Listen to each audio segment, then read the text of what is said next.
Hello and welcome to chapter 188 of our streaming adventure. We're here on an early Saturday morning, ready to play some Legacy, along with 58 other people currently.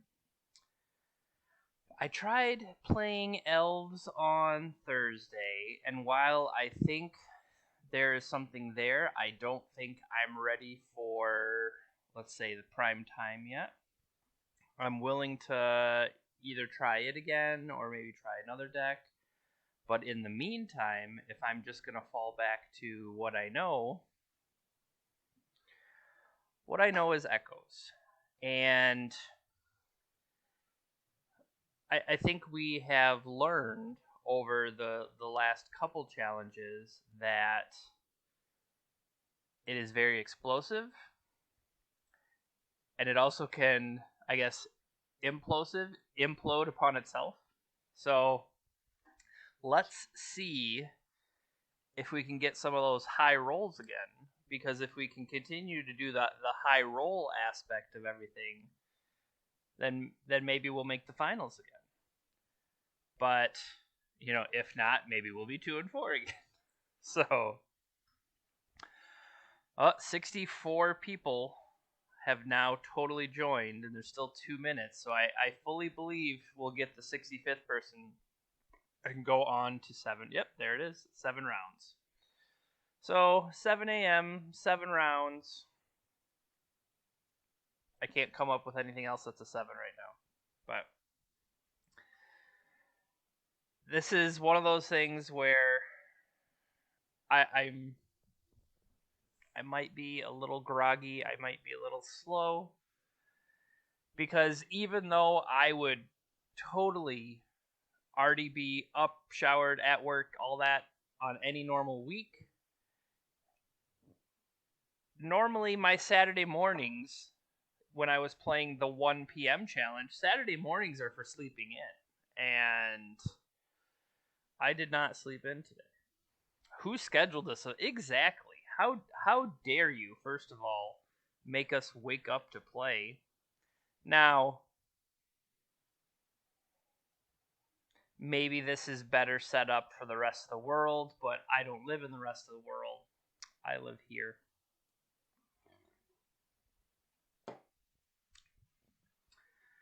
I guess. I'm also not able to play tomorrow. So, good morning. I'm also not able to play in tomorrow, so I guess I wanted to make sure I played in today's challenge. And then Monday is the 1-year anniversary of the stream. I don't know what we're gonna do for that. I'd like to do something. Like we'll probably just make it a wheel day, try to maybe do 2 wheels, or I don't know. I am willing to take suggestions on what to do. It was like I was trying to look back and see what the original stream was. The original stream was just a prelim, so that was very boring.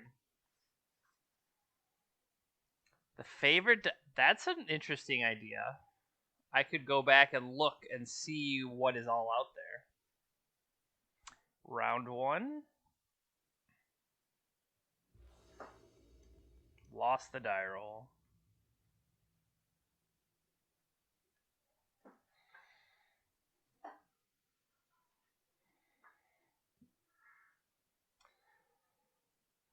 I don't understand, Cho. Your 2 sentences aren't related. Play your favorite deck, and then you said Vintage Cat Oven.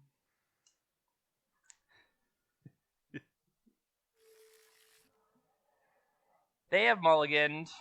So this has a turn 1 Chalice, and then a Bobble to start drawing.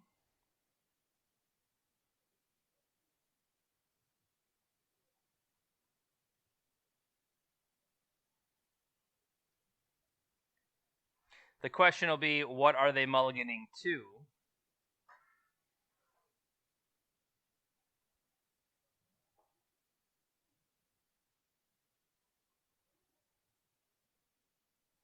It also has the potential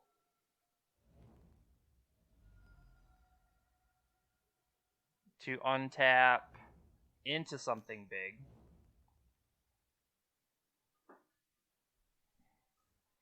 Okay.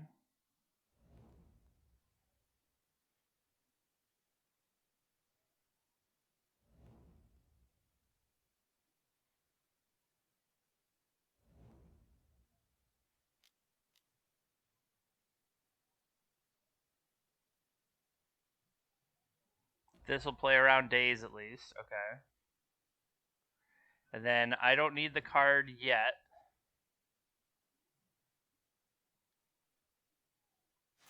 So now I just need to draw an answer to Delver as they draw Force of Will.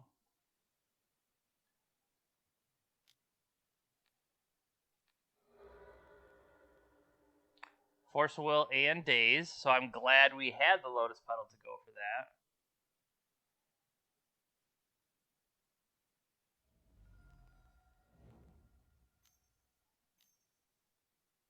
And a Tarmogoyf.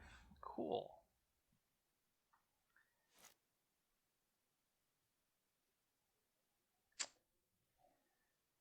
Okay.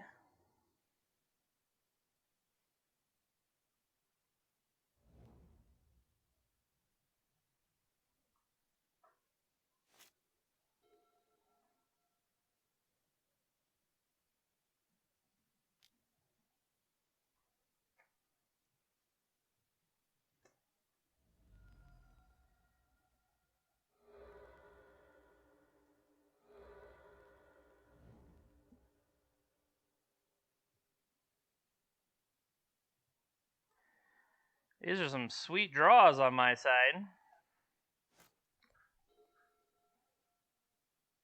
I would like to see if they are Rug or Bug. Not sure if opponent is going to reveal that to us.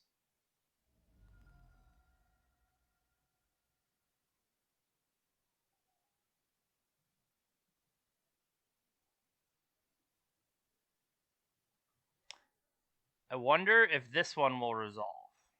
Now, by playing it, it would get creature and instant into the graveyard, so it's probably not worth it. Let's wait one more turn.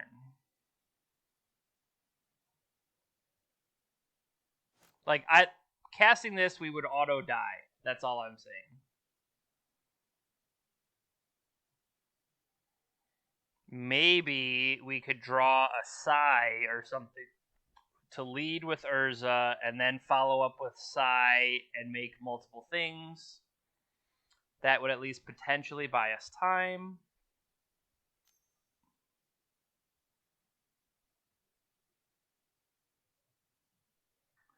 Alright, that puts creature in their graveyard. They did it on their own. Good job. They know what they're doing.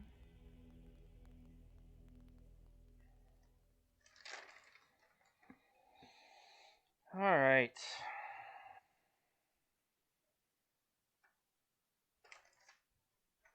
So,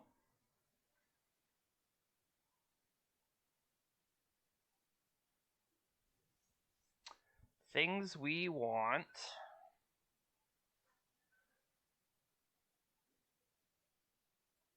So the other change I made is I did go back and put Fairy Macabre in place of the Mindbreak traps like I was talking about.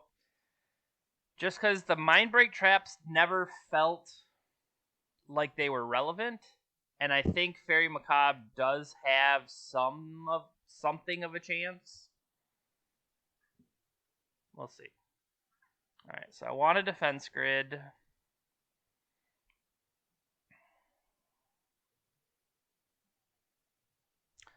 I don't remember if I used Raven forms against Delver. It feels like it could.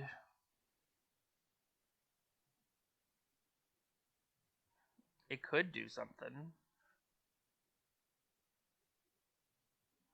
For a Goy, for something like if I'm waiting on how do I break out of this, they might play Oof. I honestly don't remember if they play Oof.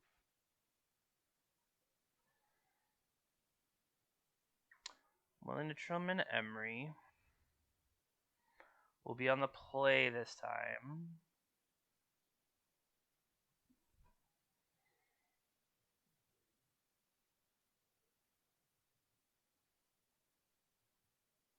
They are likely to have Brazen Borrower.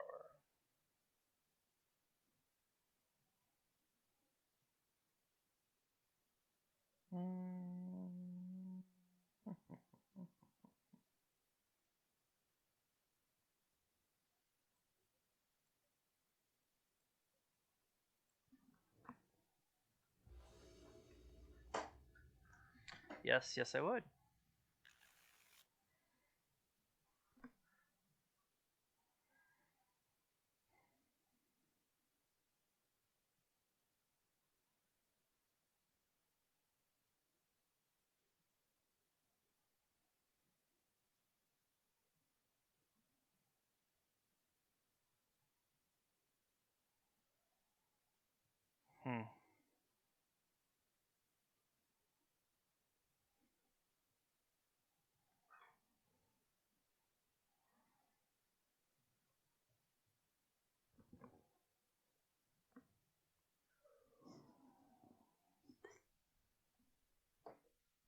My thoughts here are deploying a turn 1 Sai.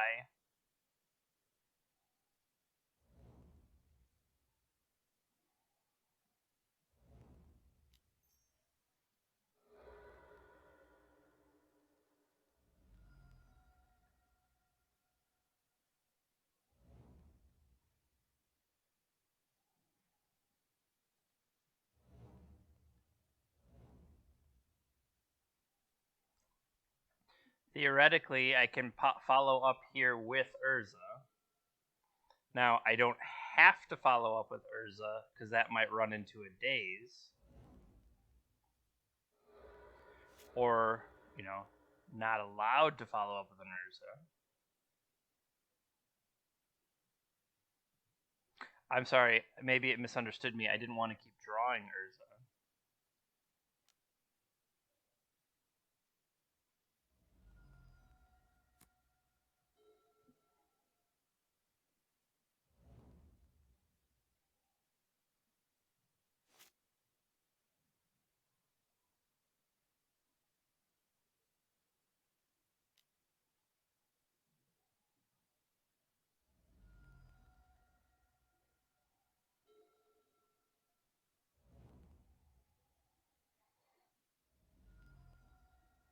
What do you got for me?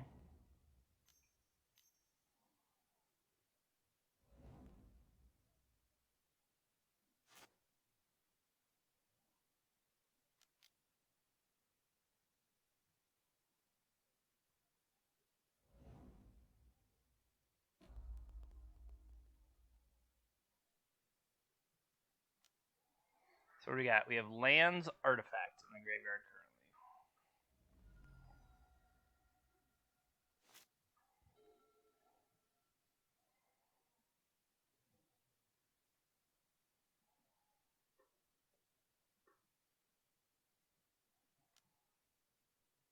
Take it.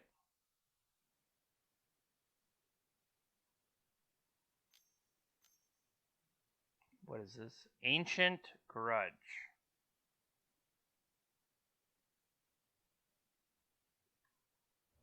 That'll add instant.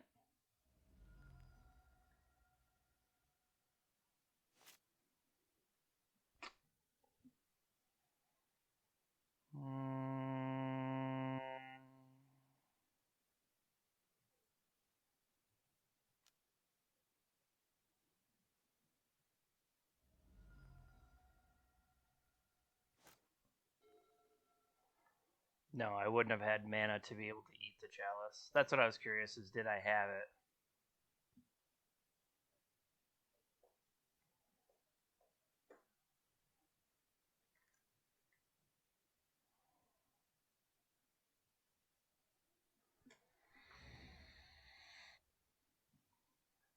Mm-hmm.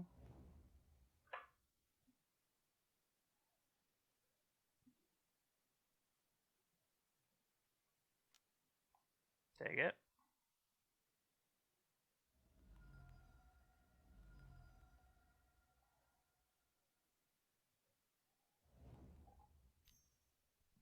Is this another one, or is this a Mandrills? Mandrills is more of a problem because of the trample.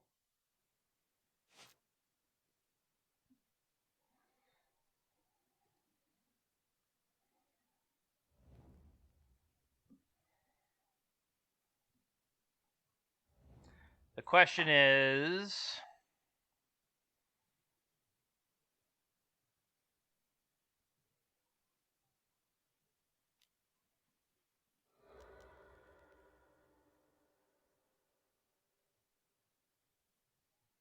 You gotta have a...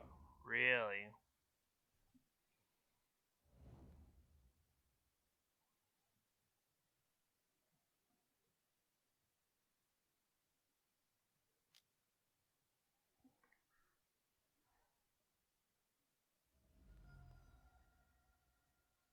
Kind of impressed.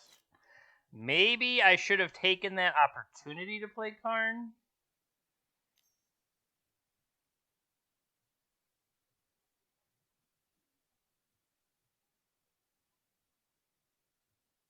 I think you gotta just let it die. It's not worth the cash in the Thopter.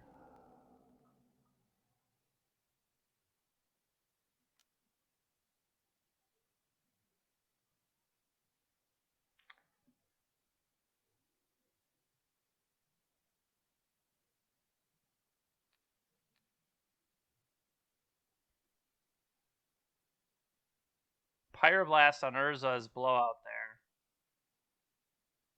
Because it makes it a 4-5.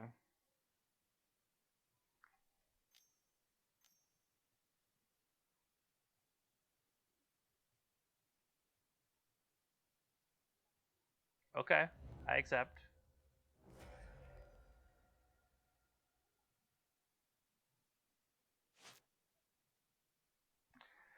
We have drawn a few Urzas here.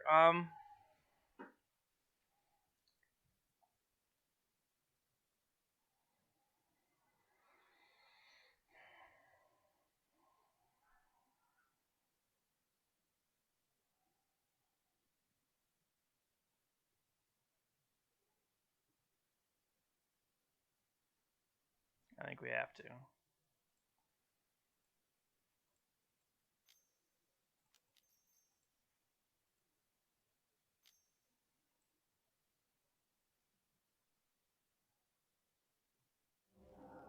Okay, so they did have something. Because it would have been nice to go get a Lion's Eye Diamond off of that.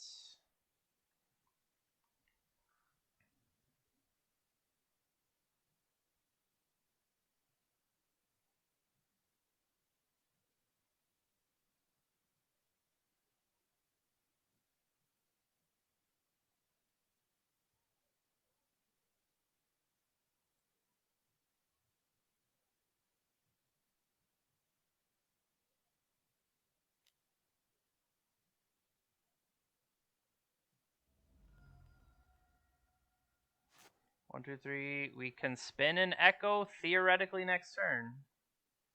That's if we don't run into anything else here.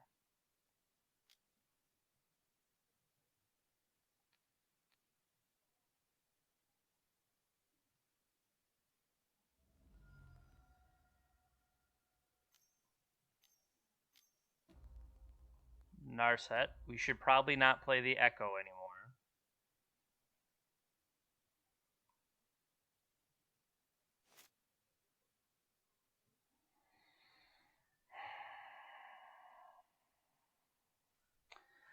We did not draw well here.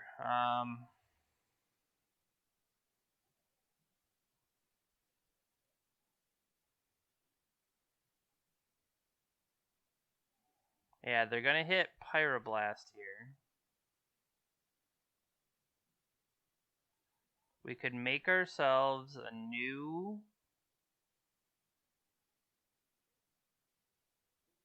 Urza, which would give us a 4 power creature to try to trade. I think we kind of have to do that.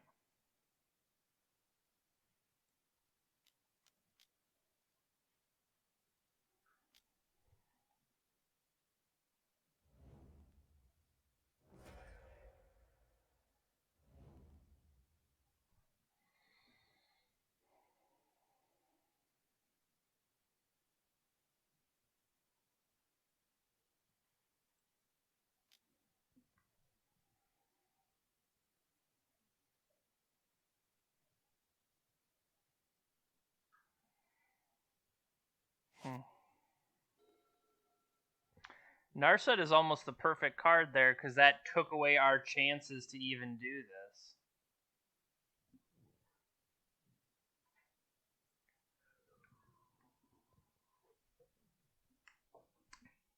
If they cash in the Narset, it adds Planeswalker, but I think the fact that the Tarmogoyf is doing Tarmogoyf things is not the relevant part of this. Also, if I choose to block as is,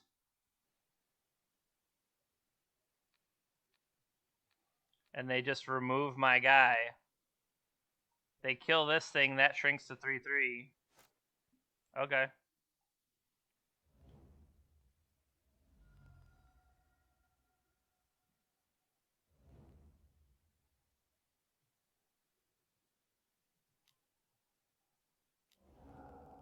They just had another Mandrills.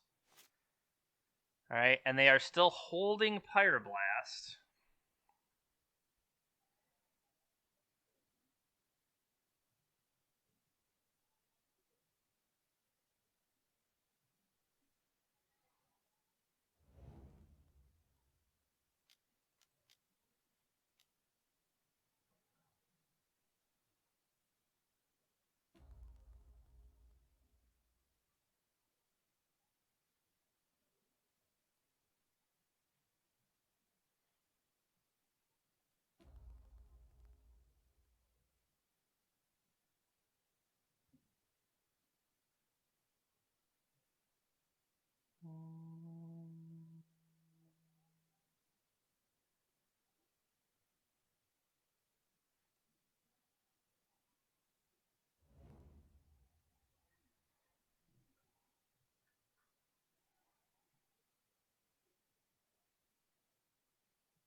I mean, I fully expect to get Pyroblasted here.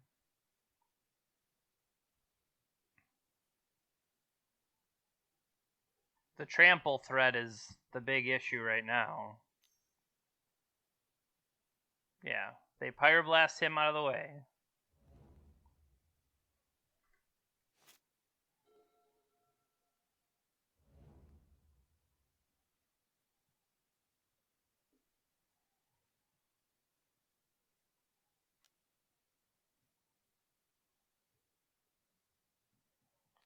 Declare here. Okay. And then it doesn't matter. It's still enough for 1. Might as well make it 3. Bum bum bum. See, like, that's part of the problem, even though I would say our deck usually should be set up to beat Delver. We were on the draw in the first game, and even though we had that turn 1 Chalice, they had a Delver that blind flipped and just attacked us for 3, and they were able to follow up with Tarmogoyf. It almost feels like what we did didn't matter.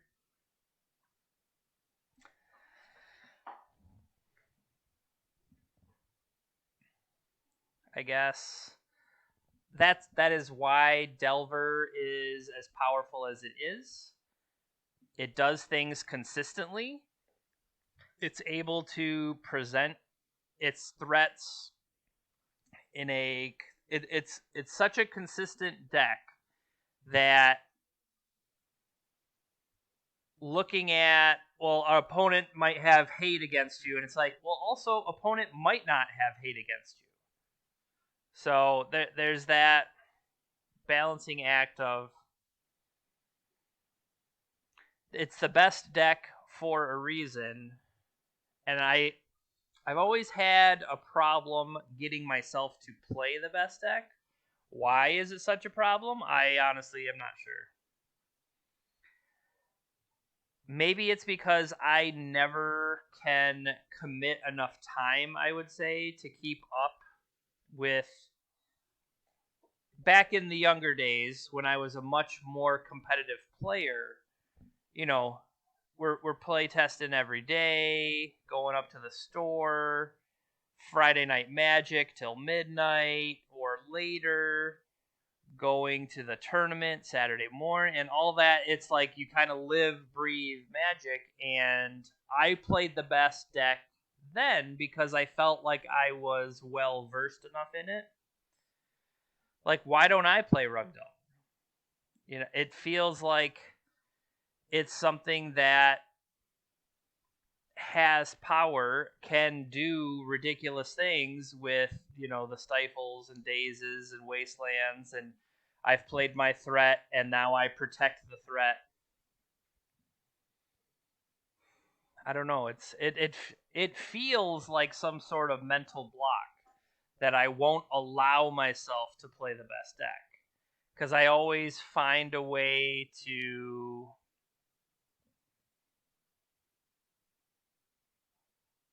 I always find a way to excuse, oh, I can't play that because this, or I can't play that because whatever. So, all right, word of the day is matzo. Isn't that like matzo ball soup, stuff like that? So, what does it actually mean though? It's a dough, right? Unleavened bread in the form of a large cracker, square, corrugated, eaten during Passover. Okay. I knew it was like a dough. Unleavened, I think, is the key, is unleavened bread, because that ties into Passover. All right, I guess it's time for a crossword puzzle. And as always, we'll turn off our sound effects and our mistakes.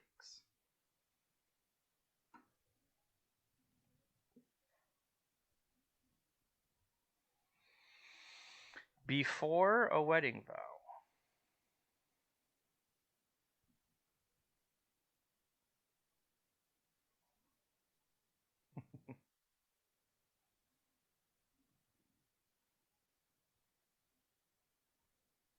P-O.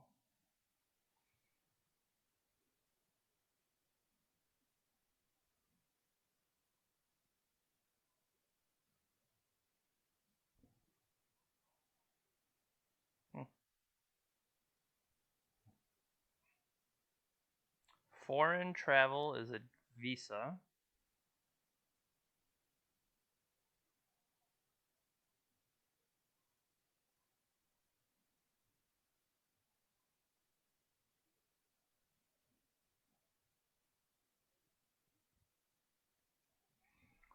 Togo neighbor. I'm trying to think where the Togo is. Is that by the Congo?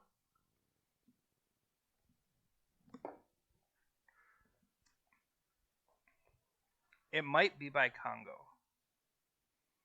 But Vegas wedding spot sounds like a chapel.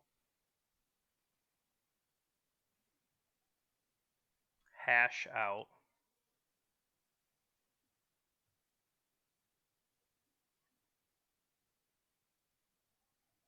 So Togo, Ghana. It's gotta be Ghana. Before now, ago.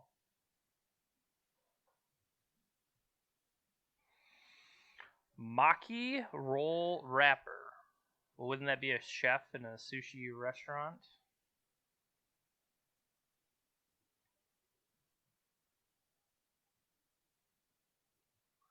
Innocent, but not guilty.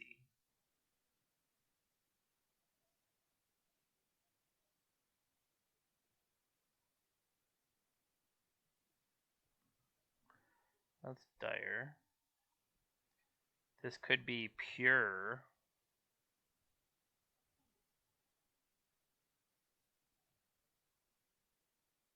Valuable rocks. Opal? Ore? Ores?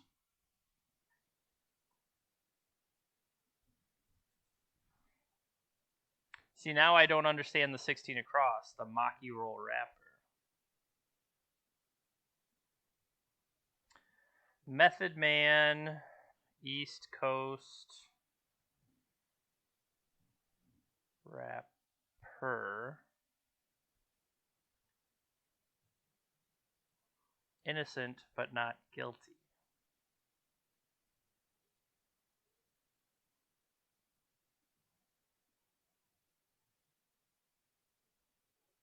Fa. Brits Christmas birds.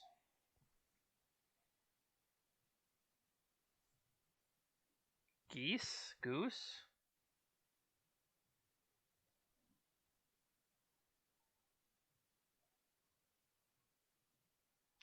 I really don't understand 11 down now. Oh, Pope Innocent. Haha.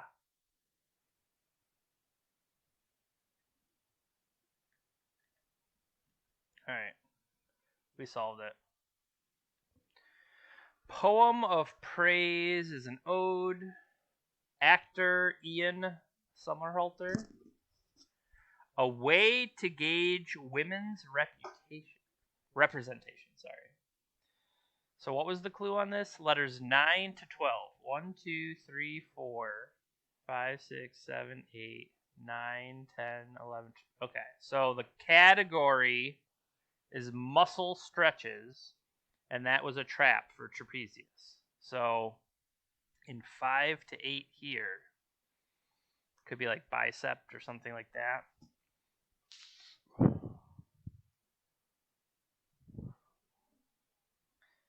Buster Rhymes.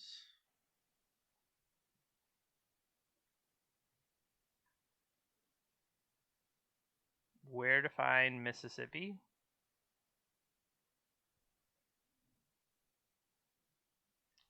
Unless.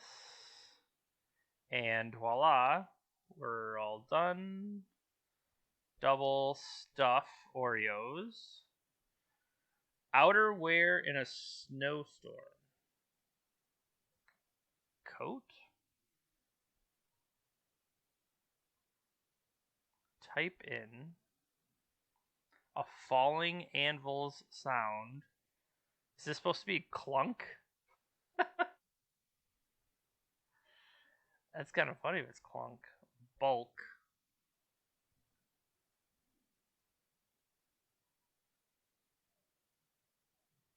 Yep, because this is arc. So I'm going to say a falling anvil goes clunk.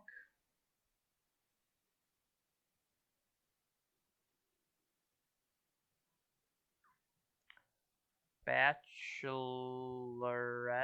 No.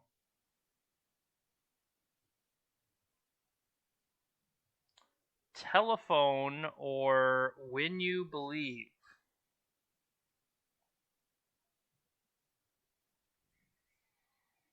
Those are songs, right?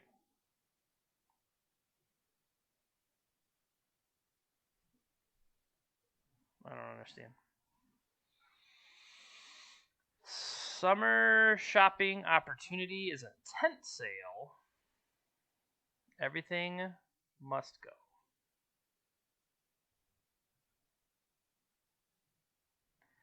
Oh, is this the... I want to say bechamel, but that's a sauce. There's something about how a woman is represented in something. It's called a something test, I believe. And I think it is DEL because that'll give me deltoid. Whether that's true or not, I feel like that fits. Lose all hope. Play in a Saturday morning challenge. No, just kidding. Come into view. Art supply that can double as a hair tie. I was going to say the little... I don't know what you call that thing. Rubber band? No. RUBBER. No.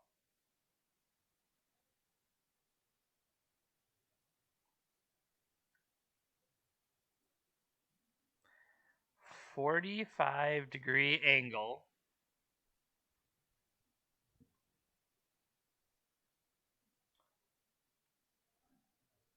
See? 1987 Glenn Close thriller. Fatal Attraction?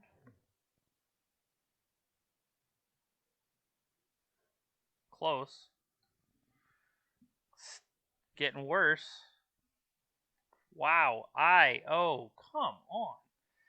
So then 5 to 7 would be a lat. Okay, once again. So we have trap, delt, lat. I'm trying to think what would be another muscle group. One or more times. Rubber glove made out of latex. All encompassing prefix. Is that omni? Kansas to Colorado.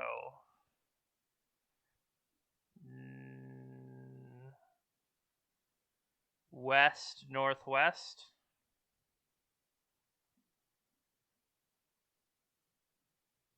Is Colorado lower than I'm thinking? That it's just straight west?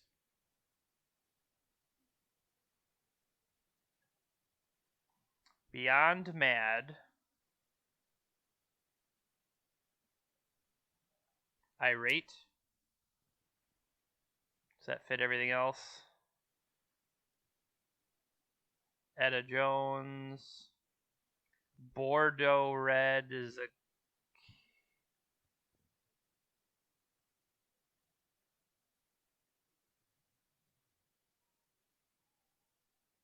No? That other stuff fit. What is a Bordeaux red that ends in A? I was saying cabaret, but no, that doesn't fit.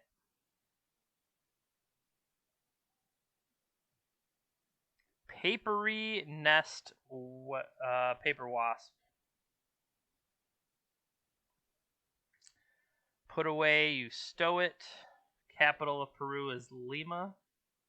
Ages and ages are eons.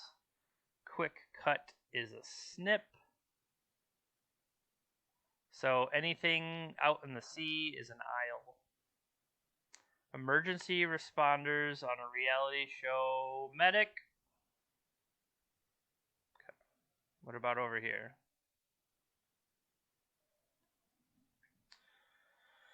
Not many would be a few.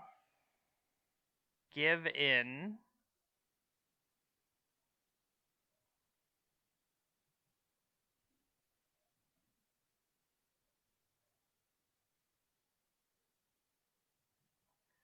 Utes live in Utah. To give in, you'd cave. One or more times.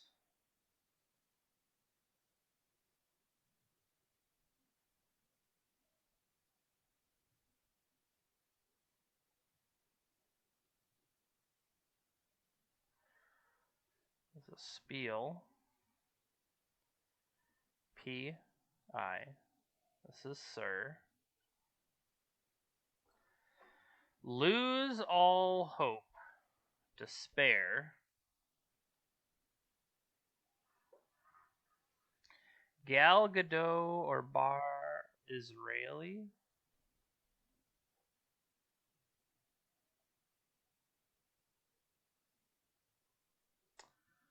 Number of beats to measure in a waltz.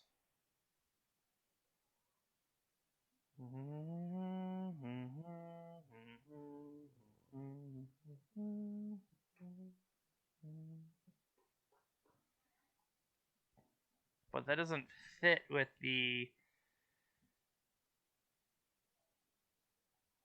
12, doesn't fit. 10. Parka.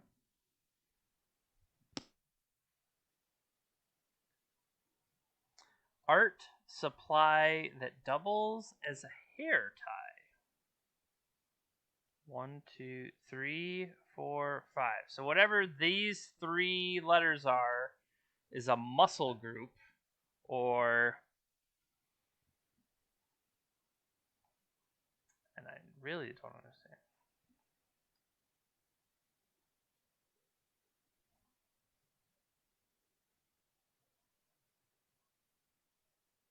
Peck. Pipe cleaner. Nice. Okay.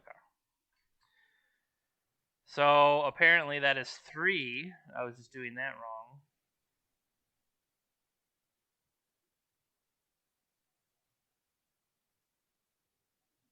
Notion, idea.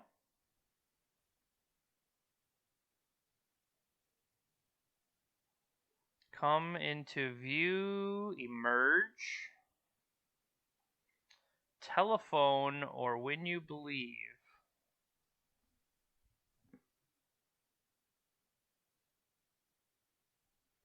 U-turns are not allowed.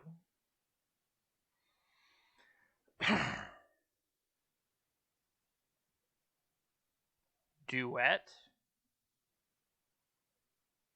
Duet is possible. I would think they're plural though, right? Or duos. Could be duos. A fall flower. Where to find miss.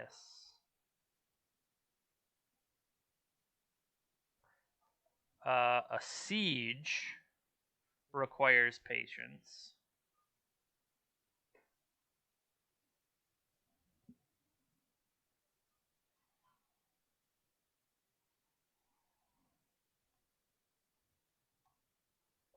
There we go.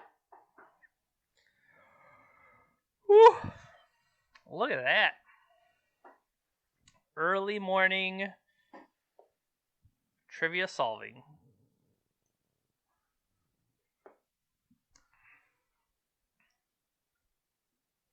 I'm curious, if we look out now, the bigger question is, has data start to have been resolved with Magic Online? And I don't know that that's true yet. But if we go out to Legacy, what stuff's even there? Okay, we have a preliminary.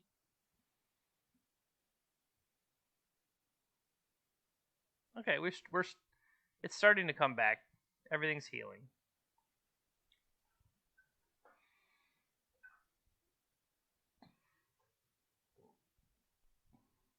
In the last 7 days. Yeah. So it only started coming back, what, the 22nd? So that was like the Monday after the challenge. Nice. So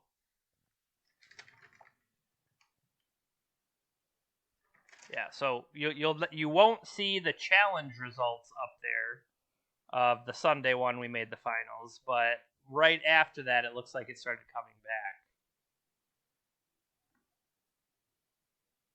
That's true. We go into that to look for more.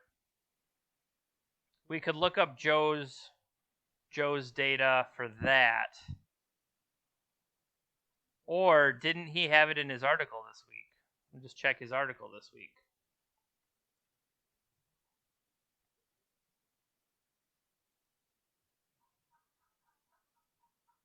Okay. So the first challenge.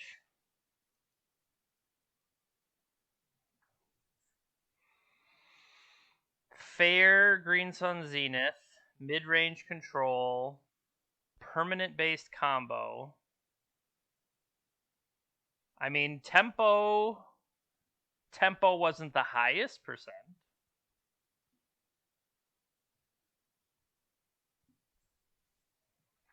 But once broken out, Rug Delver on its own is the only double digit out there. Well, it's like, okay. So I would say tempo. You've got Rug Delver. blue-red Delver. You know, but in this case, I guess Rug Delver is the only tempo. But something like Stompy.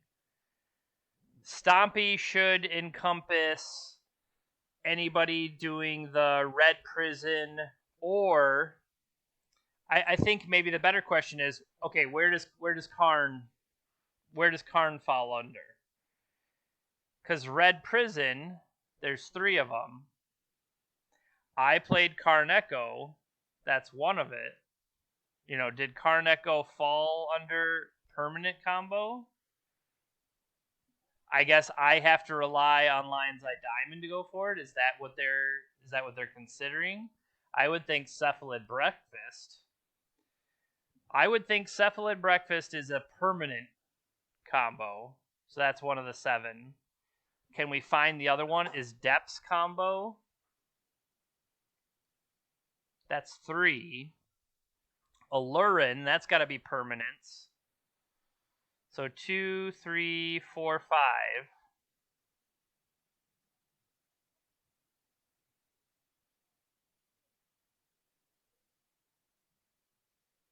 Oops All Spells, is that permanents? Because if Oops All Spells is permanents, then you have 1, 2, 3, 4, 5, 6, 7. And that stands for all the permanent combos. And then spell combo would be, so you got 5 spell combos. Ant.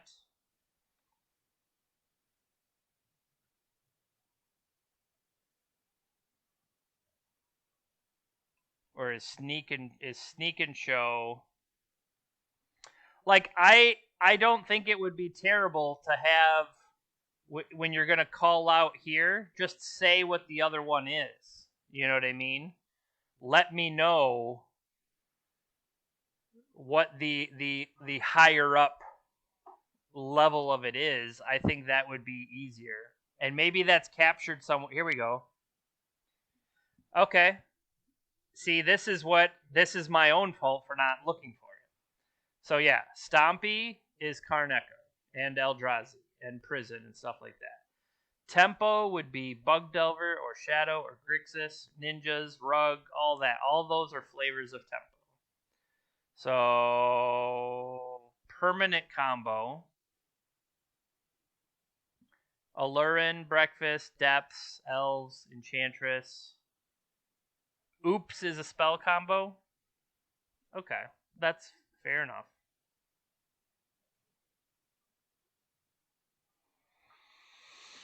I mean, I want to use the 2-mana lands.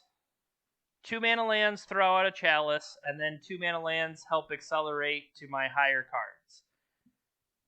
If that is the spirit of what Stompy is,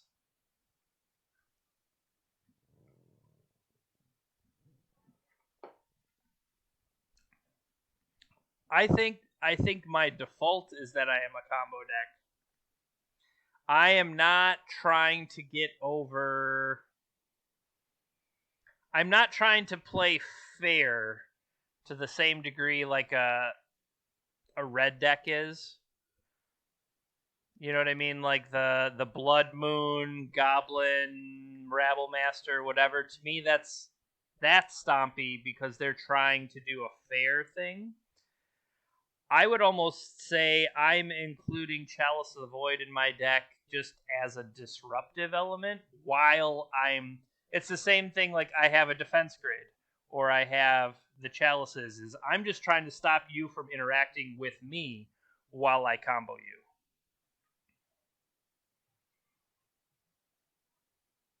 I don't know, maybe I wouldn't win that argument, but that's how it feels to me anyway. How many people we end up with? 78?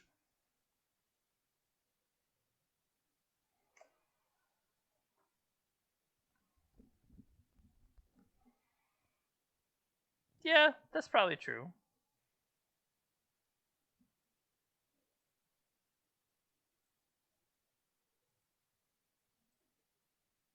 Okay.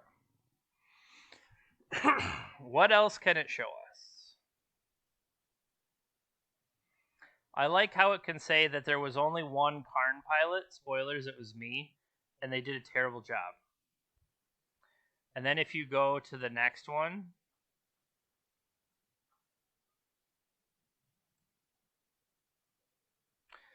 there was only one Karn pilot, but he did really well. Now, could have done better. He could have been 9-1, but he's a dumbass.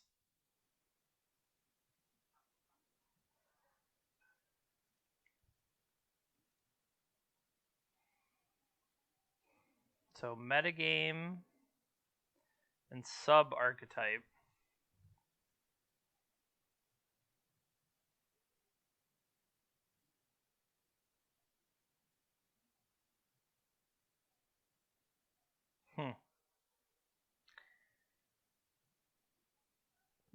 Is it just there were less people in this challenge, so that's maybe why the line, should this be a percentage base?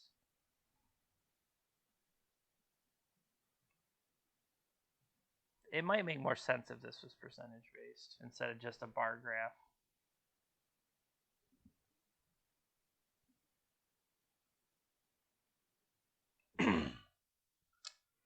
Yeah, did you notice that I do have the stop in my own end step now? I learned from that one, the stop in my own end step is now a permanent one.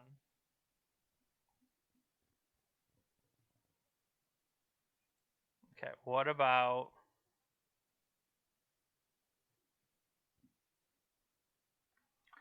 Well, I'm not a psychopath, so I wouldn't do that.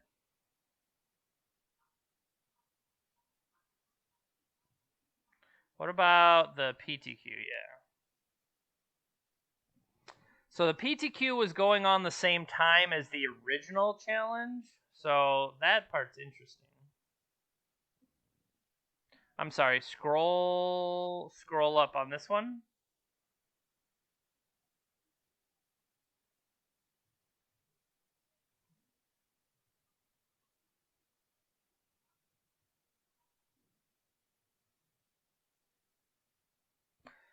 This week's article in Legacy was about people that brew. So this is an article back from, or that particular deck was a Faithless Looting, Arclight Phoenix, and then following up with Vengevine. I think because it had, are these the adventure creatures? Okay, so you mill a bunch of stuff into your graveyard and then use the adventure half as spells. The merfolk guy that mills, this that does the rummage. So it would play multiple spells to hop the Phoenix out. And then, now that you have your adventure creatures, you can play multiple adventure creatures, and now the Vengevines hop out. It gives you like two angles of attack.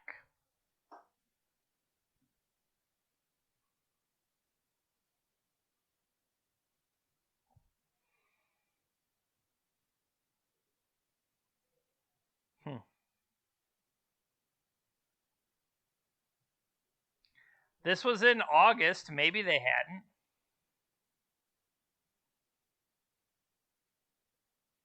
I don't know. You could cycle it away. So this is the PTQ. The PTQ was, wow, 28% tempo. That's where they went in that morning round, right? They all ran to go play in the PTQ. Look at these Karn Echo pilots doing their best. Good job. Deck's not good enough, guys.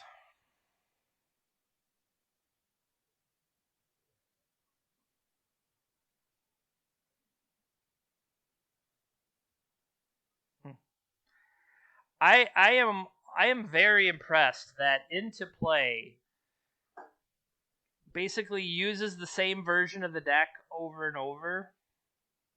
And maybe that's not true. Maybe they innovate on it, but they are so familiar with Cloudpost how well they do. I really am impressed by that. I was following their stream, and it's just I think they might be in Arizona, that there's just a group of them together. I think the problem with that, Nami, is that to a degree, I don't think I have enough blue cards. That's why I've actually taken Force out of the sideboard, is I don't necessarily like bringing Force in. I haven't really been impressed with, in this deck, always having the ability to play out Force. Now, obviously, Force is a good card. I'm not going to lie to you and say it's not. But it just doesn't necessarily fit with what I'm trying to do, if that makes any sense.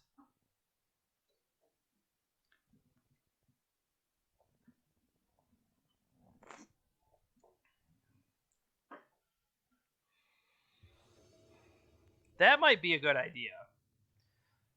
The ability to still have, quote, lands that aren't really lands, that's a good point.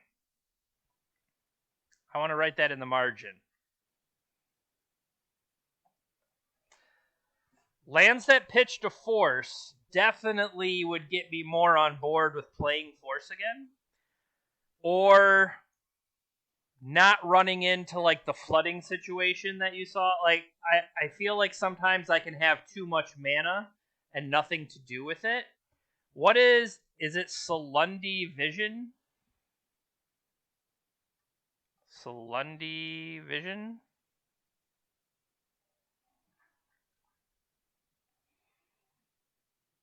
Top 6, reveal an instant or sorcery. I don't know, that doesn't necessarily feel like I'm going to hit something, because I don't really have. It's a way to if I have all this mana in the world, if I have too much mana, I guess Salundi Vision that can dig to hit an Echoes is better than just flooding out, right? And then that's the other one. I can hit 7 mana, draw my hand. What's best? Like, imagine those turns where, like, we hull breachered, or we have Urza and some treasure tokens. Tap 7 treasure tokens, draw more cards. That's going to be pretty sick. So I think that is a very worthwhile pursuit. Dear opponent, are you ready for round 2, Tayaburi?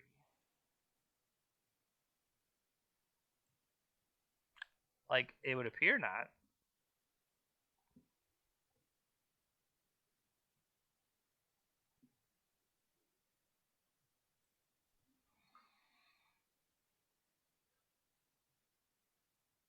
Yeah, this is the qualifier, and then we closed the other one, so.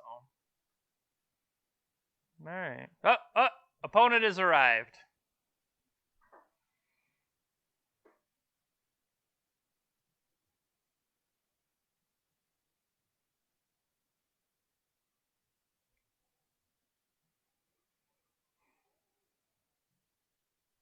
Alright, I could play a turn 1 Chalice. I could play a turn 1 Sai.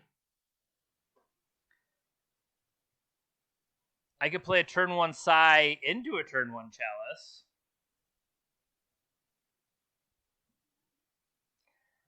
I could play a turn 1 Urza. A turn 1 Urza into a turn 1 Chalice. I got some options here, boys. They're mulliganing. Hell yeah, we're keeping. Well, here's the thing. I think I can play Chalice on 1 like 6 different ways. We either raw dog it out, or we cast Sai, generate some artifacts, And yeah, being on the draw, we get to see what they do. They played a tapped Tranquil Thicket. So our opponent is lands.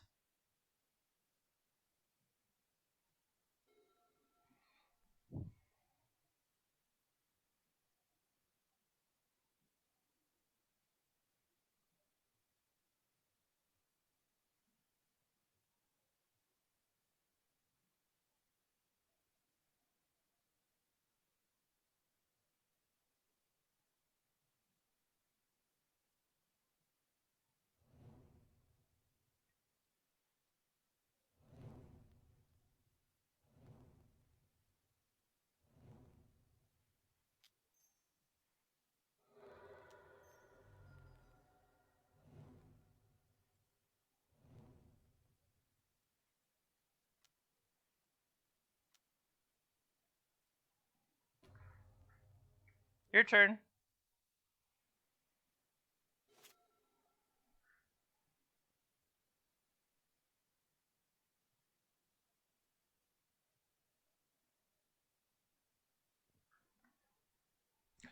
Good morning. Good morning.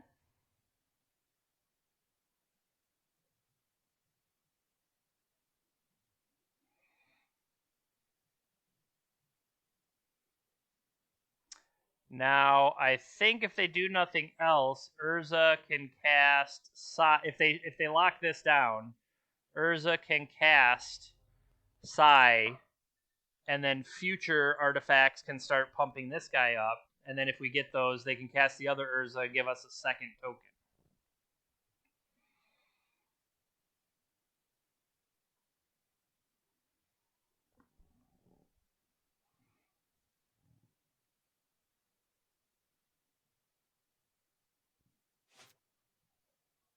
Upkeep port. Nope, no port. Ha ha ha! Got him. All right, so I believe they showed us that they were lands. And now that we have the stop set on our own end step, I don't know how we lose anymore. Now, here is my different card. Fairy Macabre is meant to be like against Oops, but I figured it might actually have utility elsewhere. We could mess with Life from the Loam type piles, but I don't know that that's necessarily great.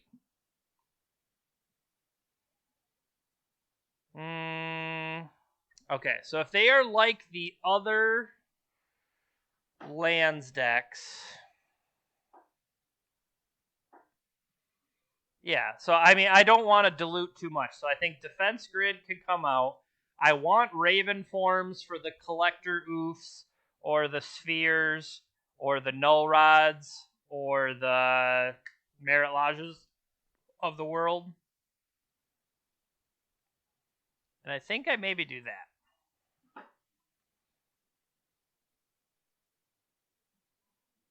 I trim an Emery and I trim an Echo. And then I'm just a Stompy deck.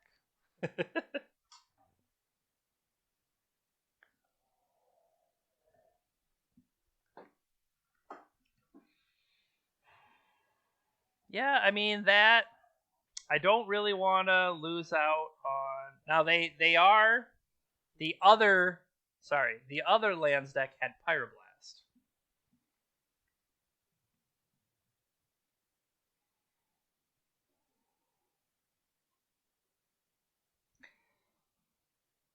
Chalice is good, but Chalice isn't the greatest card in the world.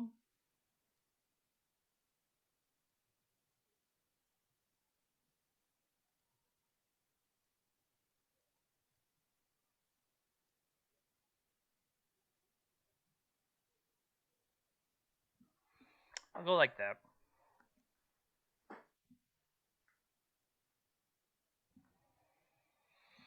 Mm-hmm.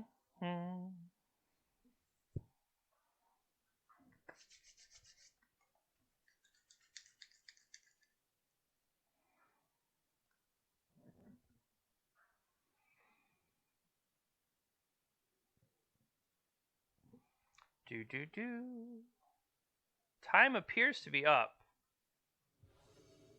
Okay.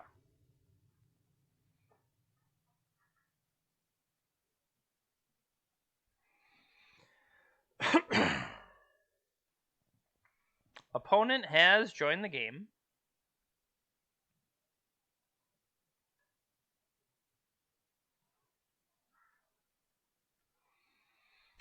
I mean, is this the lag we were talking about the other day? That, see, to me, this is more my opponent than necessarily Magic Online or whatever running slow, but because I did have a match, my match on Thursday, that I had the little icon down here that was just spinning and spinning and spinning, and then my opponent disconnected and we won the match. So it's, I don't necessarily feel like it's on me.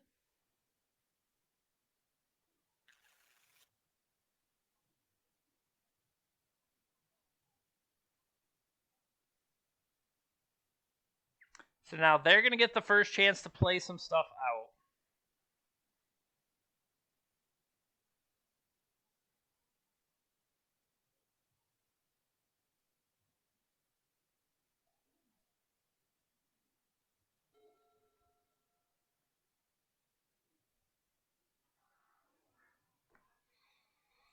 My thought is we spin with an Emery up. We deploy these two, get an Emery in play, and then spin it up.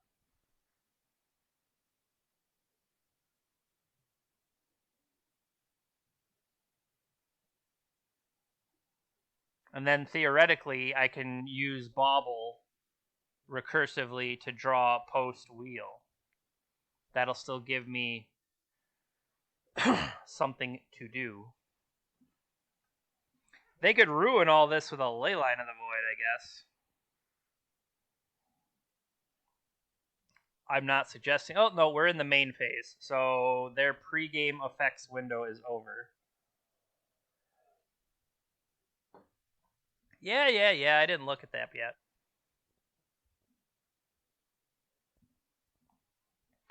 All right, what do you have turn one? Do you have Exploration? Do you have Pyroblast? Do you have none of the above? Do you have a timeout to go change your laundry?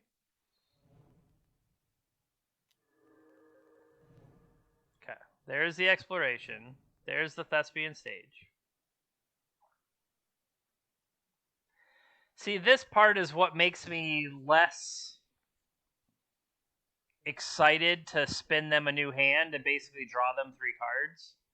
But, I mean, that's what our hand does, right? So,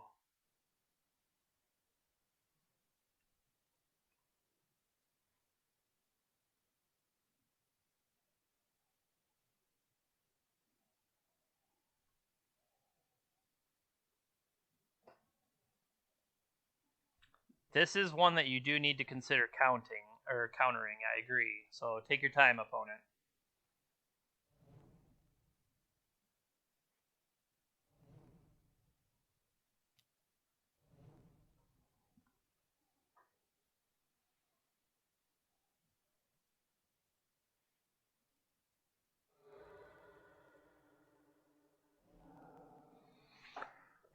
Well, this hand looks good.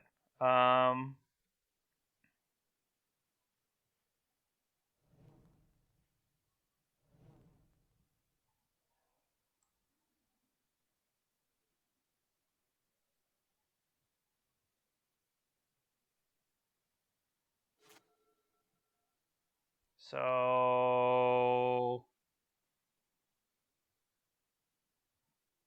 I think I bobble them for the card. Just also so I... Well, I don't have to, because I could pedal. I could get 2 mana out of a pedal.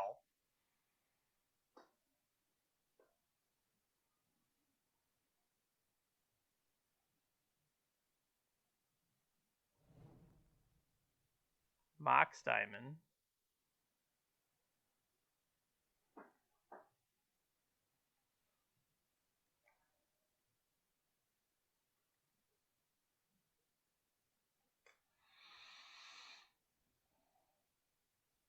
I am also waiting for them to discard.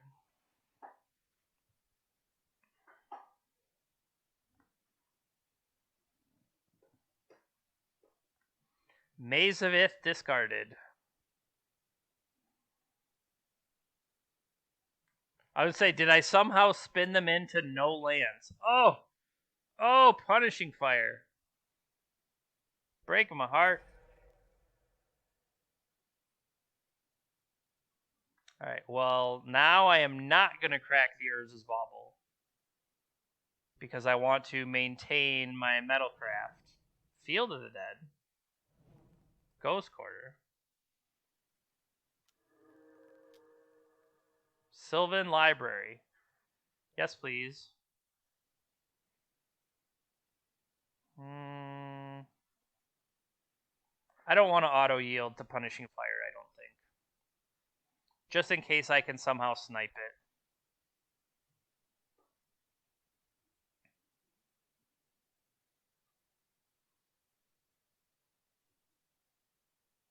I guess they are getting it back. Is there a way we can double Hull Breacher? 3 mana, 4 mana, 2. No, not necessarily.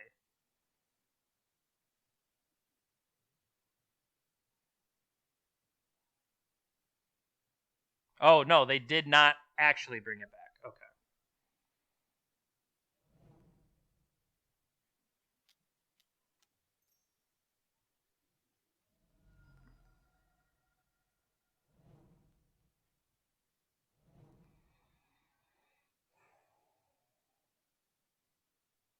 They'd have to pay red to get it back.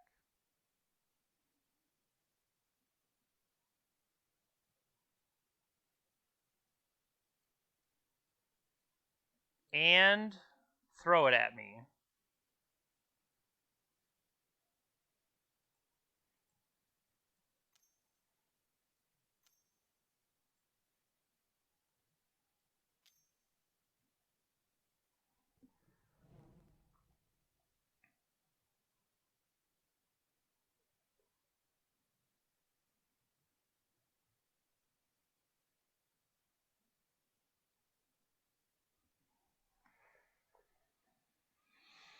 Like, they could go through the whole turn.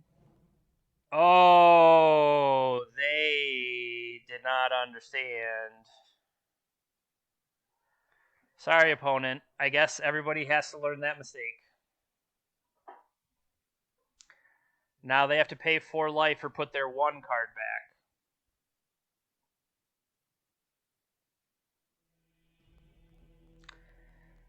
Yeah. Yep. Sorry, opponent.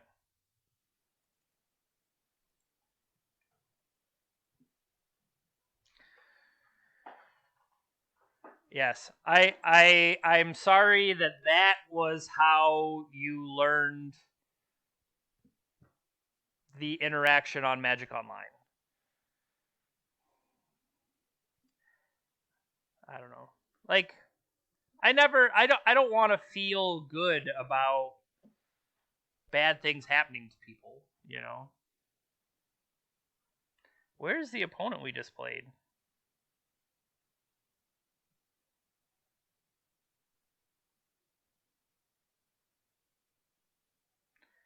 Okay, let's look at how random this pairing was. Is they were 41 and I was 77.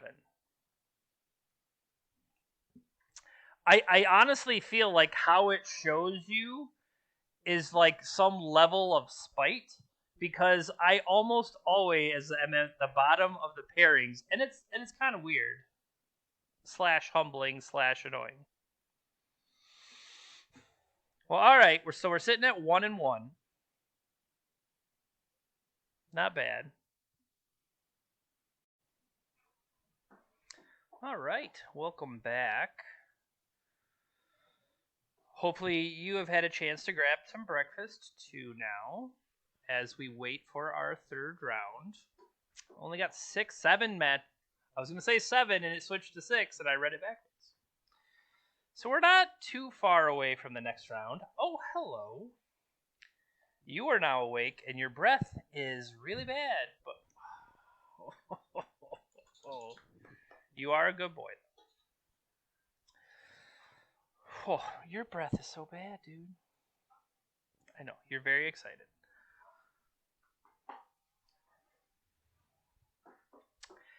I get it's always a little interesting to me the people that and maybe they have competing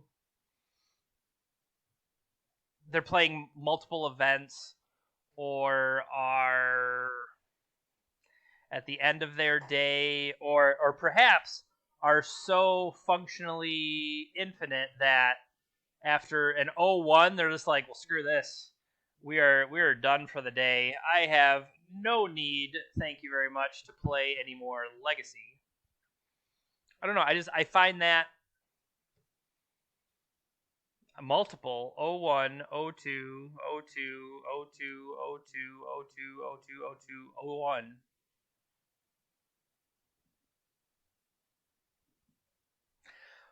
There, I think it was last week, there was somebody that, like, before the final round, they were like 2-3, and they're like, you know what? I'm going to drop now.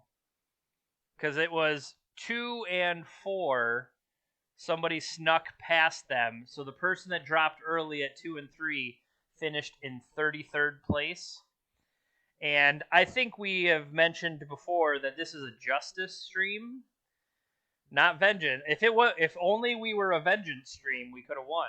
But being a justice stream, to see somebody drop early and not get rewarded feels like justice. I don't know. Maybe that is vengeful on my part to say that, to call that justice, and it's not. Good morning. We are currently 1-1. We lost the first one against Delver. We had a turn 1 Chalice, but unfortunately we're on the draw. So their turn 1 Delver flipped and attacked us a lot.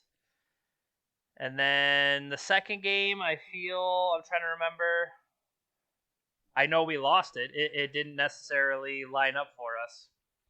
Then our second round, we played against a Red-Green Lands, which we also were on the draw, but they played like turn 1 tapped Tranquil Thicket, and we spit out like a turn 1 Urza and a Chalice, and they were like, okay. And then in the second game,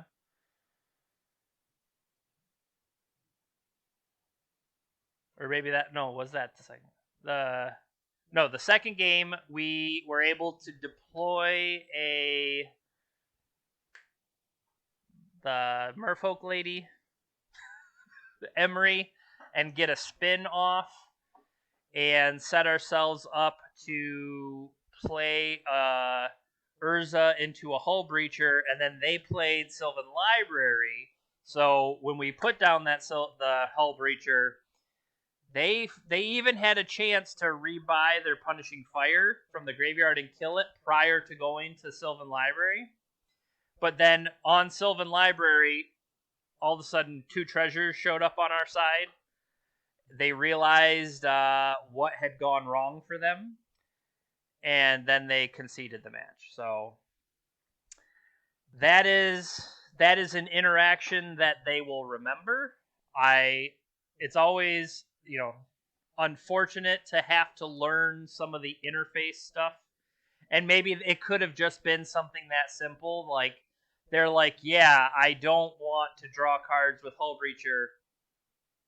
Or maybe they knew it but didn't realize it or whatever, and so I don't know. I'm not going to apologize for winning, but I never want to scum people because I'm not a scumbag. So I want to not win due to scumminess, but if the interface was the problem, I hope that they can know going forward how to better navigate that interface. One in particular is It's the 1 in a white 2/2 that says you can't search your library unless you pay 2. Leonin Arbiter. The way, like, say in like real life, you'd be like, okay, I'm gonna ghost quarter you or whatever, and then the person's like, all right, I'll pay 2, okay, and then you go to like the shortcuts you can make when you are talking to your opponent feel, I mean, maybe technically aren't by the letter of the law, because you're supposed to pay your 2 mana. You gotta click on the Arbiter and pay 2 mana before that effect resolves, or you ain't going nowhere. I can't remember if I had the feel bad or the feel bad happened to somebody else and I saw it, and like that's what burns it into your memory, that you're like, well, I'm not gonna get punked that way.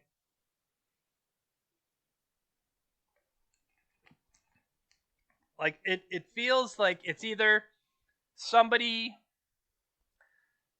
has to share the screenshot or tell you the bad beat story, or you have to see it, and then, or it happens to you, and then you're like, well, yep, that's on the list of something I'm never going to do wrong again. But it's,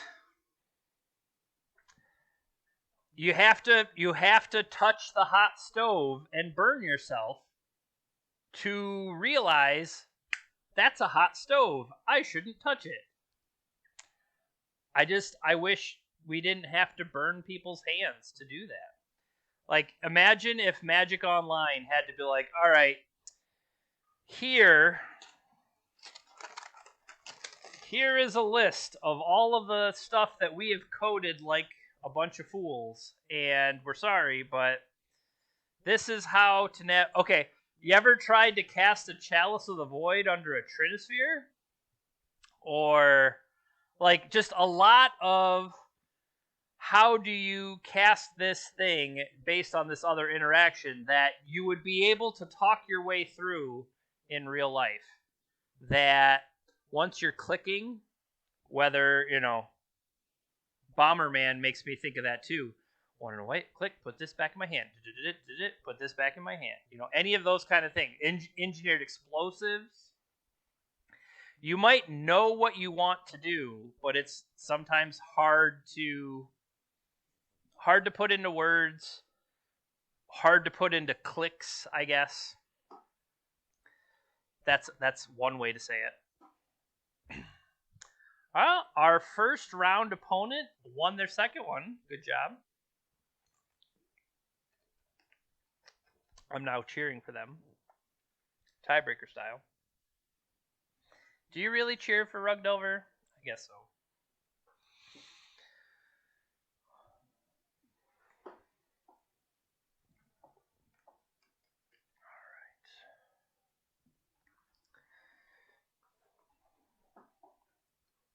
Delver does Delver things.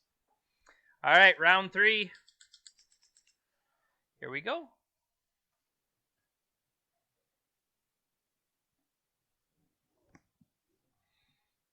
Maybe.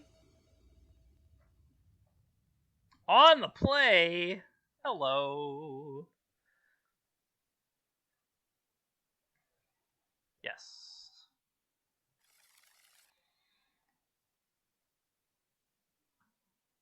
No. Ugh. Hear me out.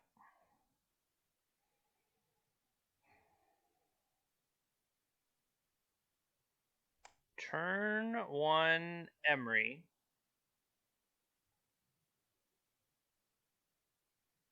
But then what?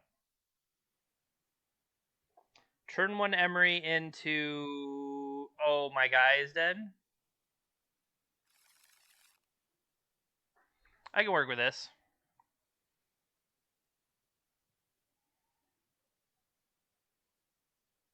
2 cards back.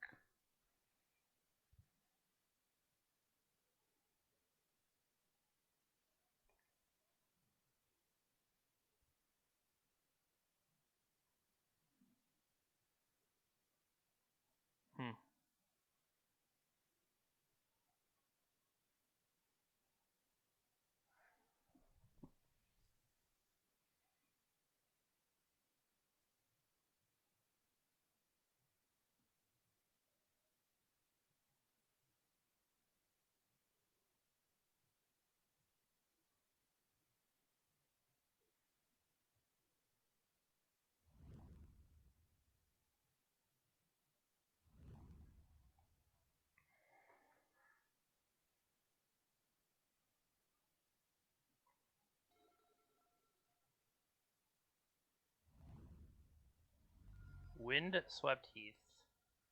Are you elves?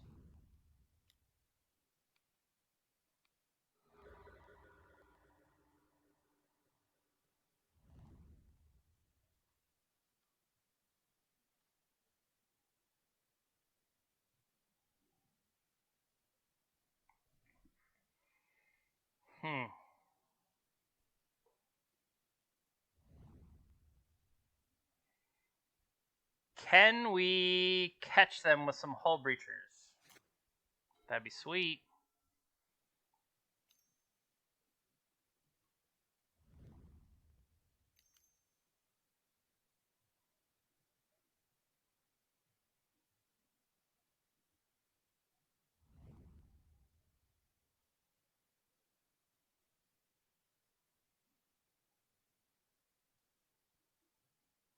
Uh-oh.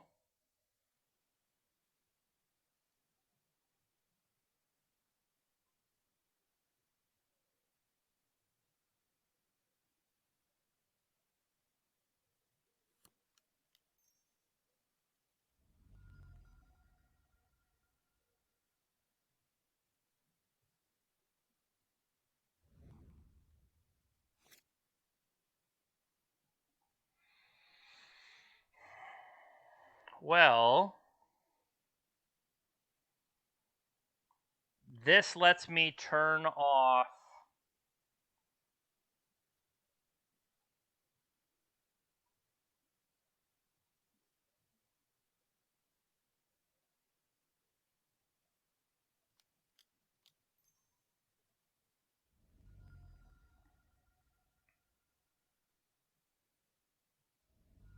Okay, they had a force for that.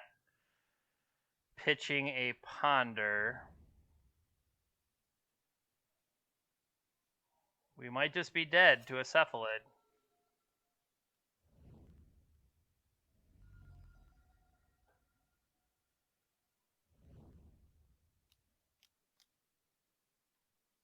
Recruiter for a cephalid.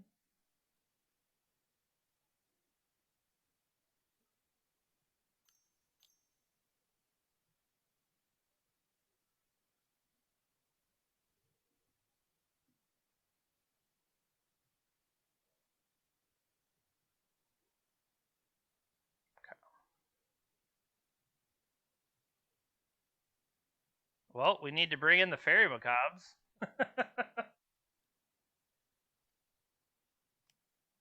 Double exalt. 3. Take 3.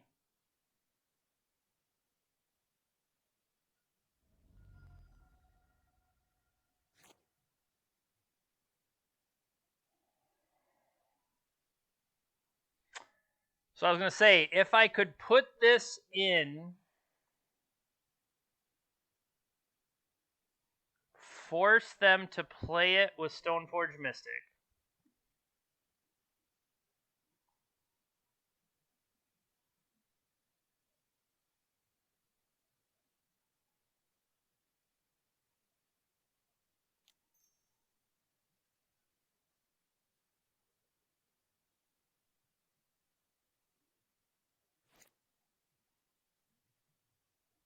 So I still need the blue and the 1 for myself. Force them to play it through Mystic.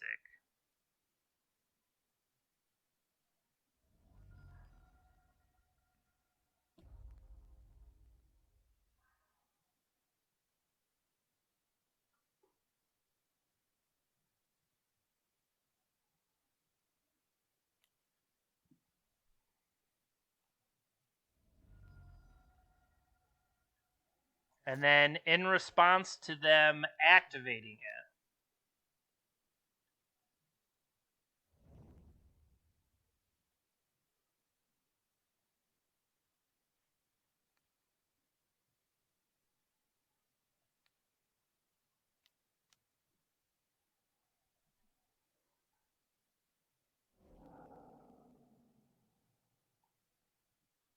okay, they hit a Narcomoeba.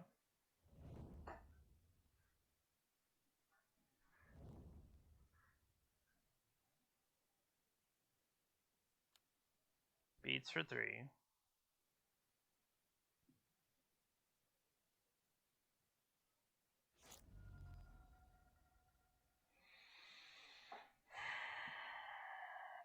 I don't think I can protect this Karn, though, because they could just fly in.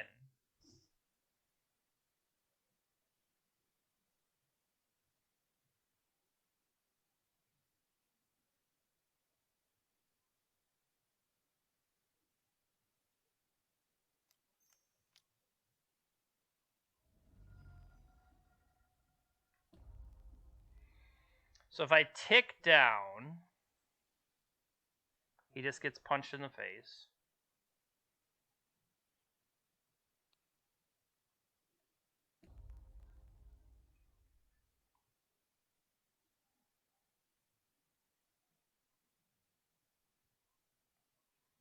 They kind of could just aggro me.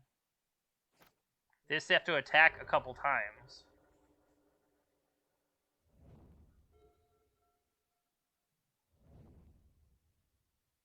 Got a lot of land on their side.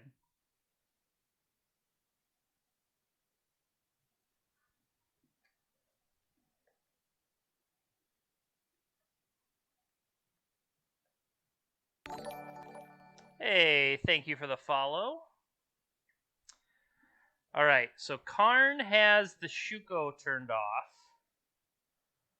They can fly in for 3, although they could just fly in for 3 on me a couple times, start to take away my ability to use the Ancient Tomb. Could I, if I could get the cards out of my hand to get down to an Ensnaring Bridge, I would think they would have some kind of answer for Ensnaring. No, they could kill me with the Nobles.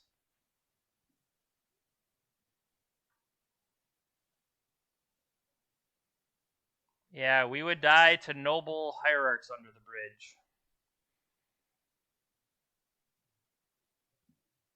So this will put me at 3.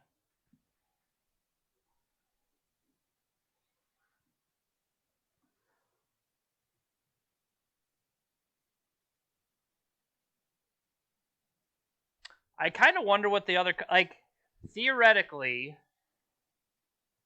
we could Emry to get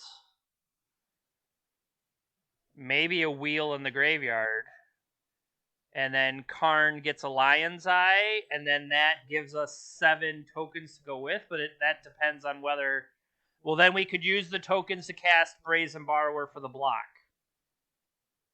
So maybe that's where we need to be. It all comes down to an opponent figuring out if they actually want to attack me or the Karn.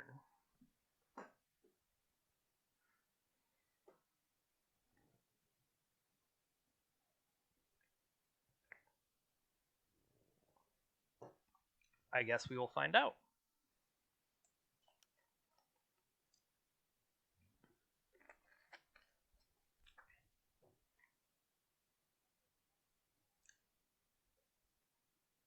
Is in fact attacking me. I have no blocks. I am at 3.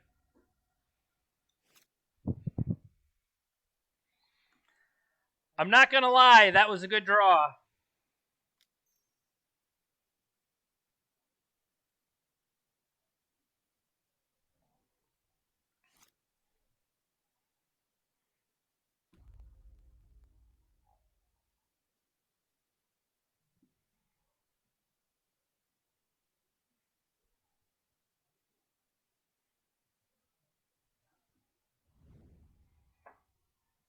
So if I tap this for 3 blue, do I bother to put Emery in play?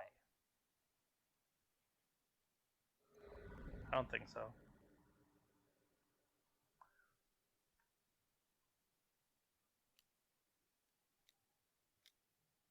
Okay. They have saved their Shuko.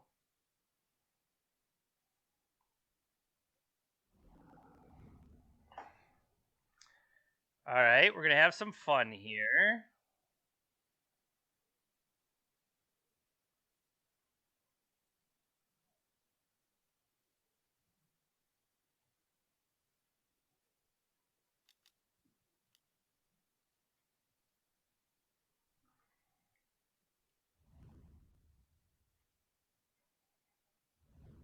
Okay. We've already used him.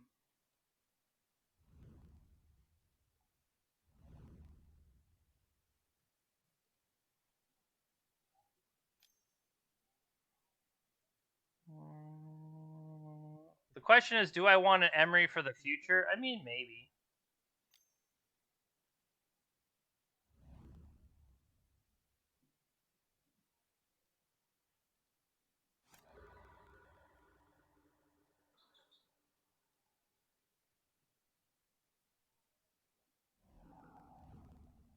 Yeah, like that would have been insane.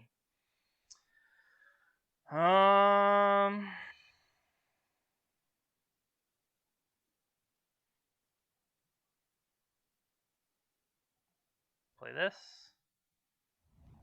Play this.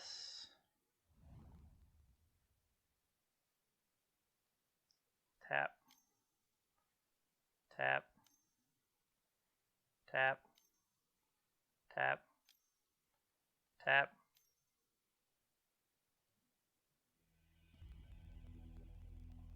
Hardcast Echo, get some more treasures.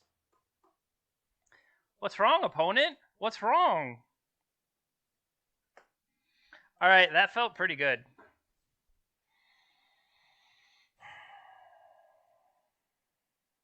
Now, they did have counter magic, because they caught the first Karn, but we kind of managed to dance our way out of that one somehow. I think we found a Fairy Macabre matchup. They'll go for their combo. They'll try to bring back Thassa's Oracle, and we can poach it, maybe? I mean, we're sure as heck going to try.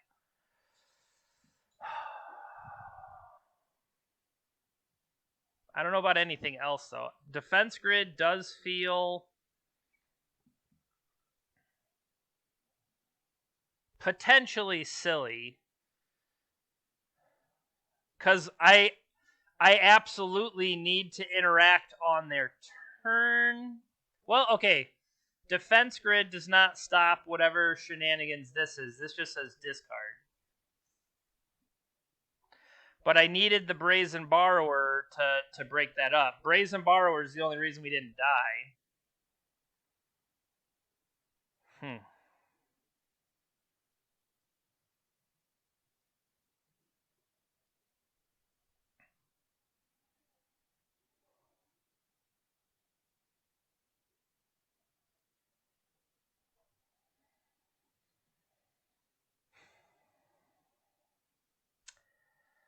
Like, my go-to is bringing in Raven Form when I'm thinking about what could they have. That seems like a deck that has Collector Oof, but maybe not.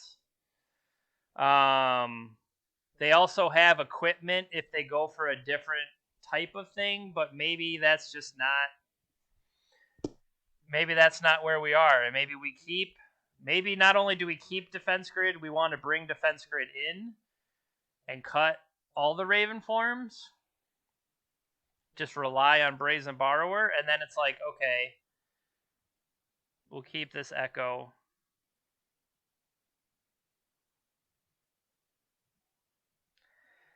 Trim an Emery, trim a Chalice on the draw, trim a Sai.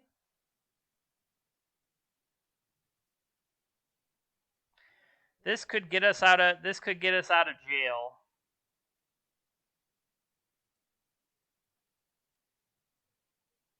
try that.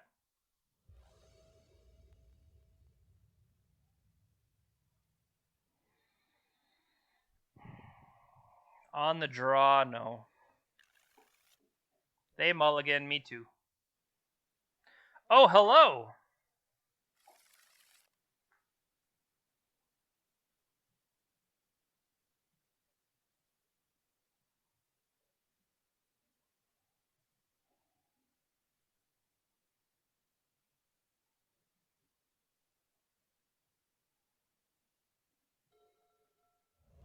That's kind of where we're going to get to, I think.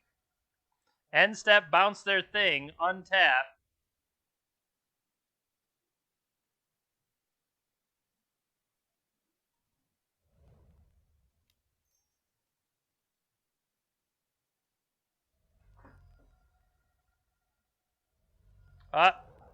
Force pitching a brainstorm. They're down to just a couple cards, though.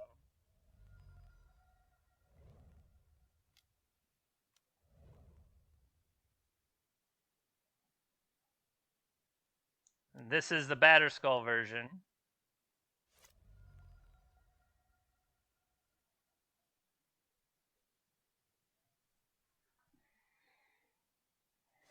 Can we punish a brainstorm or something like that?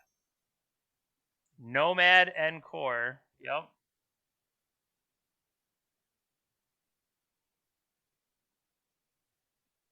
So they have the Batterskull. So they can't have a force.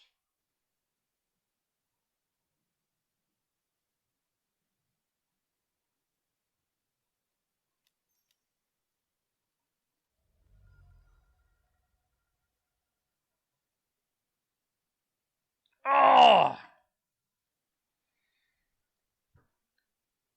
It feels so close.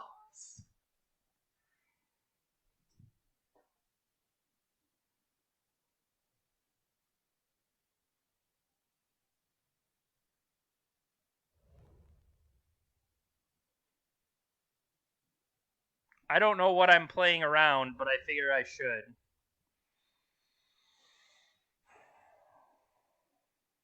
Yeah, if that was a Lotus Petal, giddy up.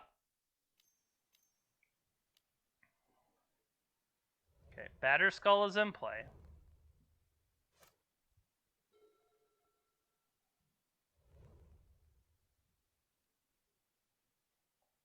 Take 4. Oh, take 5. Blowout.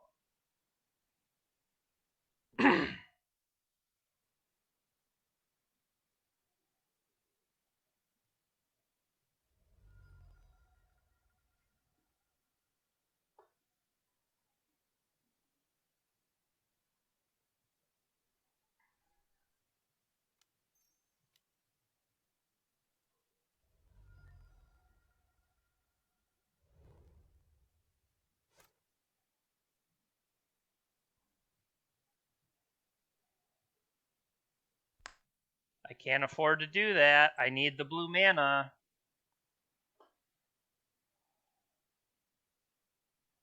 Actually, I'm running out of chances to pull this off.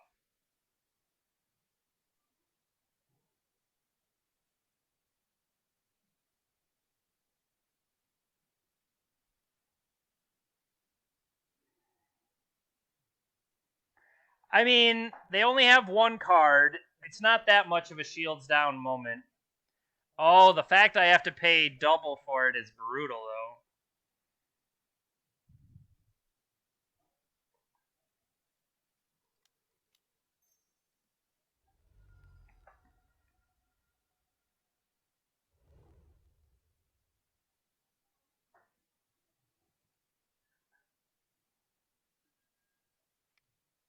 All right, don't die.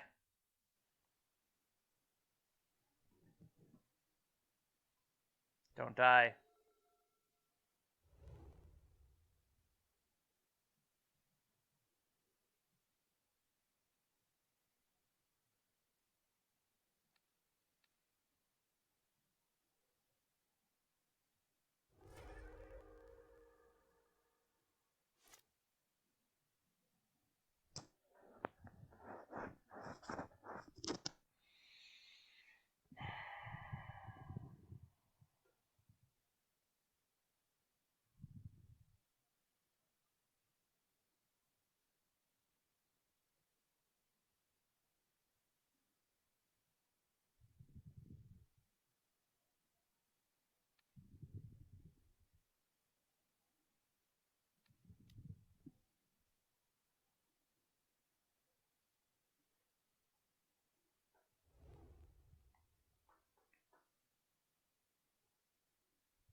We could also get a couple draws towards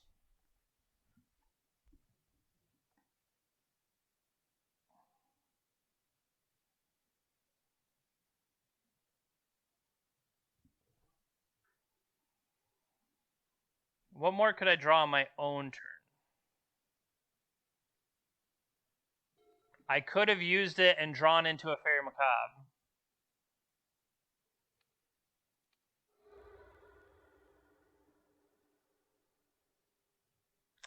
They just have Force of Will, so it doesn't matter anymore.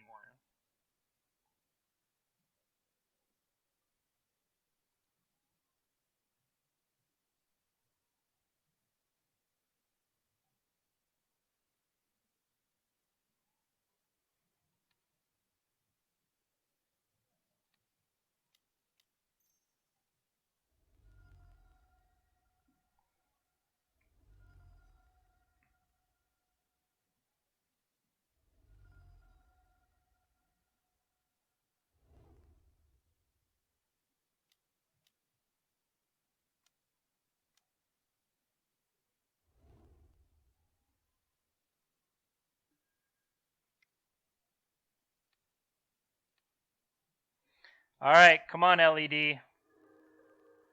Come on, LED.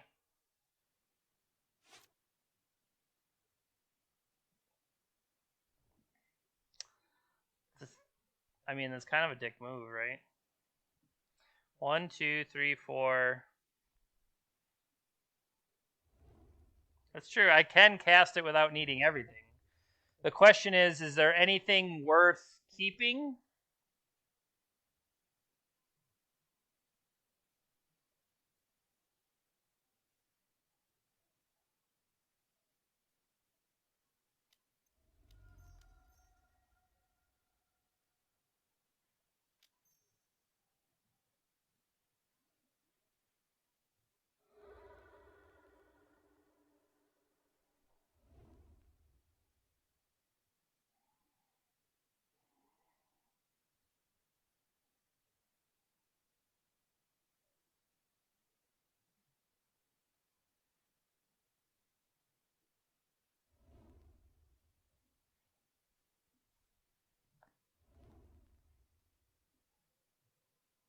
Yeah, I think I need one more tap for Ensnaring Bridge.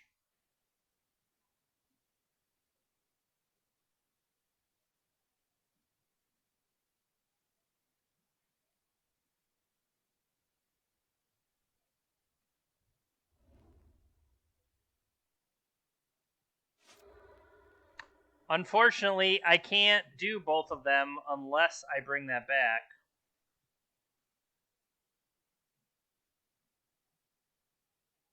Yeah.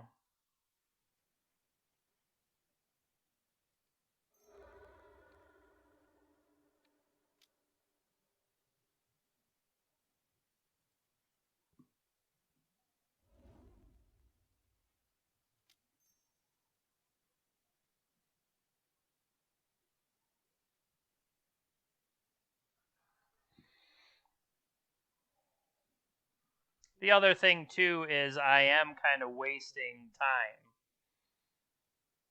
I'm on a storm count of 8, though. Look at that. I should have storm cards.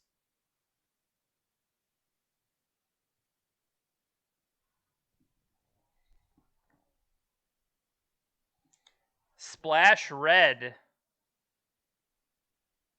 Splash Red Grape Shot. All right, they have forced pitching Thassa's Oracle. Okay.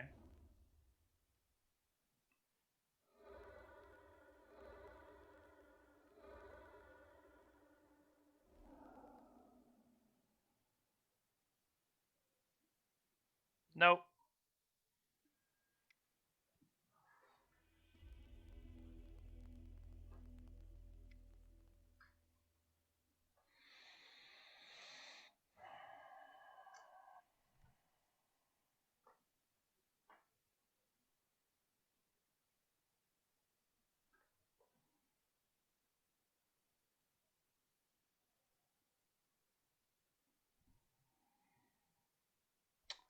We are We are back on the play, so maybe I want my chalice back.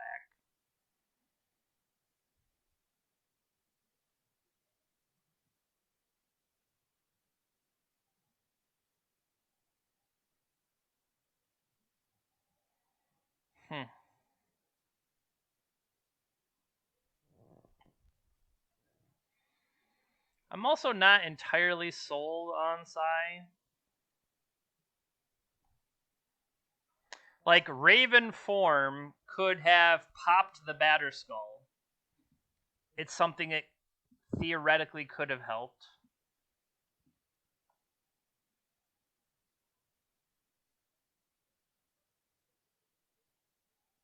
It's kind of hard to call it the Hull Breachers, though.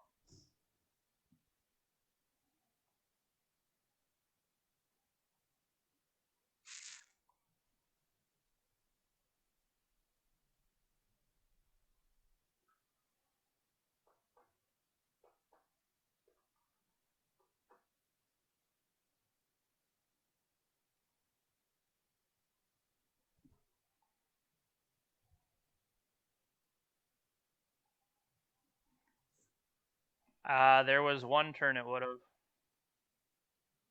Not saying that we could have gotten it, but...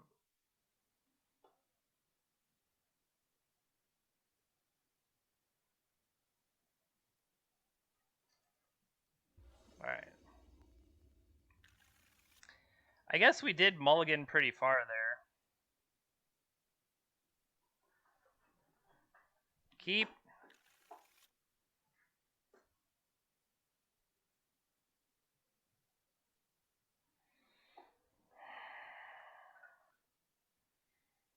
What do you get rid of here?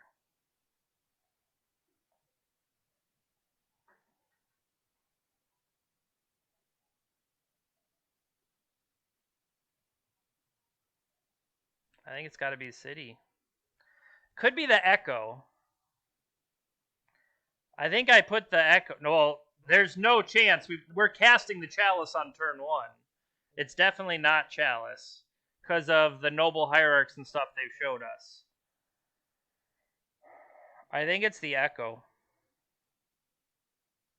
Because we can't easily cast Echo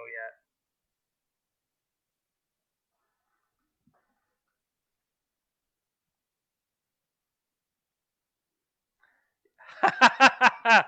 Exactly. They came into the chat. Oh yeah, you should definitely get rid of that good card. That guy sucks. All right, they were rating Force Ponder.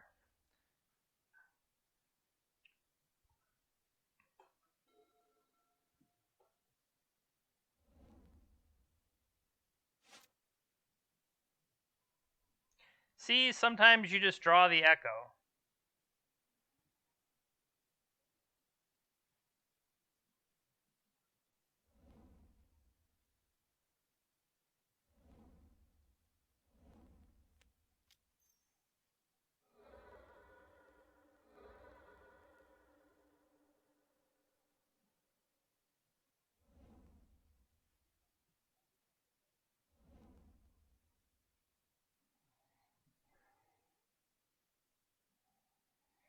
All right, one more artifact, and we can cast Echo next turn.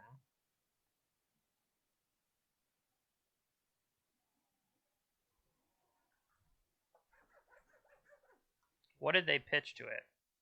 They pitched a Ponder. Okay.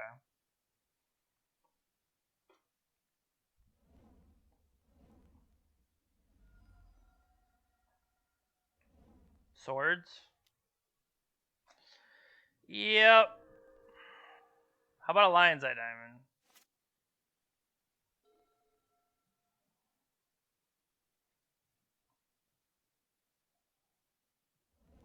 Oh, beats for 2.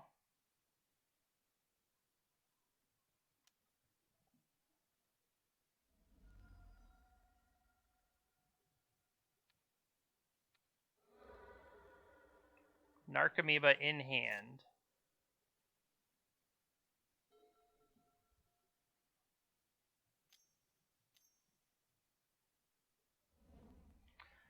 Yawn.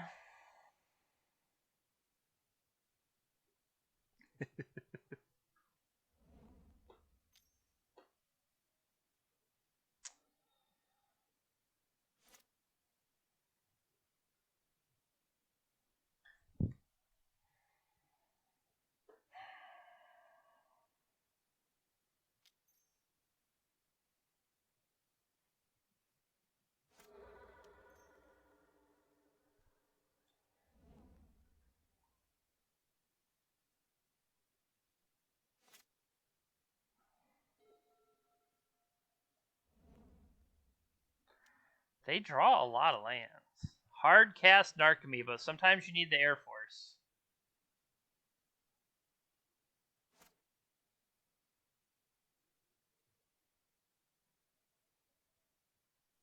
We'll take it.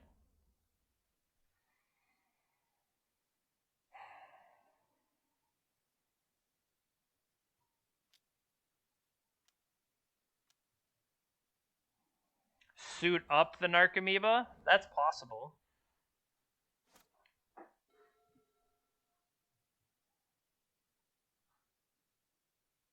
That is entirely possible. Opponent's drawing a little too well for my tastes.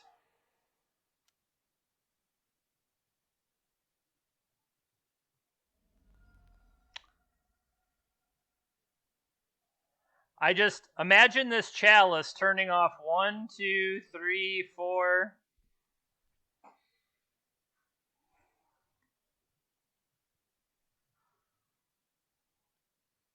Come on, give me some treasures. Do something stupid. Give me some treasures. Man. Yeah, I agree.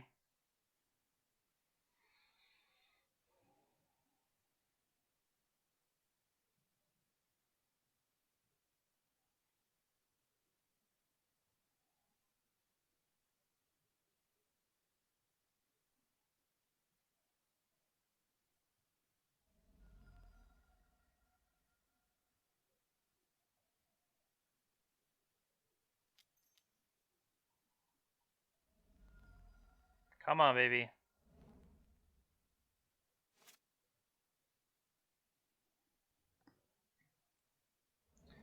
We're getting closer. I'm sure they have a third swords for the Hull Breacher.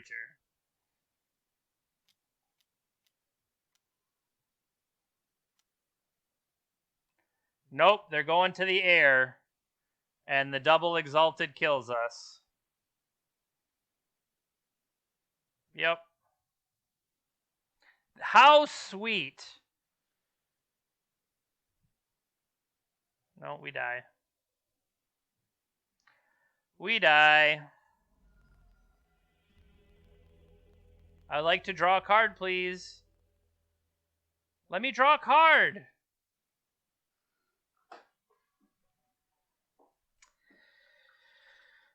Oh well. Who knew Bant Stoneforge 1-drop deck was the right thing? It was... Whatever it was too good. They couldn't show me the last card. It's not fair to show me the last card. That's the only possible explanation. Womp womp.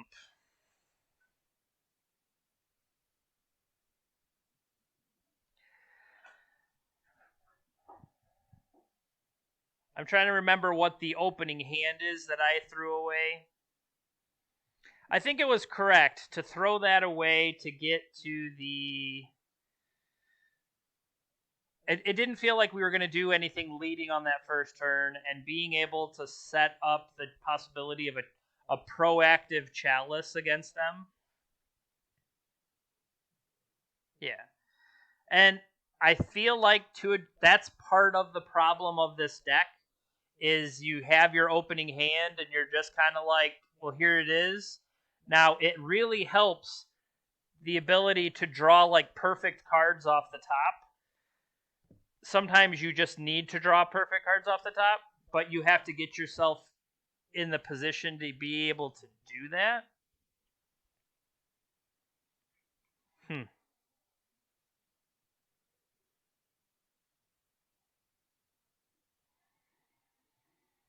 I know that I put. So this one defense grid main, this is probably just greedy. What could... I had moved that in from the sideboard into the main when I cut the Force of Wills out of the sideboard and put Raven Form in originally. I'm finding more and more, like, Brazen Borrower is just good. Maybe a second Brazen Borrower. Would that necessarily really do anything for me? Whereas Defense Grid in the main plays that protective role that we've talked about with White, right? With White having Teferi, and maybe I should just play the White version. I think if the next time around, if we do choose to play an Echoes deck again, I think I might convince myself to finally play the White version. I mean, we did play it in a prelim in 3-1, but I like the ability of Mentor, like in the same positions that where we played that Sai or something like that, to be able to play Mentor and spit out a bunch of idiots. I think that can help win some of the games that the other ones can't. I don't know. That might not be true. I might just be picturing in my head how I want the narrative to be. I think what might make more sense here, let's take this existing thing and make a copy.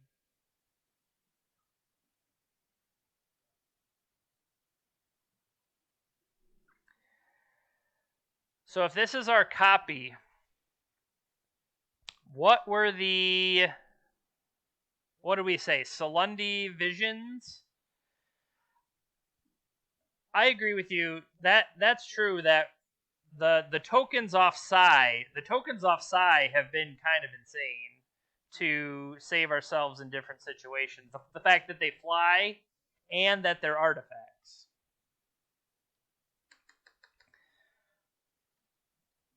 Seagate Restoration.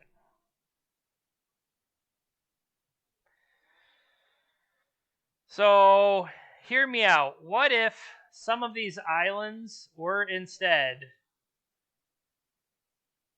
Seagate Restoration? And then, like, do we go with that as a plan to try to get Force of Will, or just have more available gas?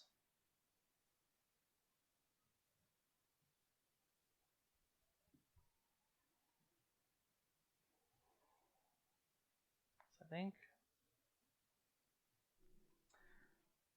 round's almost over.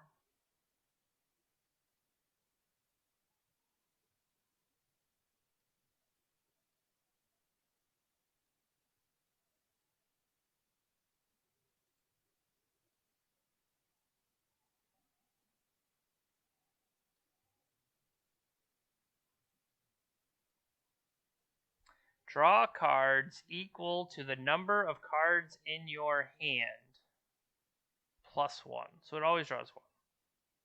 And then you have no maximum hand size.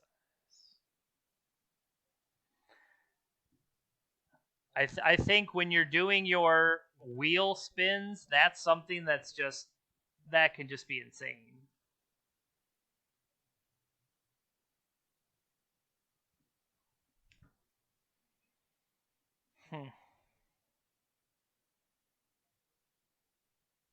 Is there any way to make use of this? What am I trying to say? Is there a way to replay?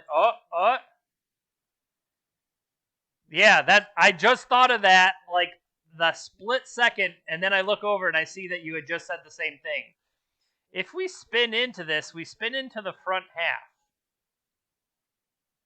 That seems good.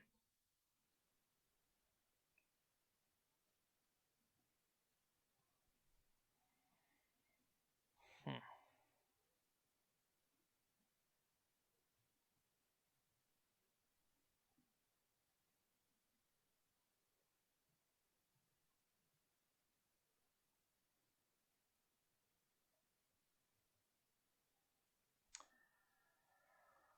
Shuffle your library, exile the top card. Until end of turn, you may play that card. And then when it says, so this card is exiled, and then I may choose to play either half of it. Yeah.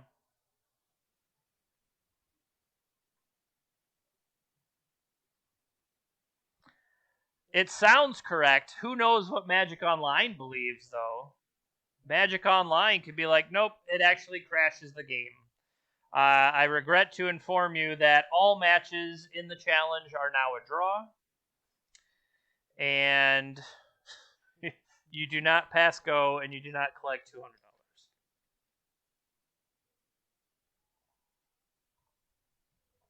Yes, you may. A lot of times I probably have played my land drop before an Urza spin, but I know I have purposely not, and then hit like an artifact land off the spin, and it has been worthwhile. So because it says play and it doesn't say cast, due to play, you can play the lands. Restarts the game, but instead you are now playing Cat Oven. And oh no, you are now playing Cat Oven.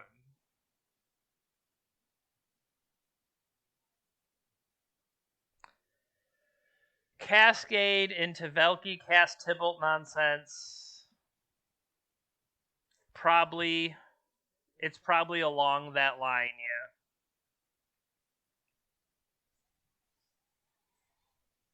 What else would we change? Would we... So I moved that defense grid out. Do I just put the defense grid back? Now it's a legal deck. But I feel like the one of defense grid is either just not going to come up enough or too greedy. I think potentially I should lean into it more. I can see having like 2 defense grids and then playing against Death and Taxes and just being like, oh well, I'm an idiot.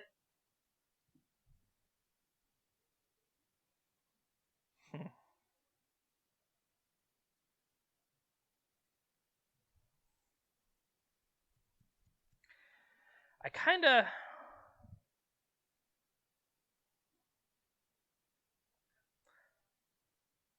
trying to think of silence. Well, that's why in the white version I was Teferi sure feels like silence, right? But also, it's a lot harder to play silence when I'm so dead set on resolving a chalice.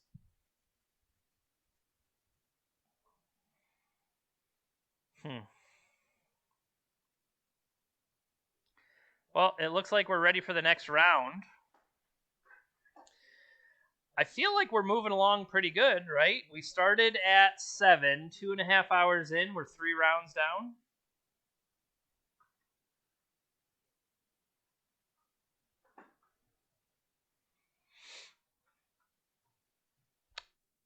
Hanging out down here. Oh, they're in for the long haul, I guess.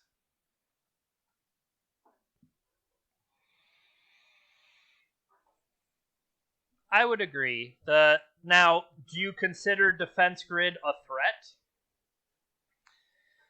Defense grid is a defensive measure, kind of like Chalice of the Void is a defensive measure.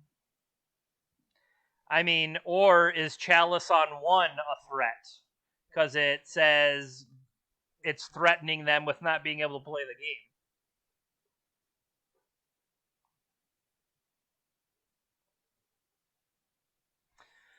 So, Defense Grid says you can't interact on my turn. Chalice says you can't play those cards on anybody's turn. So, Chalice could be more of a threat. Round 4.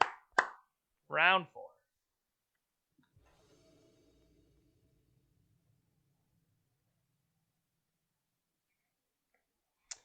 Won the die roll for a change.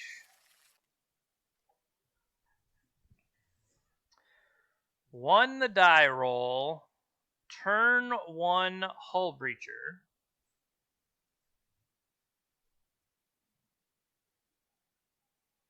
The question is turn 1 Hull Breacher even any good?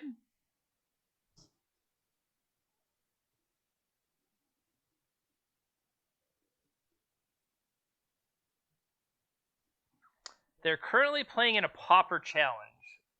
That makes me think they're a grinder, which makes me think they're playing blue cards.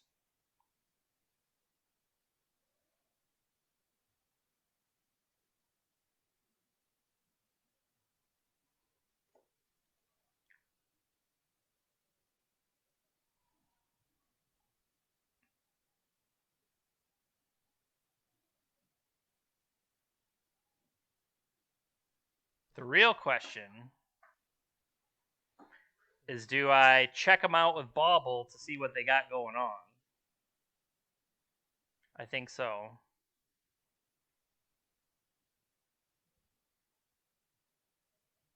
I think we check under the hood over there, see what ACG's got going on.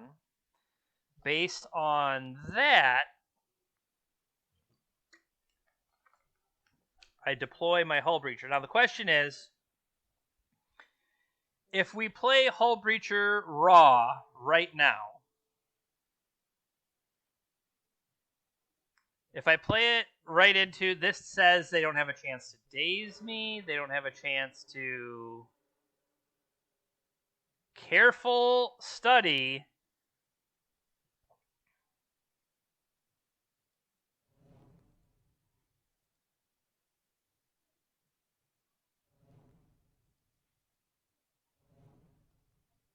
I'm going to let them try to careful study.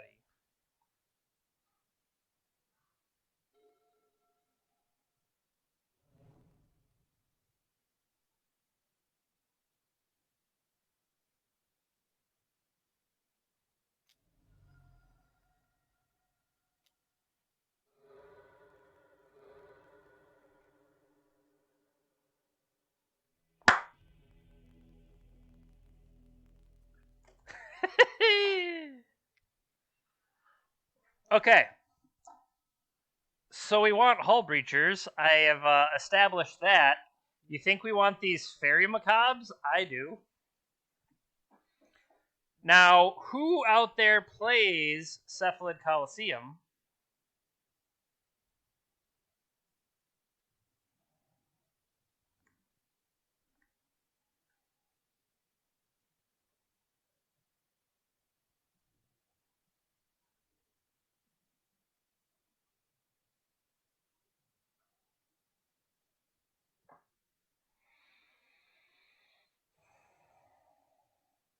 I mean,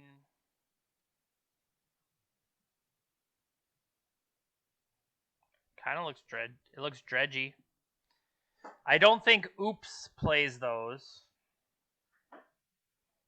So, Fairy Macabres, yes. Defense Grid, no.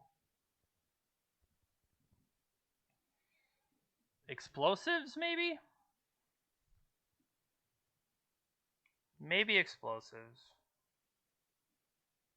Tormod's Crypt, I think, is better set up as Karn board, along with most of everything else here.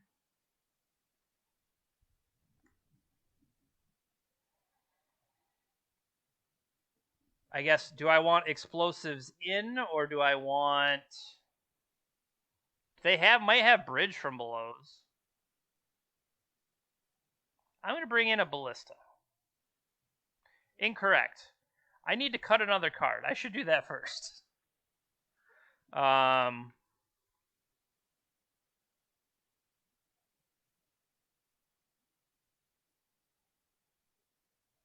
My Trim and Emery. I'm going to do this first and foremost.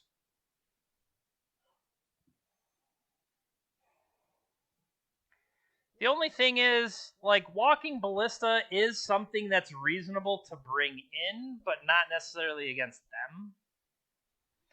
Did we close that list? Leyline.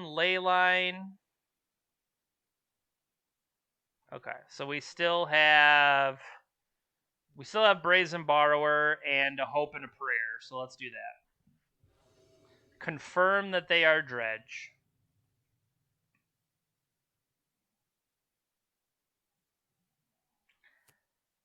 This is a turn 3 Hull Breacher. That's not good enough. Theoretically, could have trimmed a Chalice on the draw. They're mulliganing. I'll mulligan. Hey. I like that. Keep Ship and Island. They boarded up to 61. Well, crap. Now they're going to deck us. I can't compete with 61.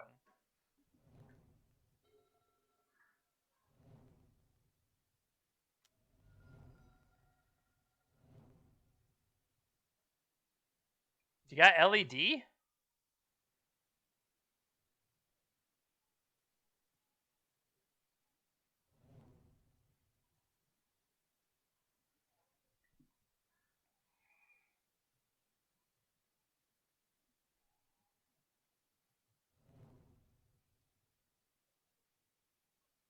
What is this for?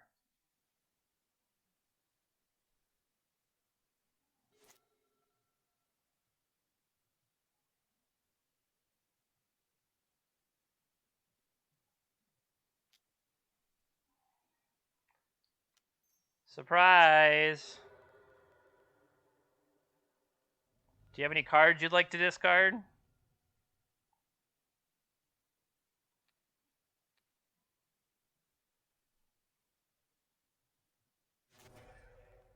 Okay.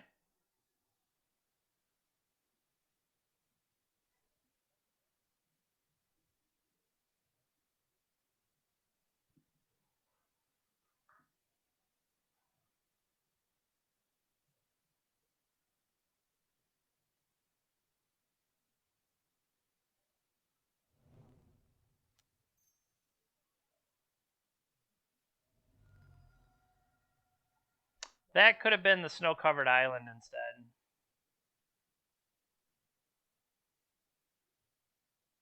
Because that gives them 2 targets for...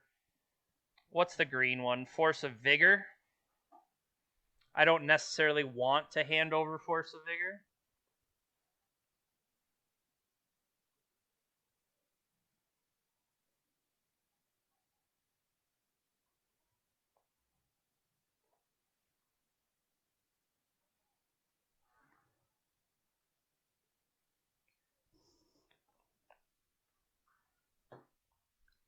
I mean, right now, there really is no payoff for this Seat of the Synod. That's true. I guess I will accept if they punish me in that way, and then I just continue to beat down with Hull Breacher. But I don't know. We might have reached a... Opponent is going... Well, no. We already saw that they are double queuing, so it is entirely possible this is not Salt. This is just, all right, well, I'm going to focus on my other match. That is entirely plausible. But I feel pretty good with how this is set up. Lion's Eye Diamond setting up their dredges. Hull Breacher kind of turning off Breakthrough.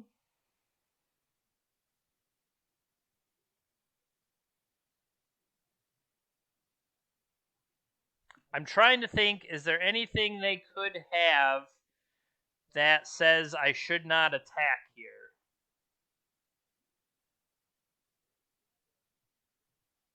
I can't think of anything.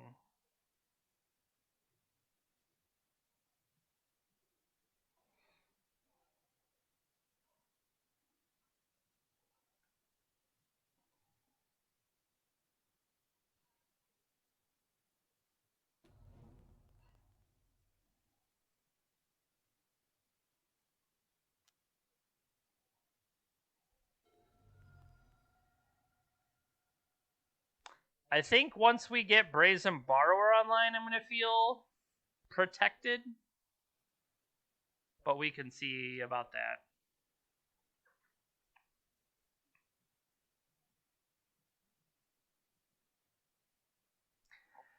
Well, Faithless Looting gets countered by the Chalice, even if you pay the flashback cost with a Lion's Eye Diamond. It still gets countered because the value is 1.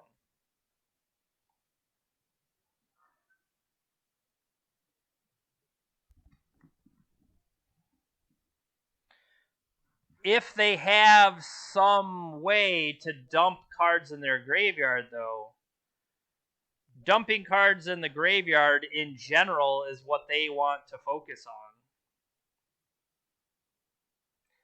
I mean, they could even...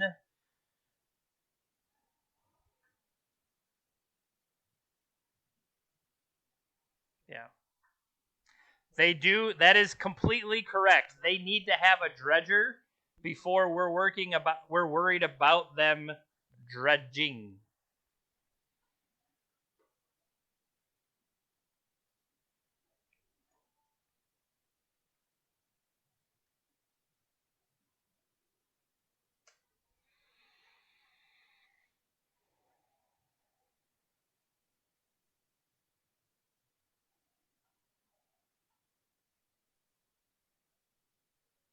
They could get their dredge on.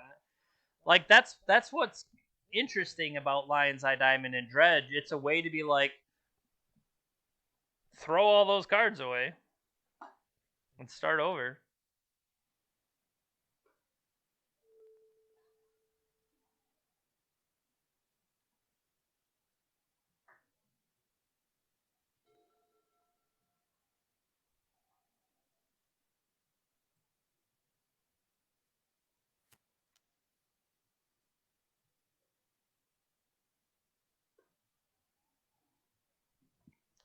I am not fighting their hate at all.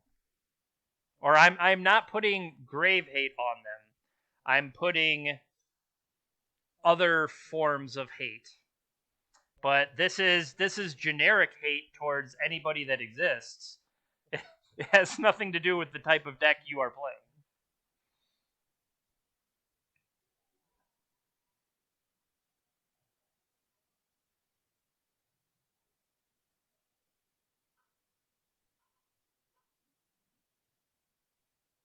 Yes, like we were talking about Tormod's Crypt out of the Karn board. Well, that does get answered by Leyline. Whew.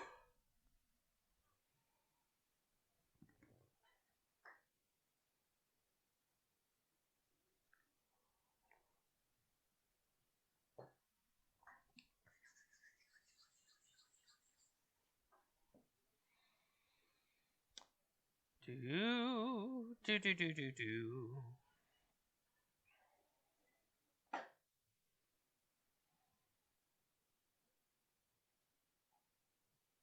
Yeah. The best stuff to target them wholesale does get stopped.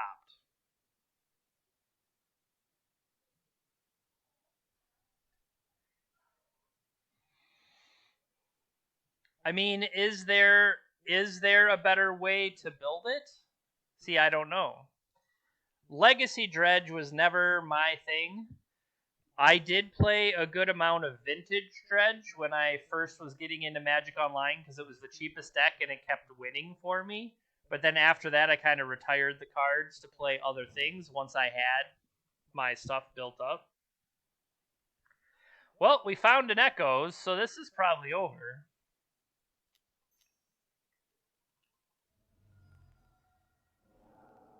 Yep. I did not even think about throwing away my, what do you call it?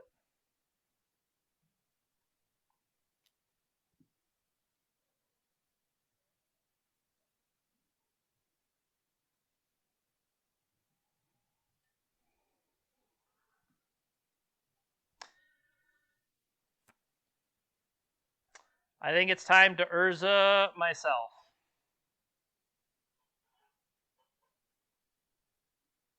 Urza's Bauble myself. Excuse me. I wish we could choose what our treasure tokens were. I want one of Scrooge McDuck diving in.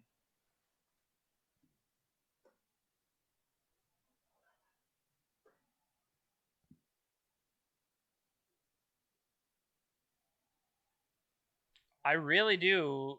This is a Hull Breacher deck through and through.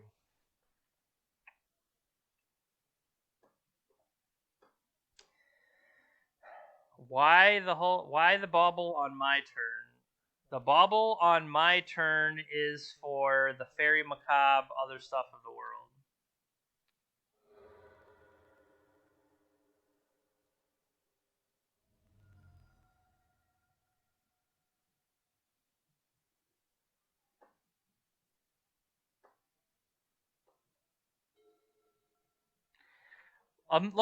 Look at all these islands. These islands could be so many spells.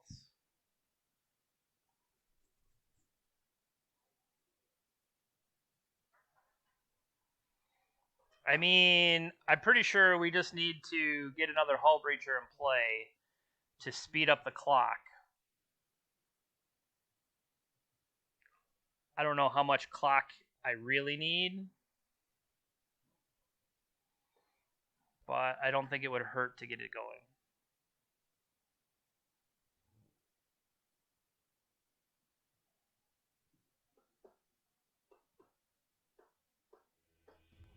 Ta-da! Good luck in your other match, opponent.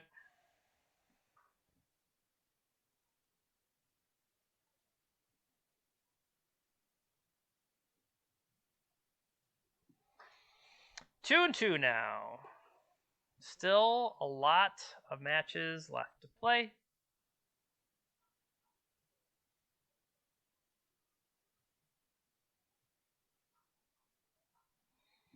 All right. I think it's about time for another crossword puzzle.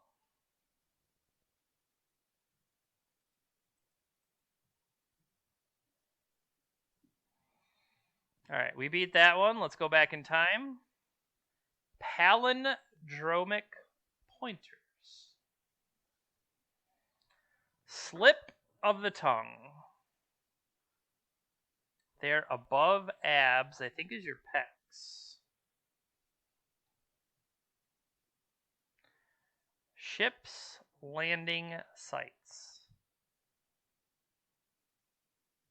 Docks.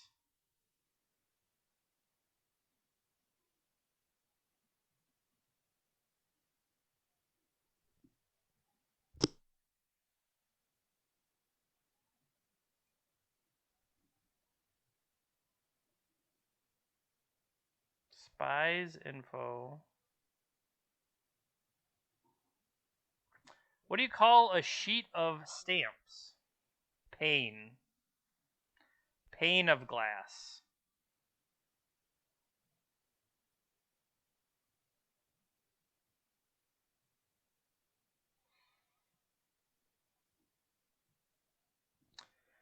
Volunteers words. Rural's opposite, urban. Congratulatory lead-in to girl, Ada. So here is going to be our palindromic ones, I feel.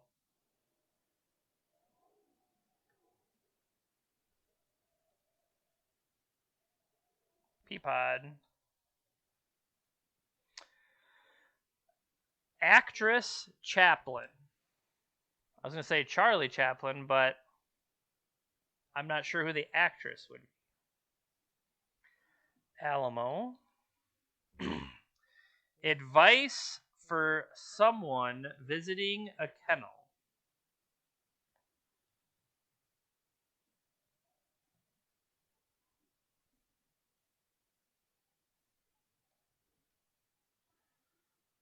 Step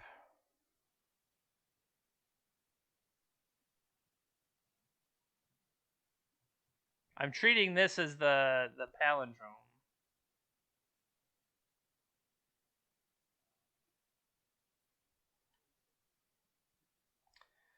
Do doubled.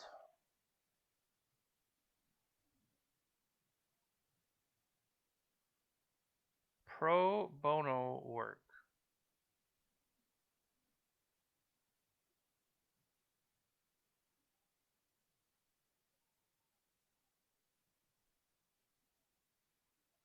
I don't think that one helped.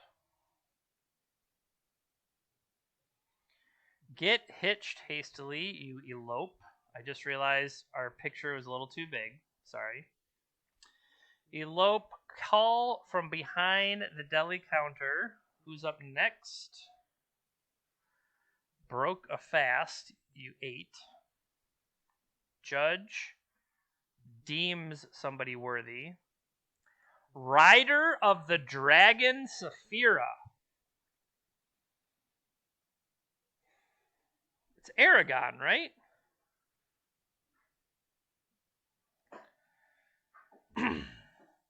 Doctors Org, the ADA, MDA, American Doctors Association. Advice for a bard who's frightened by Pictionary.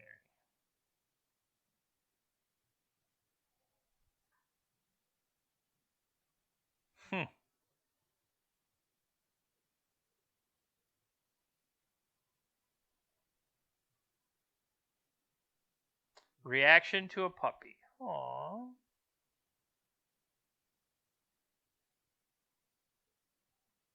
Delighted toddlers a man.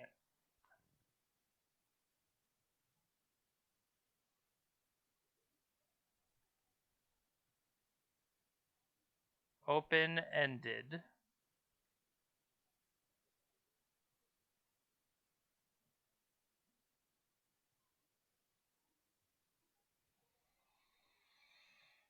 Draw. Ward.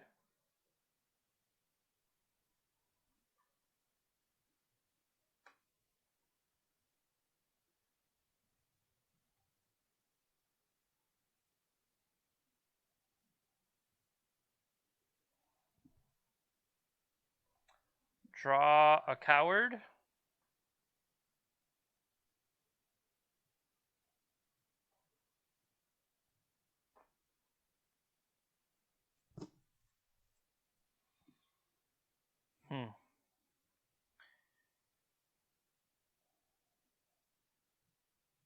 Shaggy Tibetan beast.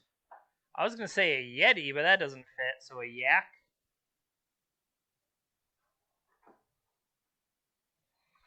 Questionable advice for somebody in need of money.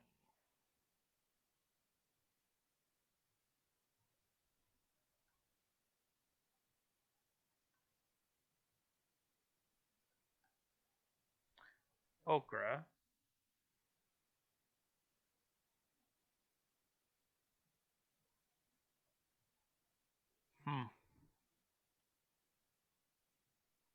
Aretha Franklin. Greek. Mars is Aries. Driving aid.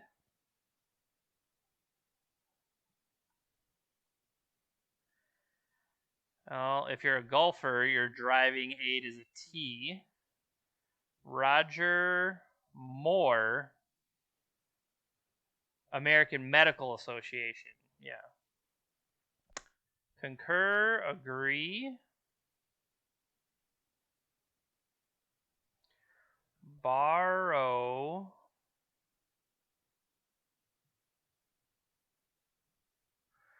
Borrow or rob? That is certainly questionable advice. A little quarrel is a spat.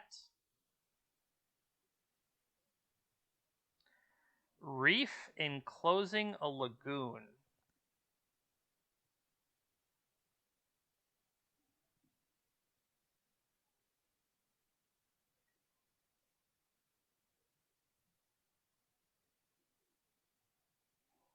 Is that atoll?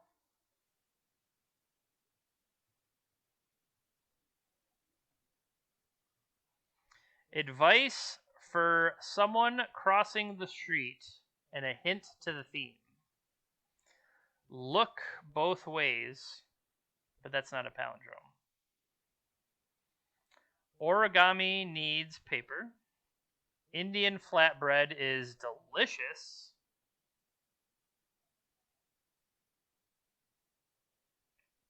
Wedding destination. The altar. Burst onto the scene. What's a song a diva memorizes? I am not sure. Calm down in the chat there. It seems like you might have different viewpoints on something, so just let it be.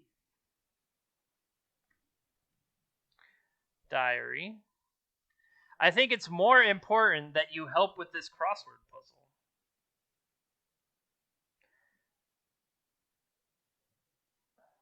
What? Oh, is this roti bread? Because this is Akron. This is Akron, Ohio. So this is probably roti bread, not naan bread. Illuminating gas would be neon.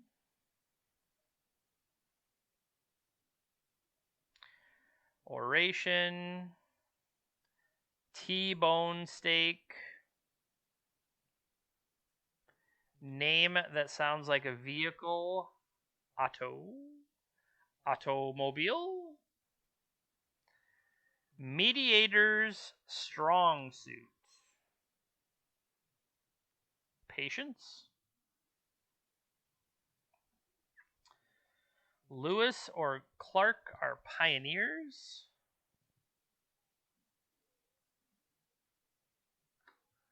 Step on no pets. Sounds weird, but it works.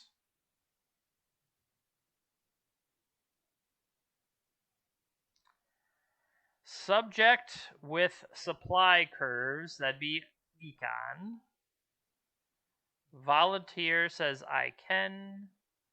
Important book group. Canon, right? Your due doubled. Something here feels wrong.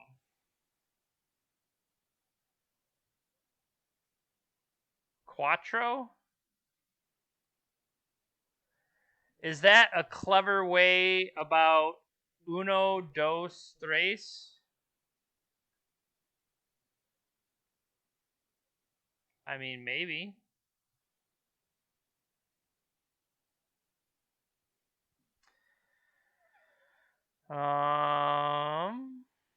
Toga party.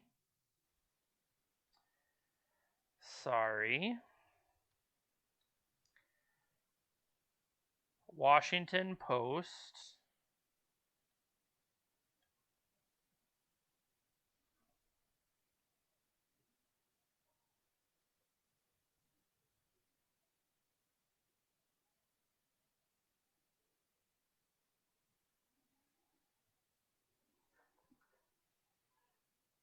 Look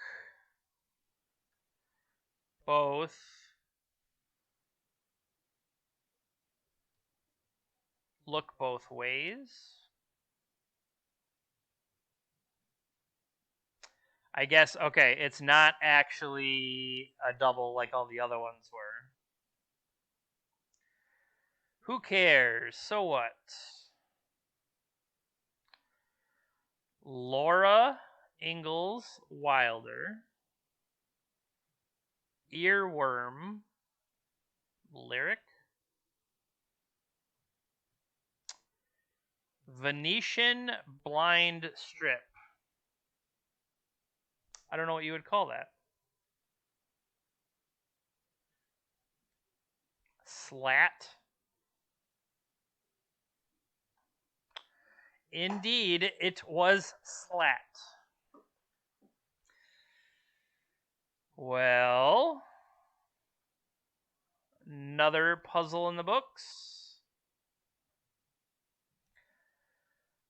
What else we got going on out there? So we could check into how many people did we say we had today? 78. 78 people. 7 rounds. Top 8 cutoff looks like 2 X and 2s out of a potential 18 people. I do not believe we are going to be in that pool, but after 4 rounds, we're sitting right here. So we could mosey our way over there. We could sure try.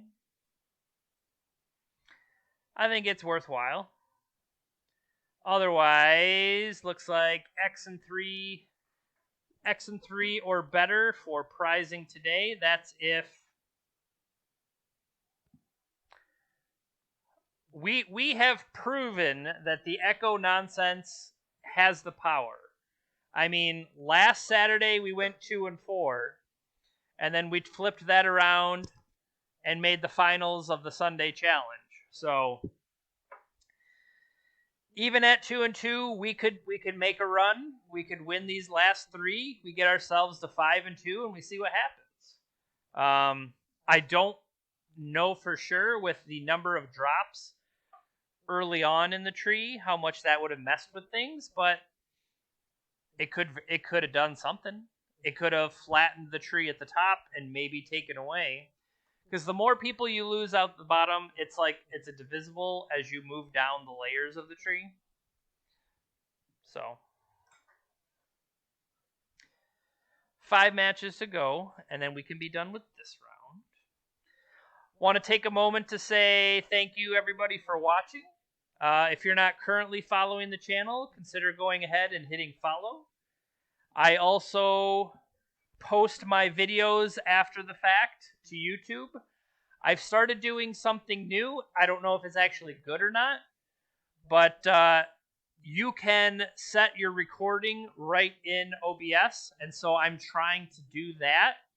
And then I added like a title card and stuff like that, so I'm trying to do something a little bit different to maybe edit out some of the downtime, but also putting everything together in one big video instead of, and then putting like time stamps. So before I would go in and I would chop the video up and then it would just like smash together. Instead, having just, like you can fast forward to this point or you can fast forward to this point. Let's actually bring it up. If you hit !YT in the chat, it'll take you to my YouTube playlists. So then here's the new one I did. And actually, I called it a playlist, but I think there's technically only one video there. Yeah, so see, I put a little title card. Oh, hello and welcome. Shut up. If you hover over these, it'll tell you when the intro is. Now this tells you I'm in round 1, round 2. Okay, so that worked by putting these little chapter comment things like that. So consider going to YouTube and hitting the bell, or no, what do? You subscribe to the channel, and that's enough. If I'm nowhere near this, and I probably never will be, but it's 1,000 subscribers before your YouTube channel becomes monetized. That's a long way away and is a nice dream, but it's not going to happen. Instead, I wanted it more to be... So we're coming up on our 1-year anniversary of the stream on Monday, and that first 6 months or so, I didn't save things. Twitch saves them for an amount of time, but I guess I never realized they expired and went away until I went back and looked for one, and then it wasn't there anymore, and that actually kind of made me sad. So I started to take it was right about the time of the Eternal Weekends that I went in and I started to chop videos up, take before my stuff expired, and put it up on YouTube. And it's probably going to be worthwhile to go back to that eventually and try to smash them together. Because right now I have it as a bunch of individual videos, and I don't know, for purposes of just watching them myself, I don't mind it. But I've always liked things more like in a playlist form. Like I can watch round 1, I can then watch round 2. Apparently, I read YouTube. I don't want to say puts out propaganda. YouTube puts out useful information from their perspective that lets you know what people tend to want to engage with more.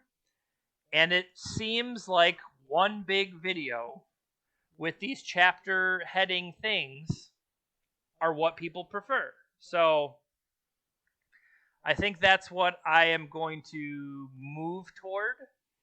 If that is what people prefer, then I can accommodate that. So that will be my plan, is to try to accommodate that.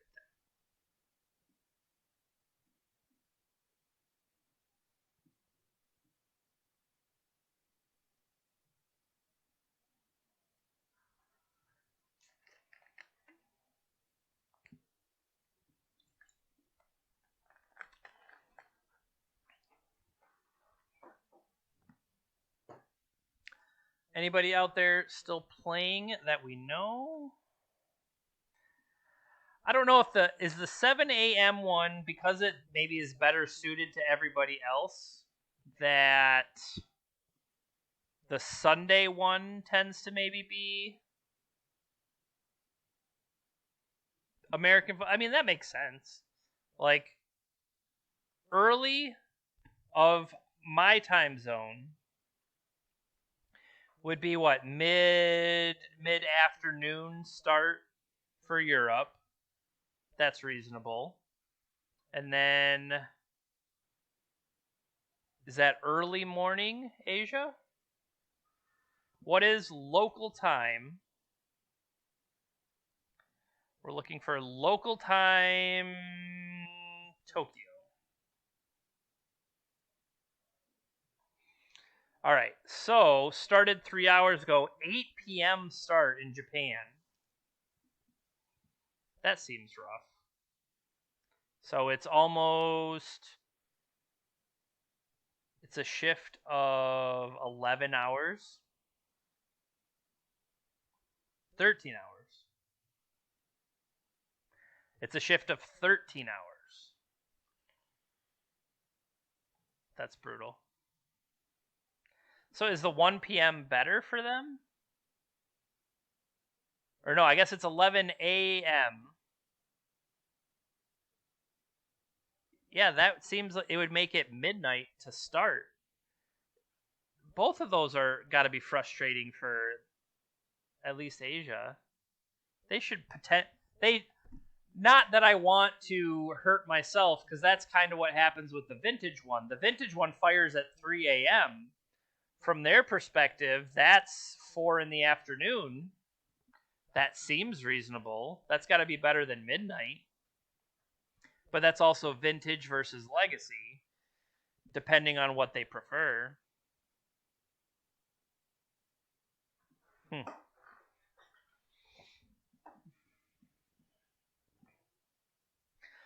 The other thing I was thinking about is, in this new YouTube format, I don't have to cut out all of the crossword puzzles. But maybe I should. I mean, I didn't think about that part. That would help my... How boring is it going to be to watch a YouTube video from the past of somebody filling out a crossword puzzle that you can't interact and help with? Yeah, I guess I would. I'll have to.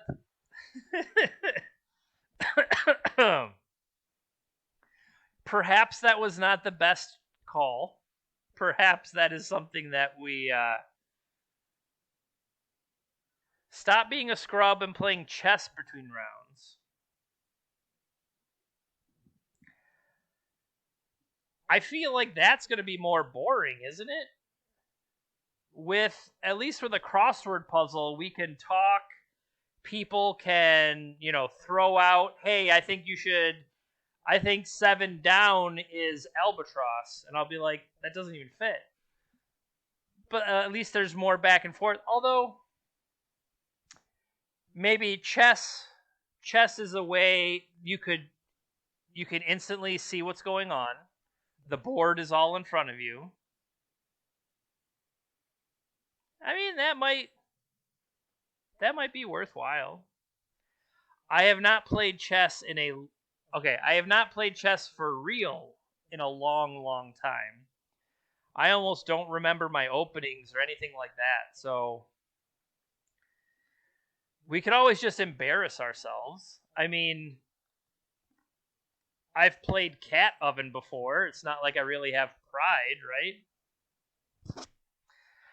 I am also, what do I want to say? It's hard to embarrass me because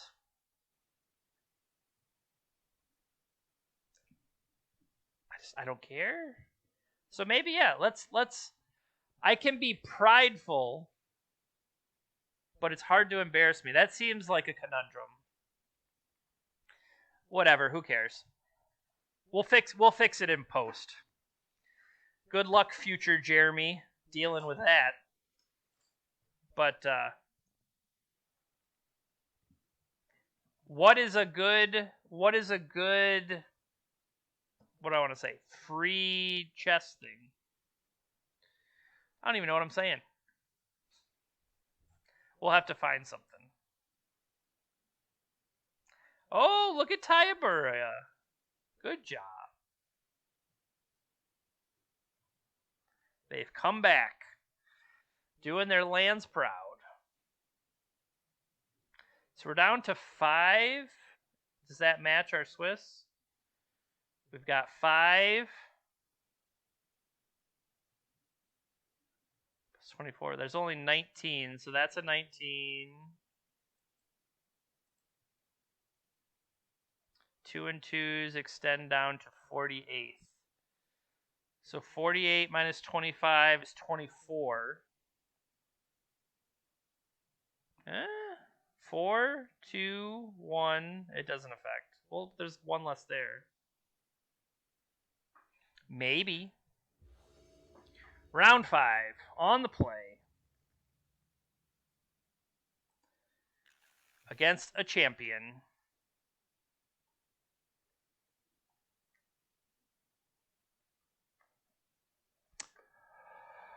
Close. No cigar.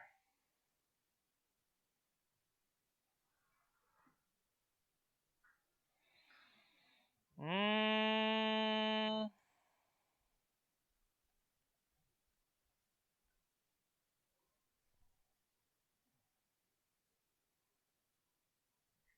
mean, it has a hull breacher, but it doesn't have anything to do after that.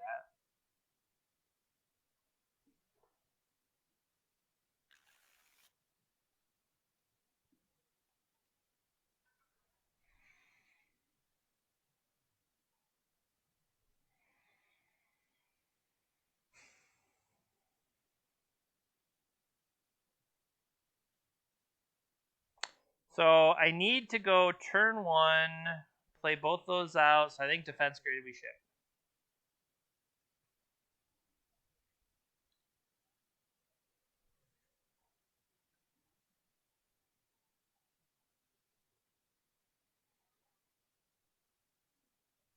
And we'll lead Seat, Pedal, Emery.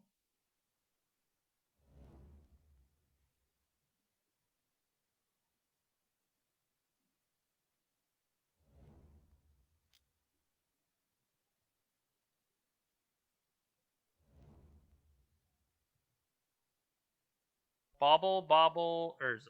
Okay. Theoretically, we can also play Karn next turn.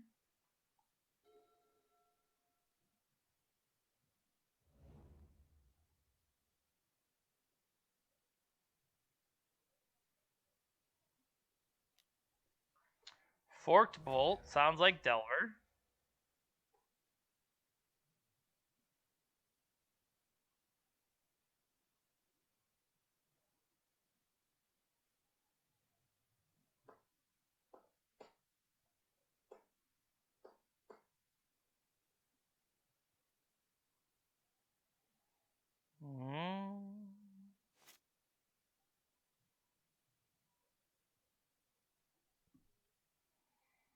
So they do Forked Bolt has the ability to embarrass something like Brazen Borrower.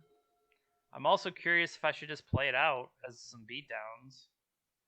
What did they keep?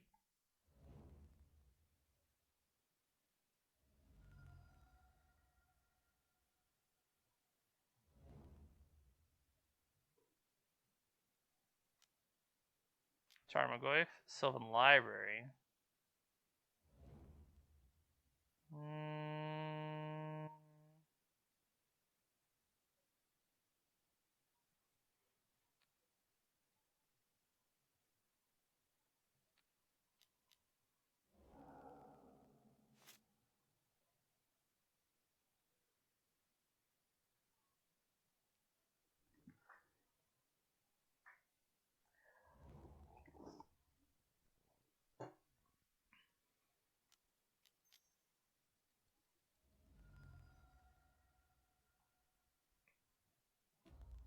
Okay.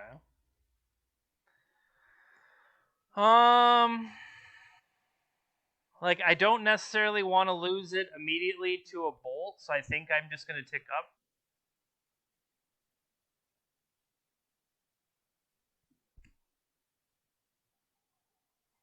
Then again, if I were to get Liquid Metal Coating, that would let me start doing stuff. No, let's just tick up.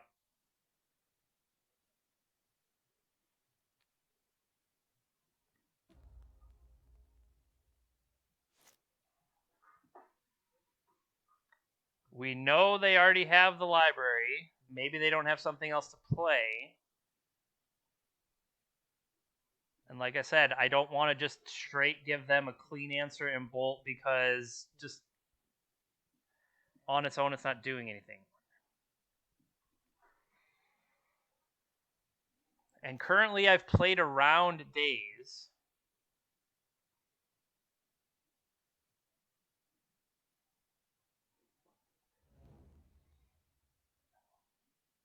Didn't want to just redeploy. Felt like they needed more. This could be Sylvan Library again.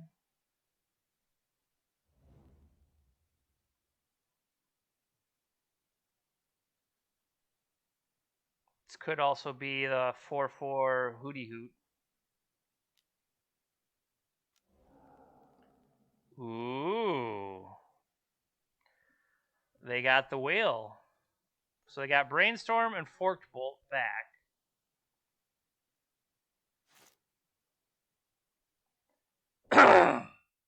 It's time for everyone's favorite.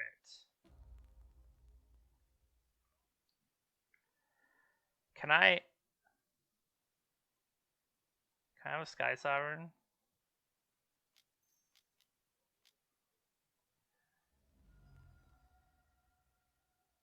Come on, resolve. Bang! Going whale hunting.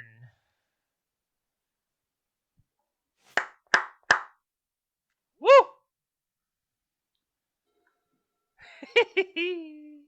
Got him.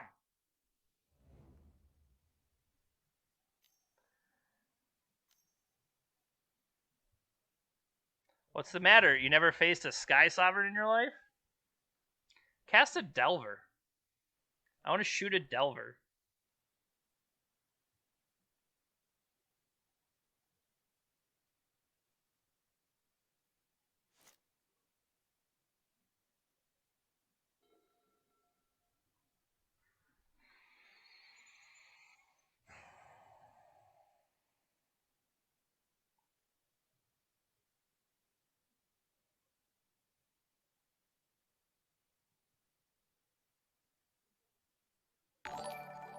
Hey, thank you for the follow.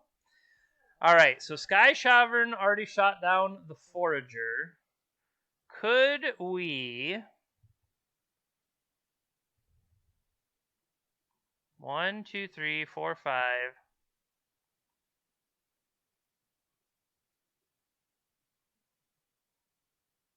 I mean, we could just attack for... I guess it's just 5.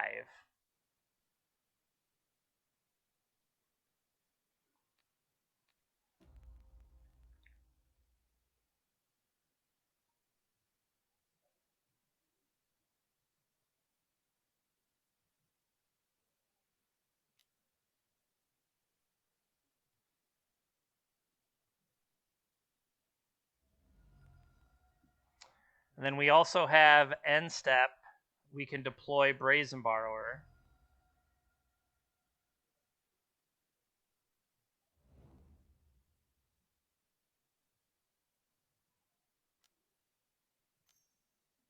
They have a Braid.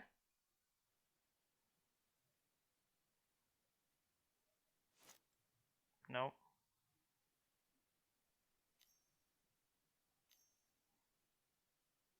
Ice Fang Coatl. That's true. They don't have... They're nowhere near Death Touch.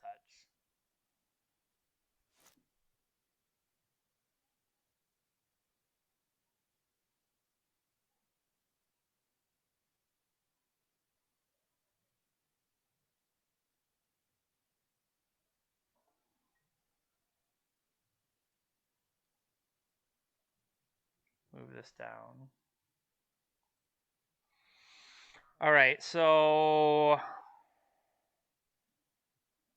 how much life they are willing to potentially spend with the Sylvan Library, but knowing that we're going to come crashing in again.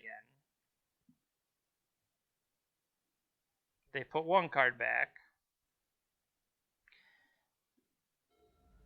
They kept one.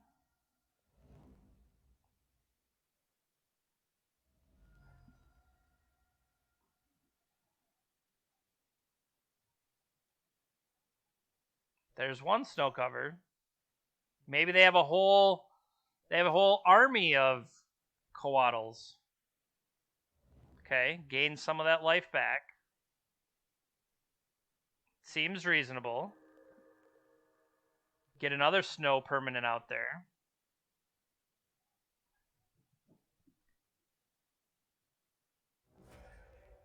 Guess not.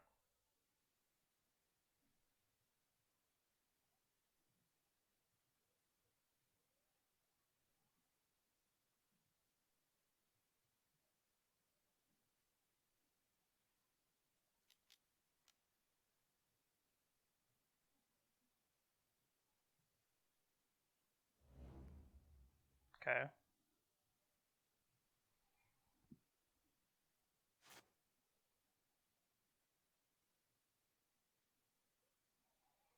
That seems pretty good.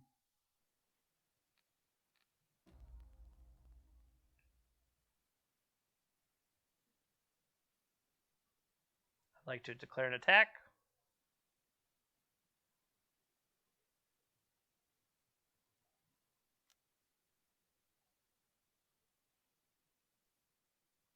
I would like to shoot your snake in the face. I'd like to deal 8 damage to you.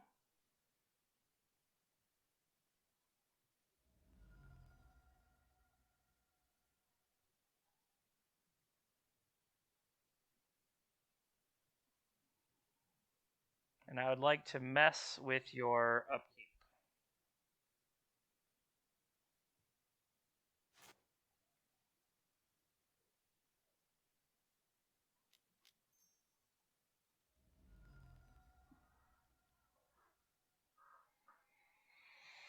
I want to turn off your ability to use Sylvan.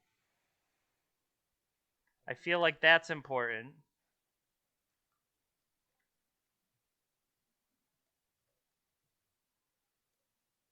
So they're Uro, Ice Fang, Force of Will, Narset. Okay.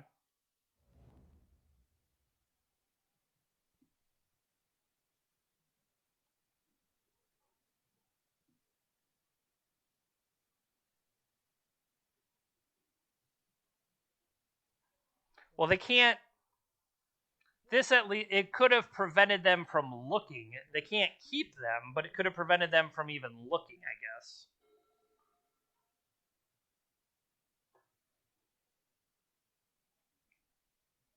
And if they have a way to deal with this or whatever, we could still just go get Walking Ballista.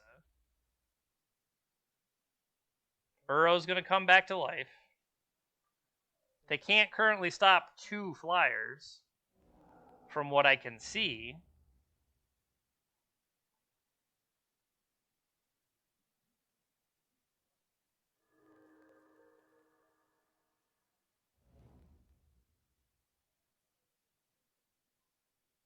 Okay.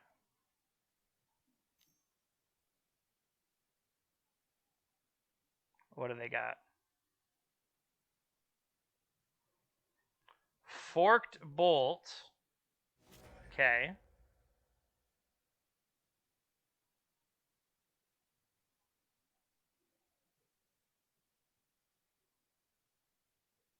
They're going to need something more than that.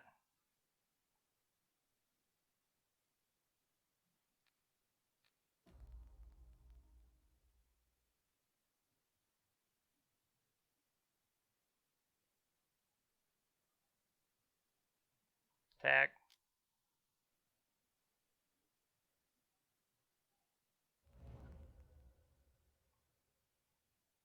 Get in for 5. Doesn't have a reach suddenly, does it? Okay.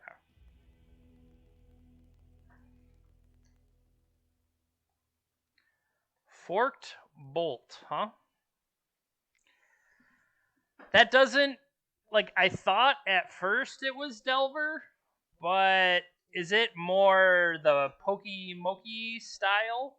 You know what I mean? Like, it's not quite Delver. I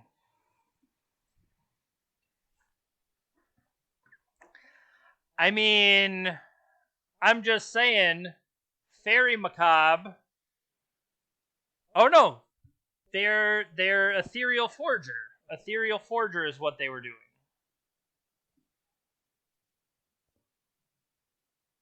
Ethereal Forger Urodex. There's got to be so many of those.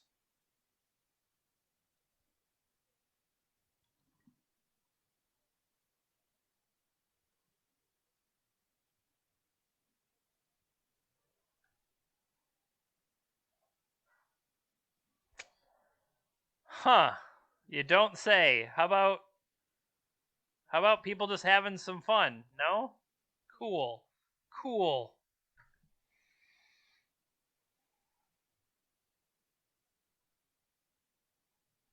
Well, I want those. We are on the draw. Probably want the other defense grid. Is this a Fairy Macabre match? It doesn't feel like it is. I don't feel like this is a Fairy Macabre match.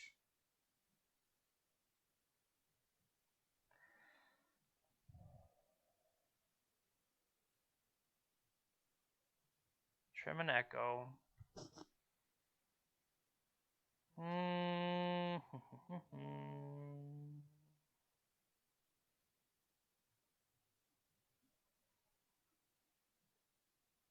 I think Psy could be useful, so I don't really want to get rid of Psy.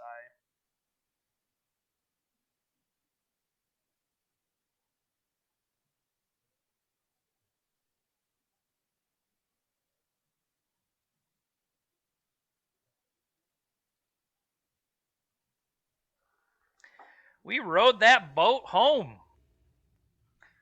Row, row, row your boat gently. Don't copyright strike me. Didn't we mulligan that hand too?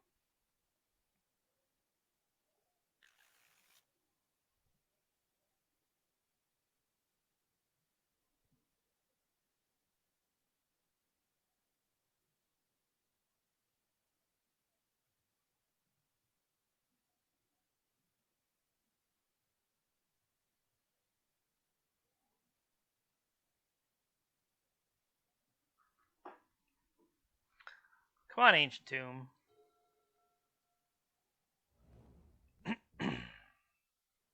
think they have Stifle.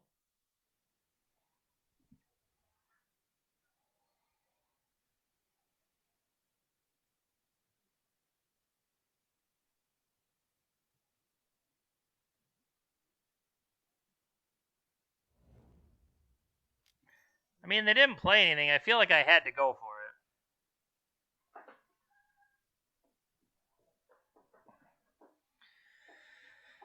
Don't daze me, bro. Force Chalice. Ooh.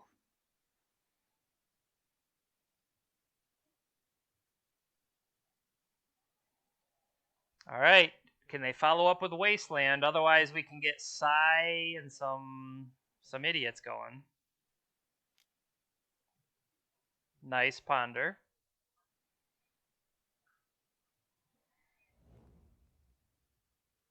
They did not shuffle.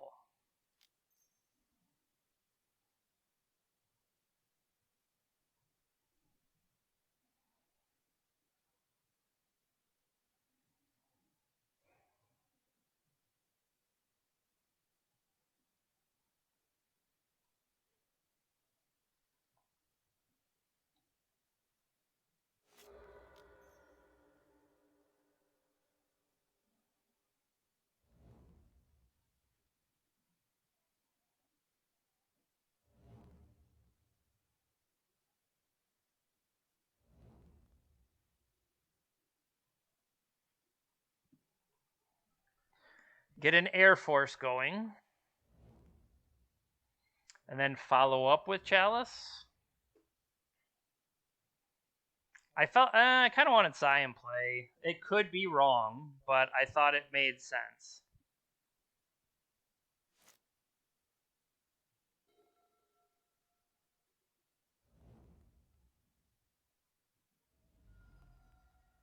I was just saying it's going to matter if they fetch Snowlands or not.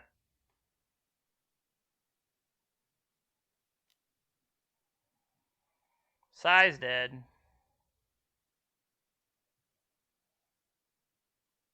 Thank you.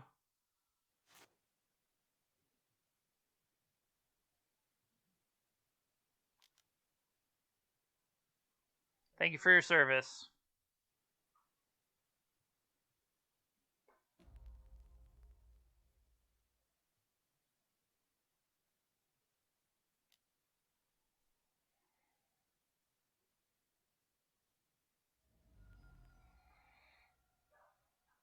Crack green off Prismatic Vista, throw out a snake.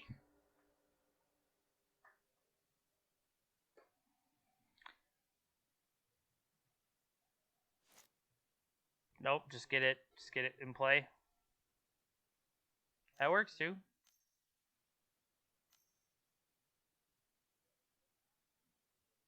Okay. Come on, trigger.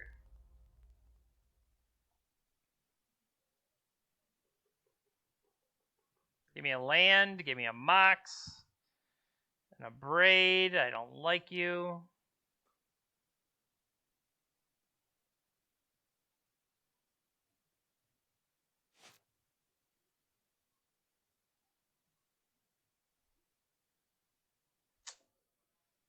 Yeah.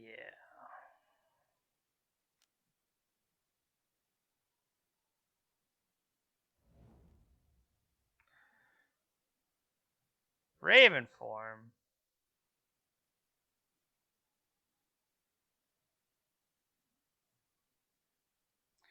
Go get that Narset. Don't let her have any more cards.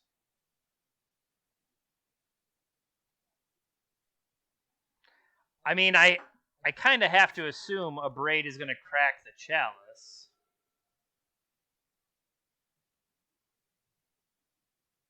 So that they can brainstorm or something.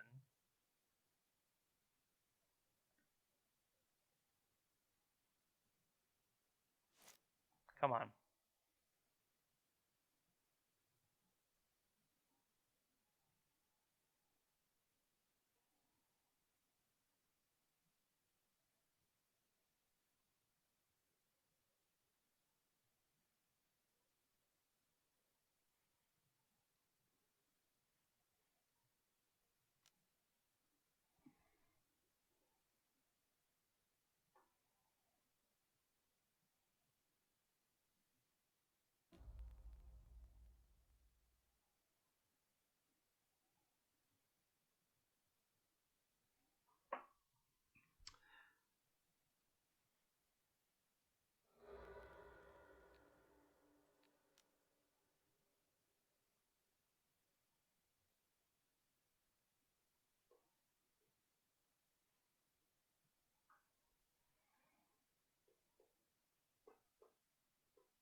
May I have an Urza?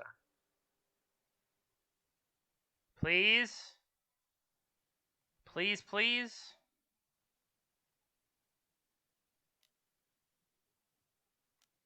Boo. Brainstorm? Huh?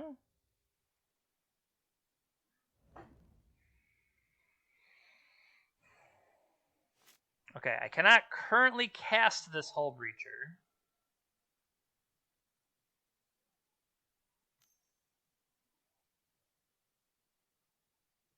That's funny that if that was not main,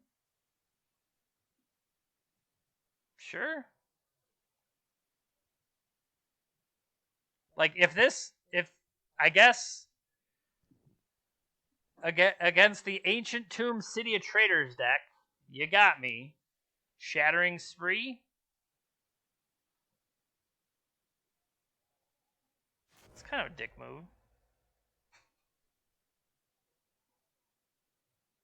They only have 2 cards left.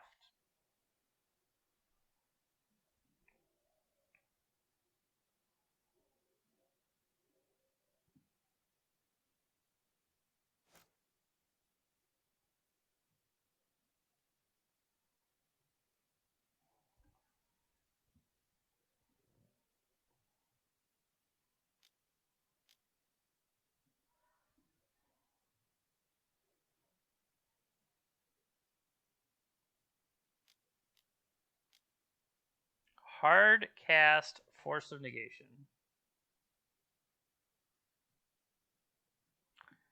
I mean, I kind of have to let that go.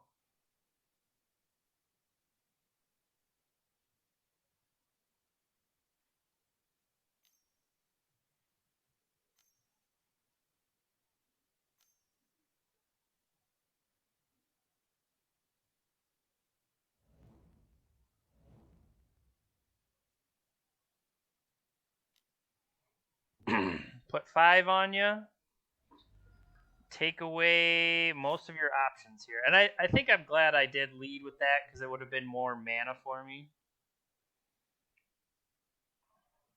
Or I should say, it would have restricted what they could have done. They got some green mana. They got to lead with a lightning bolt. Otherwise, this Uro in their hand isn't going to do anything. Nope, sorry, it was preordained. Preordained blind into a 1 top, 1 bottom. Brainstorm. They're digging.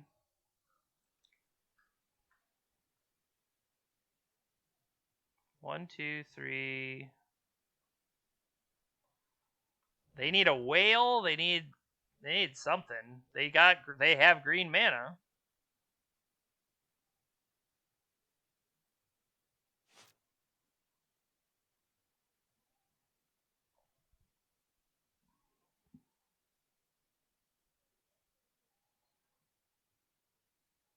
Pump up my boy. Crash in for 8.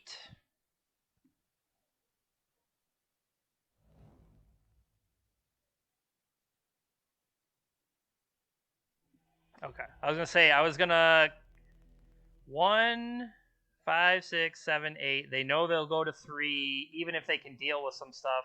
I still am gonna potentially get a spin, which could have been anything. Could even have been a boat. All right.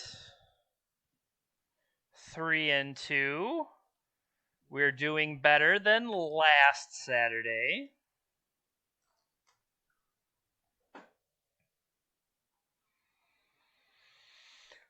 Oh, waking up, coming into my own.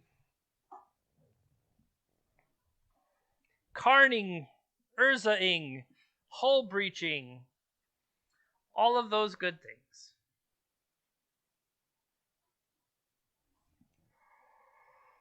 Well, I am going to take a commercial break, and by that I mean just go to the bathroom and fill my water and do some other stuff. So, all right. 4 matches in progress. I may have also gotten us a little bit of power. Now, I don't want to rehash hot Dr. Pepper nonsense. I might time people out if you try to bring that around again. If anything, I blame that for me being so flustered to not have my own end step stop.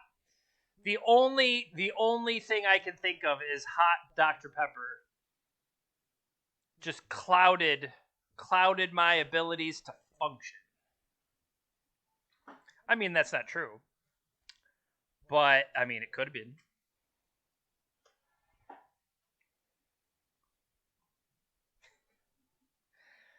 I don't know. I get fixated on some things, and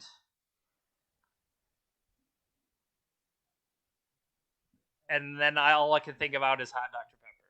So great. I jinxed myself this time. So how do you think about that? Just shut up. Like, what the hell is wrong?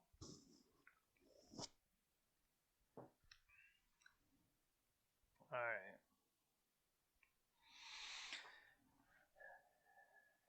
Three matches left. Viewers, chat, help me come up with an idea for Monday's stream. Hi, Lily. On Monday's stream, it'll be the 1 year anniversary of the stream. That's what it means. And I'm trying to think of something especially interesting to do. Like, I could have a show and tell where... Come here, honey. I could bring the dogs on stream. Like, see, there's a Lily. Good little Lily. Do you like being on camera? People like you.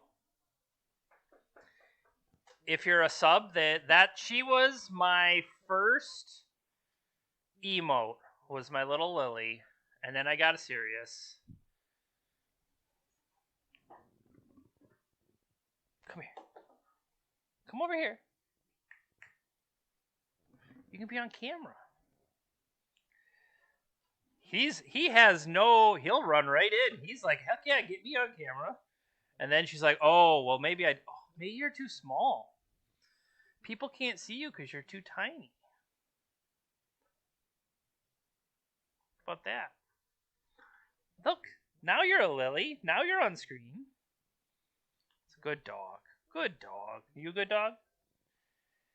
She gets jealous, though. You pet him and call him a good dog, and she's like, oh, really? I'm a good dog. I'll fight that guy. This is a good thing to do between rounds. We could just pet dogs. Petting dog. Hi, honey. You good girl? I'm sorry if you don't like dogs, but too bad. I mean, it's my stream. Do what I want. Right? Do you want the last of these super old, gross treats? I think this is the original bag of treats, because I was going to have all these plans while we're streaming and stuff like that. I think these are still the original treats. One for you. One for you. They are duck pumpkin treats. Here, somebody lick that. You lick that.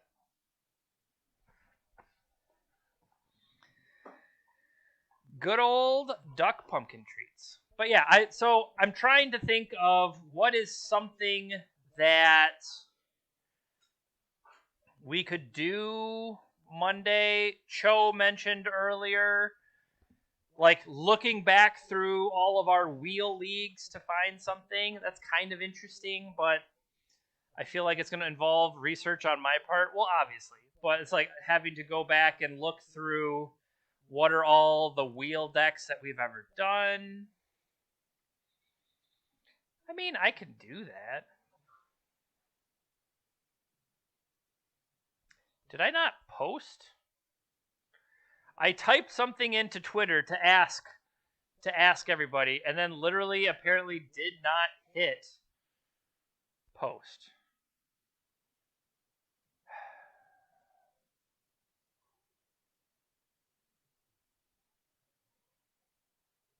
Try again. Copy. That's nice. Someone said you should do a stream. Thanks.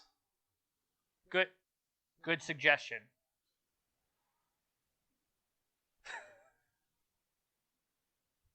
Really helping me out there.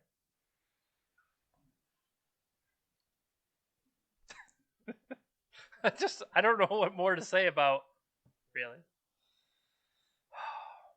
I guess we could pull up, if we go to Twitter, and we look at our profile, and we look at all the things we've tweeted over time. Like, if we went way down,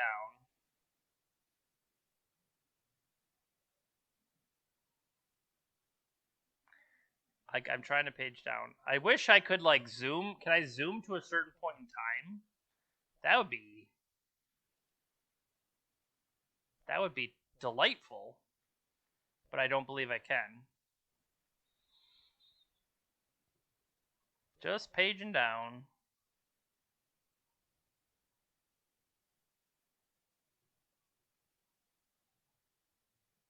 June. Back to May.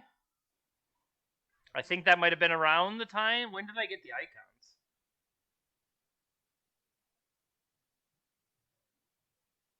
Okay, we've gone too far. We're back to 2019.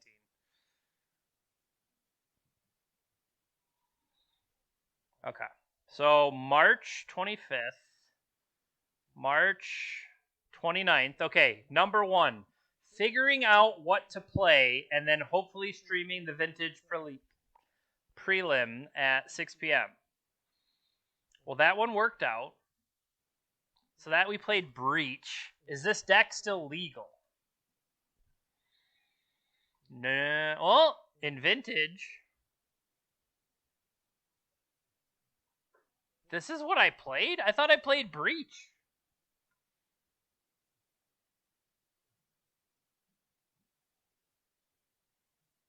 Well, I don't know. You open that tab. This is what I played in my first prelim. I'm just kind of looking at it like, well, it doesn't look that bad. I mean, we could trot this out for a league. How about that? Save image. Create a QR code. What the heck? Let's build this deck.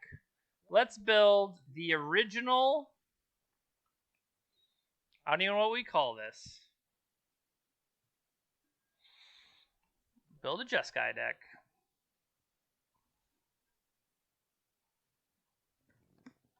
Prelim number 1. Alright, what do we need? We need Flooded Strand.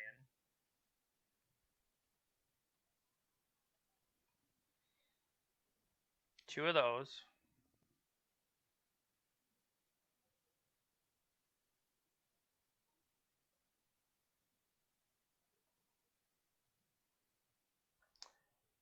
Hey, Pure Gozu.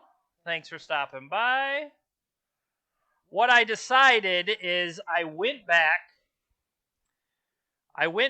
to my original stream, because this coming Monday will be 1 year of my streaming career. And so I thought, what is the literal first deck I ever played on stream? And thought, I think everything is still legal here in Vintage, so we can run through a deck with that. Am I a full-time streamer? Definitely not. Unfortunately, I am a full-time employee elsewhere. This is just me trying to have fun and sometimes succeeding, sometimes not. I should work at Burger King. I mean, you could get some pretty sweet deals. That's probably a good idea. What is the first vintage deck I ever played?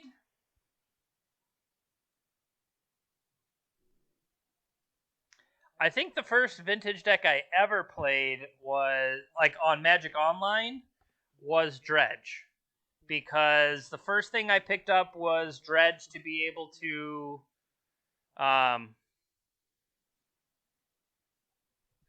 play a lot of queues. Like, the very first thing I ever played on Magic Online, like, ever, was I borrowed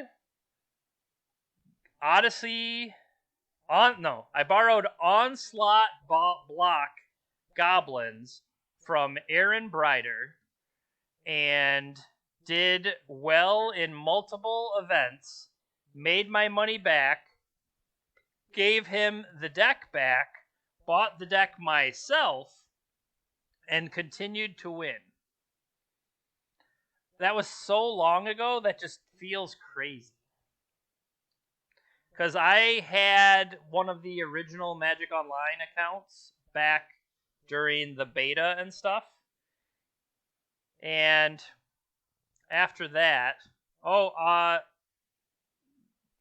Block Goblins was pretty powerful.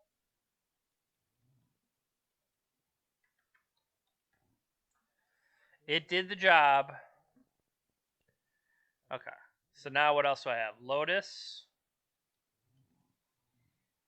Pearl, Ruby, Sapphire. I don't even care if this deck is good. We gotta play it.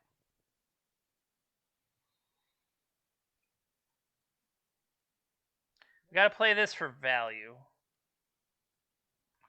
Swords to Plowshares. Do we want Yargles? We want Yargles. No, we want real ones. Move them to the sideboard.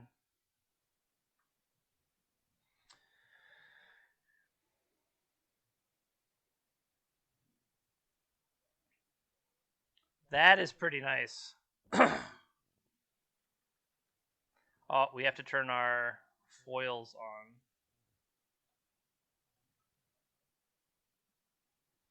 Taxian Probe. Misstep.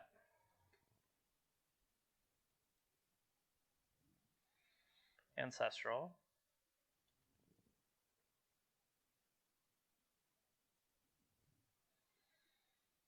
Brainstorm.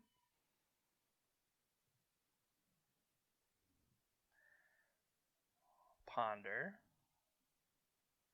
Challenges were only 34 people.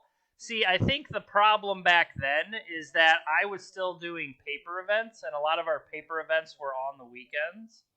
So we would have Proxy Vintage that we would go to, and that was much more appealing for me to go play Proxy Vintage than play Magic Online. The good old days were 20. I mean, that's kind of when I was playing when I got back into Vintage. All right, the next round's about to start.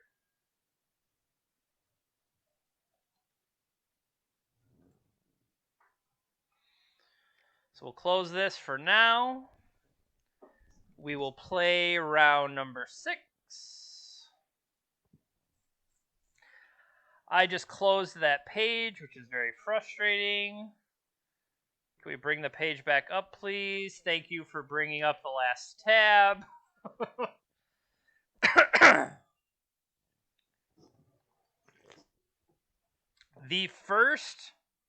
When I came back to playing Vintage, the first thing I did was take Reed Duke's Paradoxical Outcome deck from like a recent tournament and played that at RIW. And I think I made top 8, or I snuck into top 8. And I was like, oh yeah, I want to do this. Won the die roll.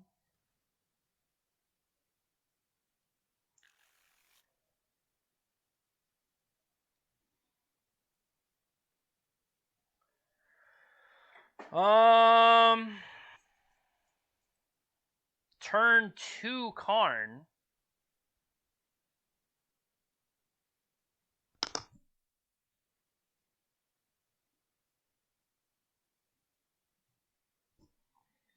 Turn 2 Karn, turn 3 Karn. If they don't do anything else. I don't know what they're playing. I'm going to try it.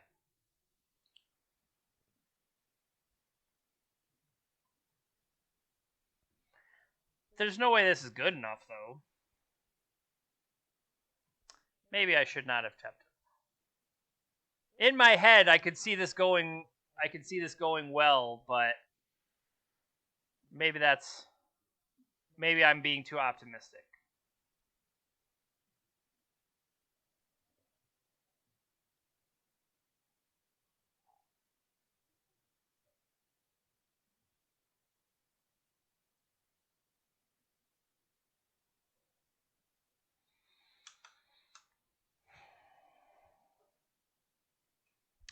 Oh, thank you. That is much easier to do. Much, much easier. Appreciate that.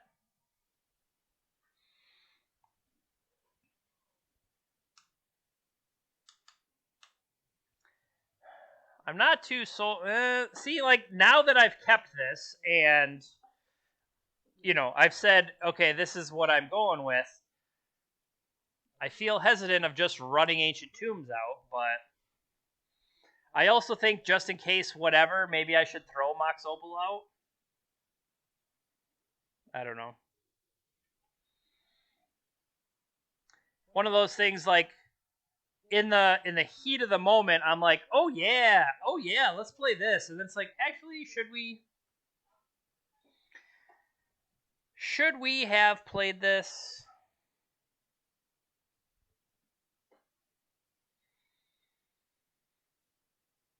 I don't know. I think I got too caught up in the idea of, well, what if this works out?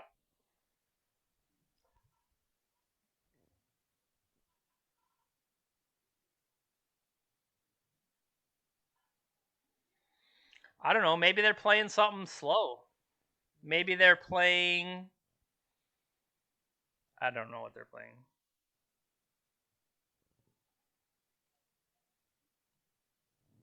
Boop.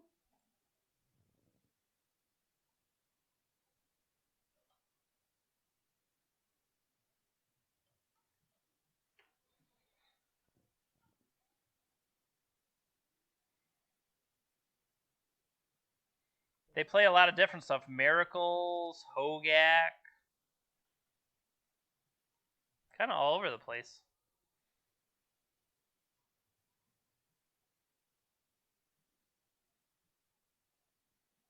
Dryad Arbor. What is this? Thrun the Last Troll? Okay. Interesting. So they apparently have a really big range.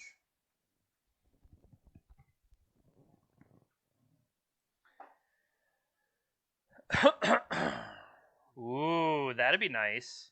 They play out a bunch of artifacts and then we just Karn them. I'm liking it.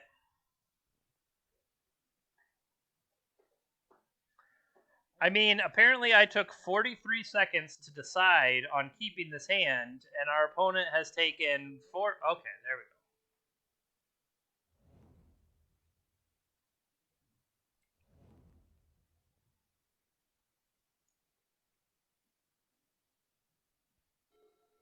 What you got? Show me, like. I like the idea of Once Upon a Time.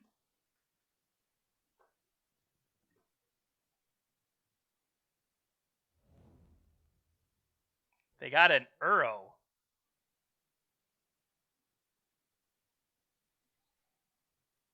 Okay.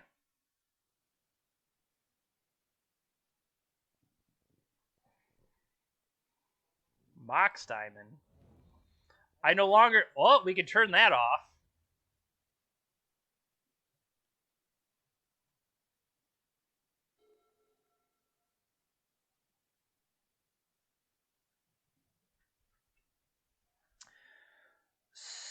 So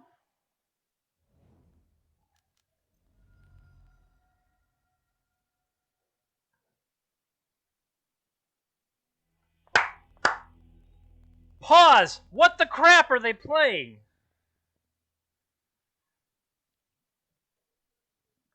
I mean, they play a lot. Is it this thing?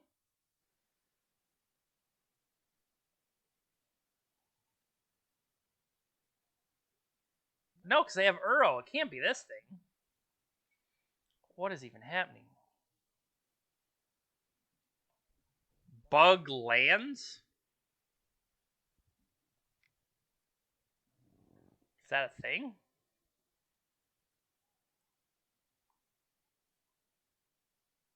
They've played a lot of Hogak before, but that seems... I mean, Mox Diamond kind of has to mean lands, right?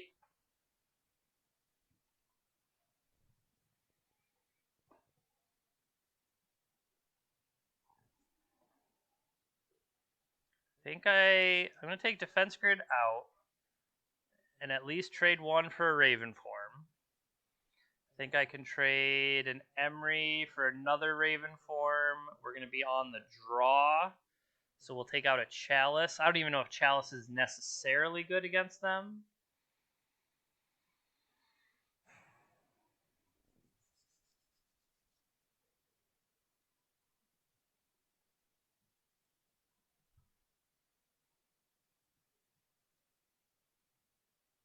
I don't know. I can't convince myself that the Fairy Macabres are. We did see Uro. We saw Uro and a Caracas. I mean, it's like some kind of lands deck.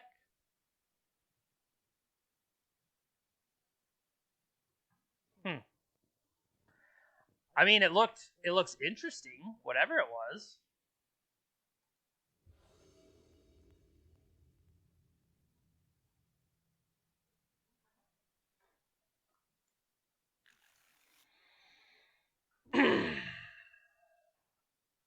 They have mulligan to 6.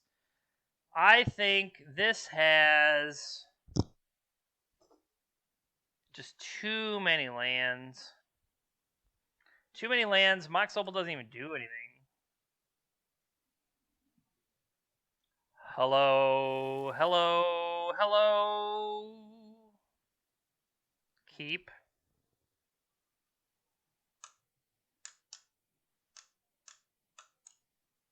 Well, Karn made him scoop last time, so let's keep that one.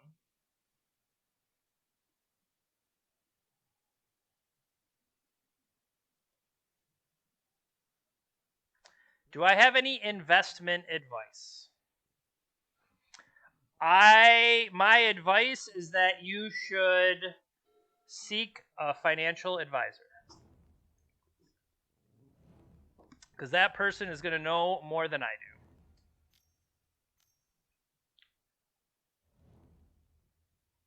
Life from the Loam, Windswept Blast Zone.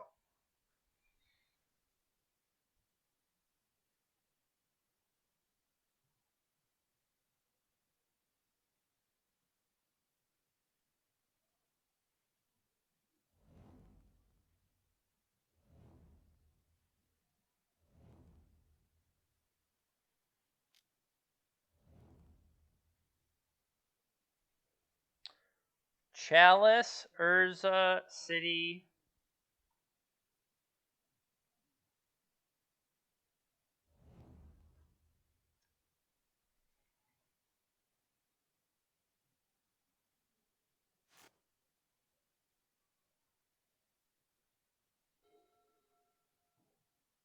Dryad of the Elysian Grove. I like that.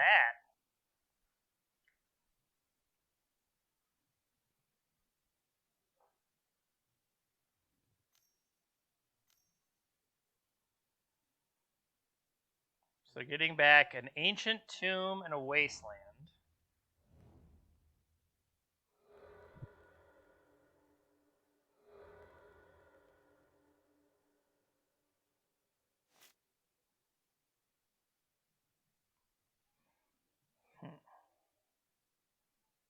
Can I get...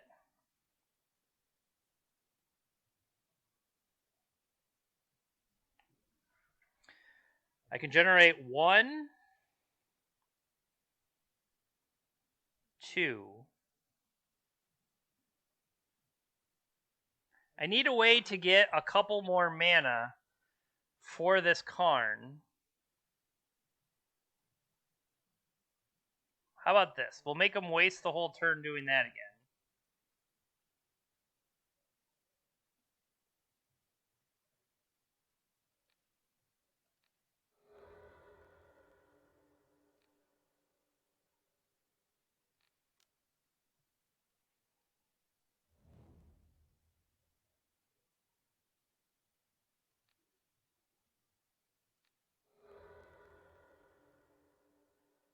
Good talk.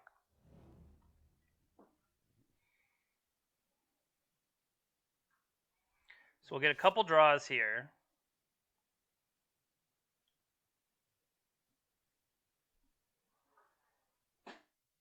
See if they want to dredge again. They elected not to.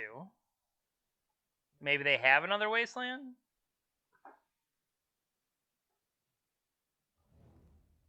Cavern of Souls.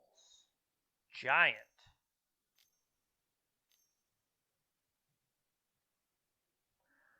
Uro. Okay, that makes sense. I was like, what the heck?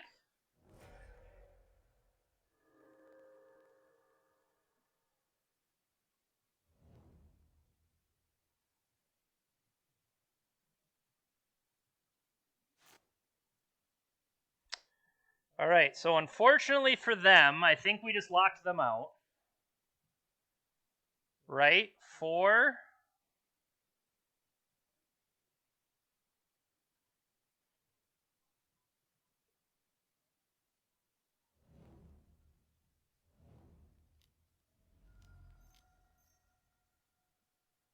Play a Karn.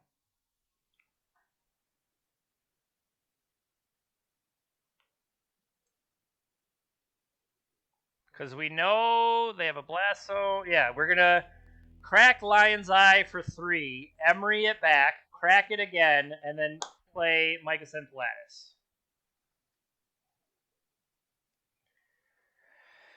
So they're a variation on the lands deck. Uro, Life from the Loam.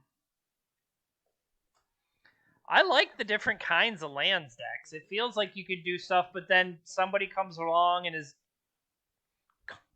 just Karns all over you.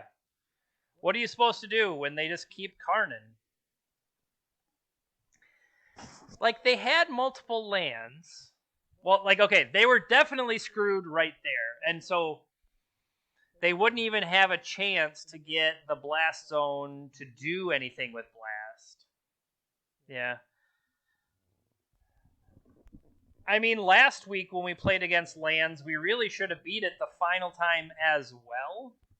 I just didn't capitalize on that correctly.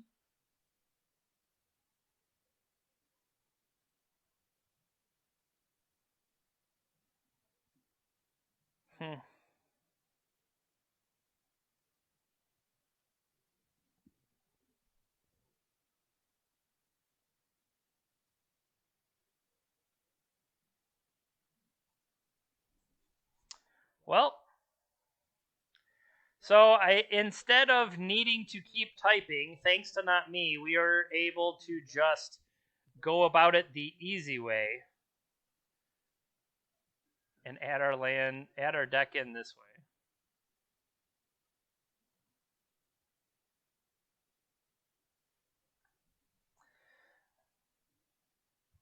Okay, so that's definitely not what I meant to do. Let's delete that. We can delete this one. And then here, we can rename it as Anniversary. This was prelim number 1. I mean, that might be interesting to go back and look at excuse me, go back and look at the decks that we've played. So let's bring up Goldfish. Let's look up Goldfish for me.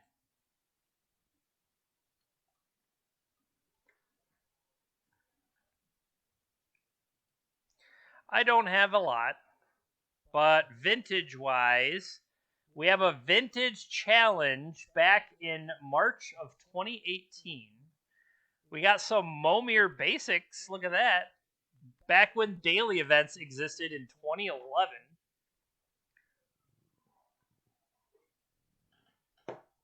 That's kind of funny. Then we played a modern event in February. What is this? I don't want to do that. I want to click on the deck. Splinter Twin. I remember playing a lot of Splinter Twin. There was a PTQ season where like I missed by one, and then I top 8'd, and then I top 4'd, and it was like, oh, come on. I did that back during, what was that? Invasion Block Constructed. I top 8'd the next week, top 4'd, then made the finals, but unfortunately that was the last week of the season, and I felt like I was leveling up. If only I could have played one more week.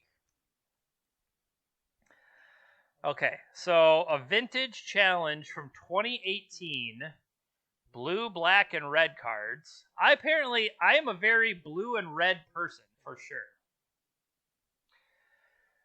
I think this is so. I don't know why I would have played this one online and then not played again for a long time. But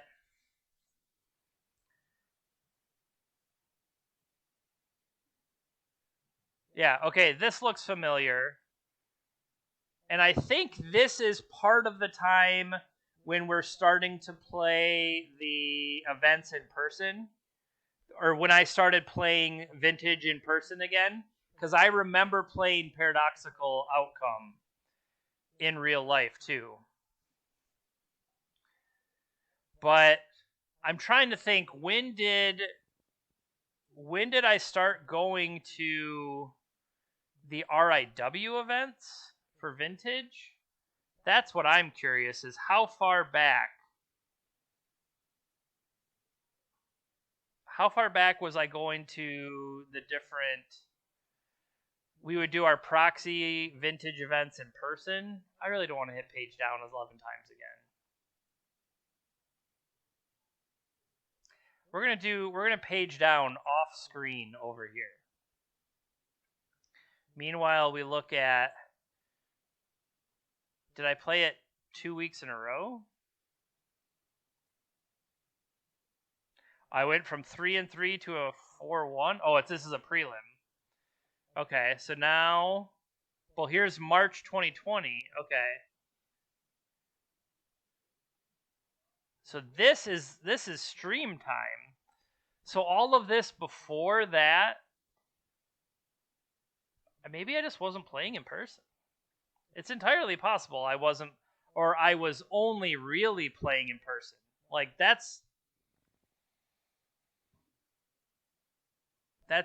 it's definitely, it exists.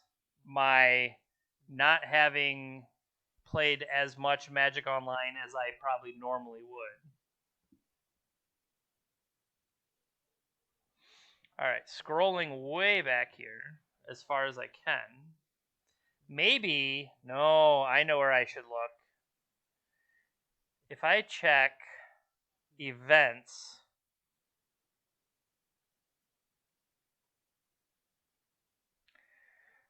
this is why I don't really have Facebook anymore. It's really not navigable.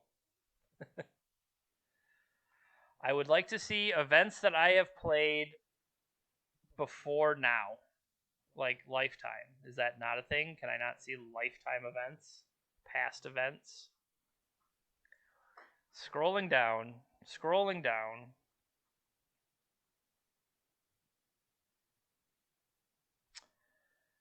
Unlimited Proxy, that's June 2018. Vintage 2018. RIW Monthly 2017. Okay, so I was playing paper. Wow, really? Like, it seems like that's so long ago.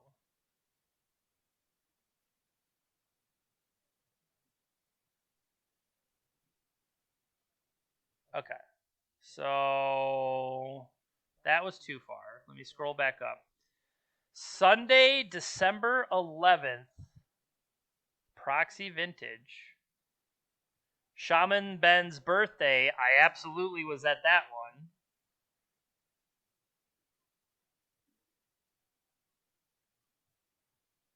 That's so weird.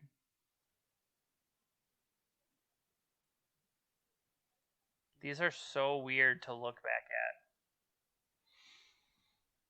at. All right, so apparently I was playing Proxy Vintage at the end of 2016, coming into 2017.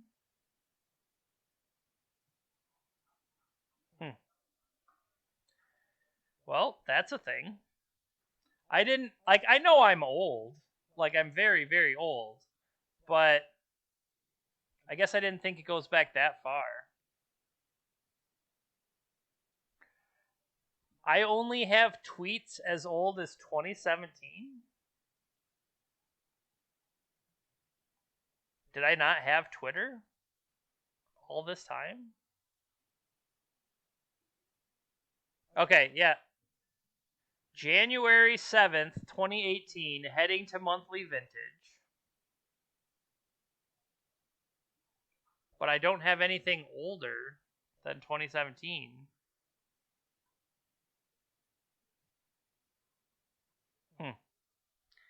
Very interesting. Just to look back in time, finally remembered was home in time to play my first vintage challenge on MTGO. That's January 18th. And then apparently the next one I did. Maybe playing in person rekindled fire and I wanted to try to play online.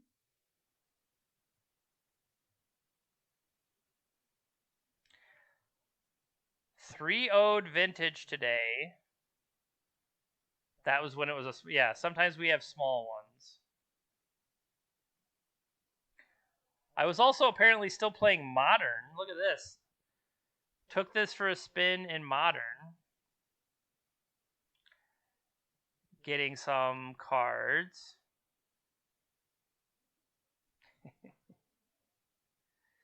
Kevin was still on VSL.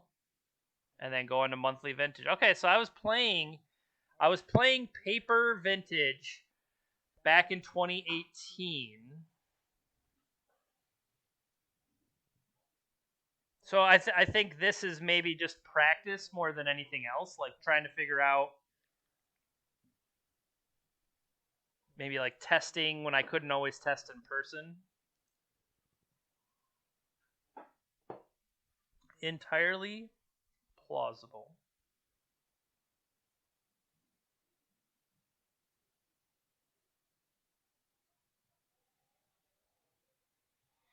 All right, so we'll close that.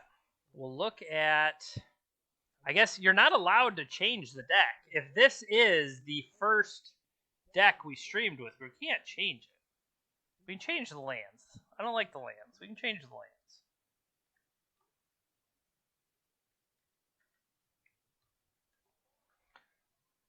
Give me 2 of these.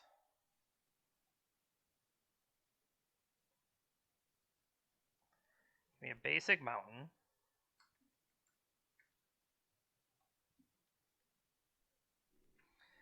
So here we go. Are all my results vintage? Other than this prelim of Legacy. I'm trying to think, what is the first Legacy deck that I played? Hi, buddy. so if this is like the oldest thing that I played on stream, what's the oldest legacy thing that I played on stream? If only there was some sort of way to go back in time and look.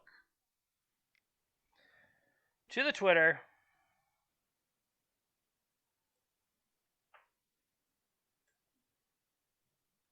Okay. So, close that. Close this.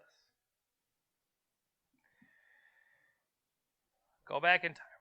Now, I think when I first started streaming, I told myself that, oh yeah, we're here to stream vintage. But honestly, I've been playing Magic so long. I like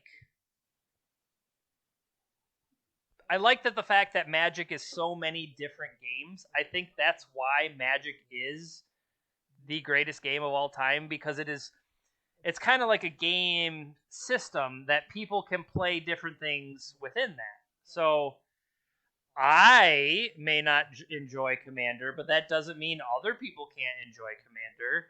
Things like that. So, all right, we're almost all the way back. So,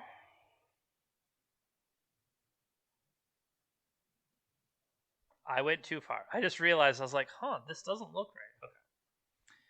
So, we started with vintage, vintage, vintage, vintage. Our first Legacy League was Bant Oracle Combo. Why? Why would I do that to myself? 2 and 3. I see ways we could improve the deck. Not having Astrolabes is, well, you're not allowed to have Astrolabes now, so tough. Bant Oracle Combo. That's a sentence. And playing some Breach. And then a Legacy League with Mono Red Prison. Well, I guess Mono Red Prison is,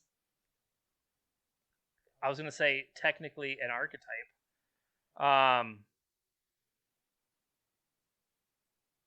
Is it though?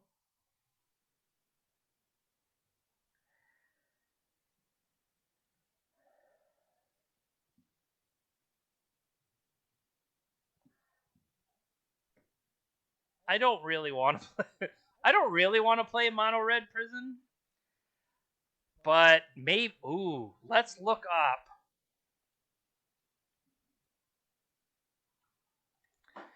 All right, hear me out. So, hear me out. Well, first of all, I don't like that if you don't capitalize Thassa's Oracle, suddenly it has no idea what you're talking about. Okay. So,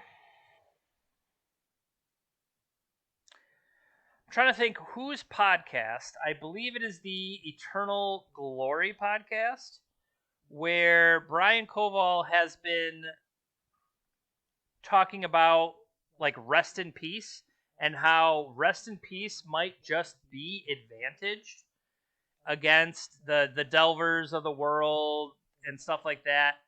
That if you play a kind of controlling, think Rest in Peace energy field, because I think it's not necessarily the Miracles style that he's been playing, although I think he is known for Miracles.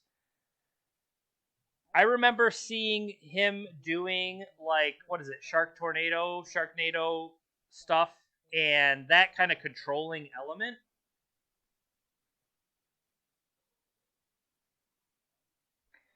Is it Paradigm Shift?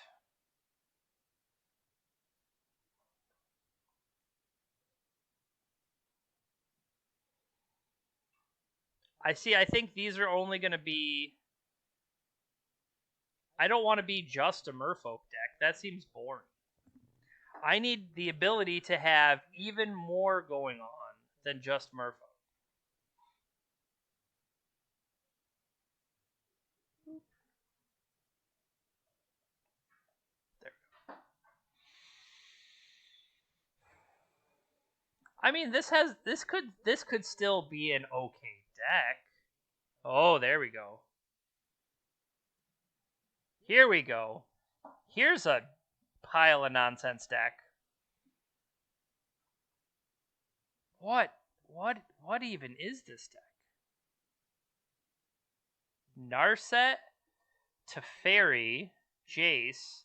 Oh, Jace is the one that also gives you a second win condition, right? That, oops, I don't have any cards in my hand. Alright, let's download this. Download that. We'll open it up for Legacy.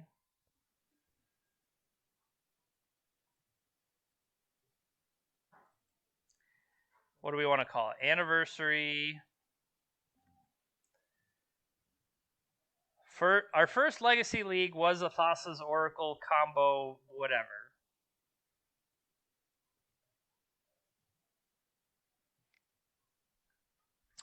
All right, so this is an interesting one. So at the core,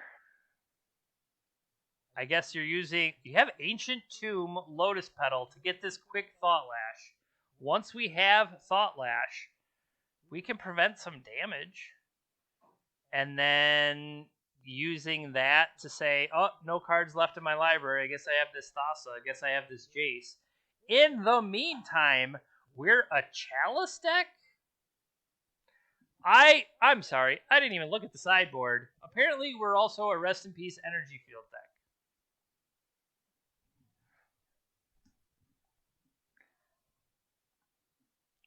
I don't know why I am scoffing at this, because I am pretty sure the deck I played was worse than this. Like, I have no doubt the deck I played was worse than this. So what are the impulses for? I guess the impulses are because you are playing Chalice of the Void, right? Why don't we have Helm of Obedience in here? If we move Rest in Peace to the main. If we had Rest in Peace main and Helm of Obedience, I mean, obviously, I'm only making this deck better with my suggestions. We could trim. Maybe we even keep the Ancient Tombs. Chalice of the Void protects us from Pyroblast. What the heck is this card? Non-land permanent cards in graveyards and libraries can't enter the battlefield.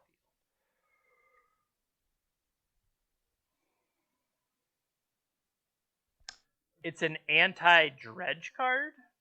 It's an anti-Uro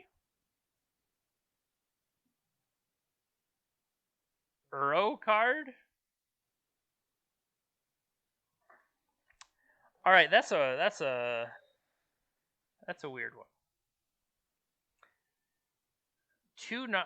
I have to say that some of these card choices do seem dubious. But I mean, good for them. They got a third place, which means they won a round of the Octagon, which is better than I have done in my Octagons. So maybe I should shut up. All right, how about this? Somebody else here 5-0'd themselves a league using Thassa's Oracle, Lab Maniac,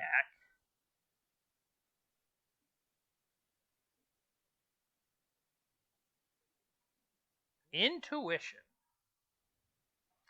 I guess Intuition can get you there. Shelldock Isle.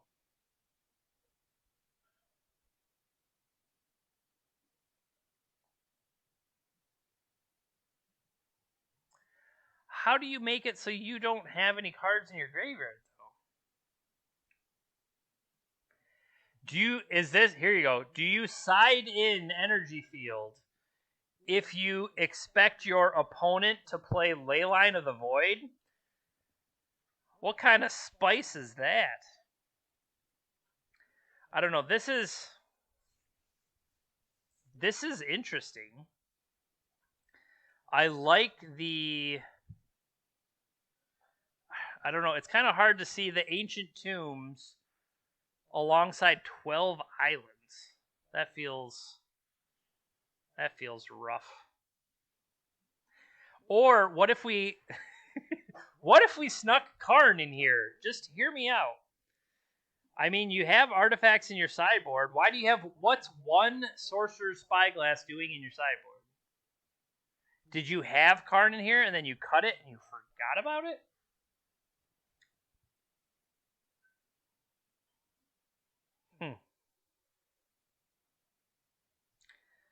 That is interesting for sure.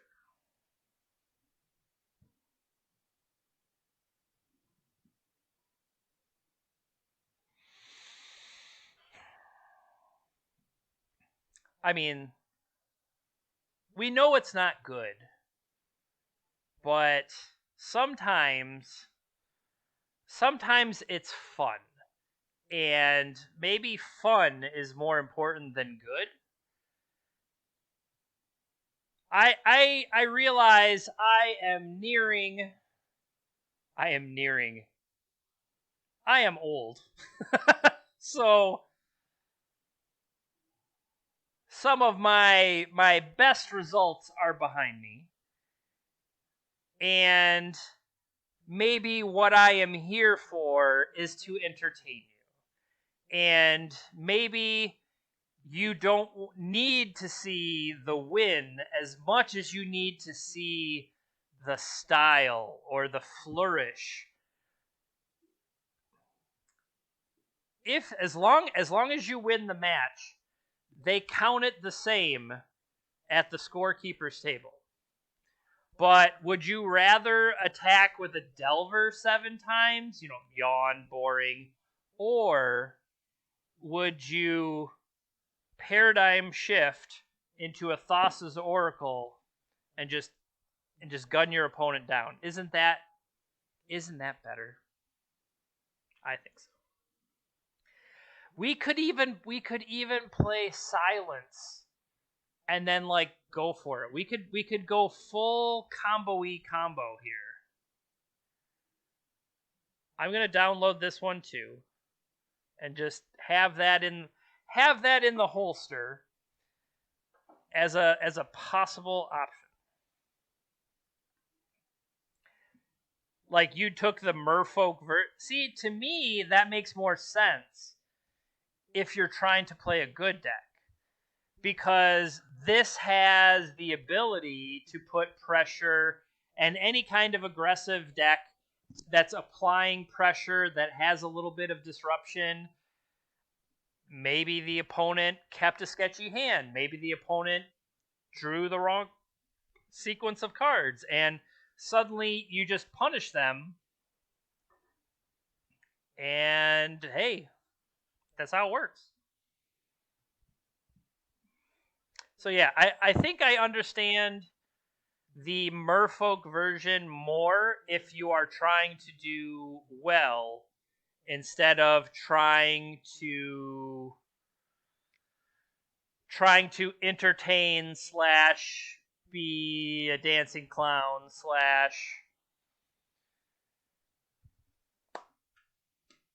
what's the monkey with the symbols? The monkey with the symbols that you throw coins at. Not saying I'm a monkey with symbols, but very nice. Demonic Consultation. What do you want, Lord of Atlantis? Demonic Consultation. Target. Curse Catcher. Silvergill Adept. Get some. There are definitely cards that if you demonic consult for them, and not as a joke. Now, if you don't appreciate Humpus Wumpus, I don't know what to tell you. But that is a nice story.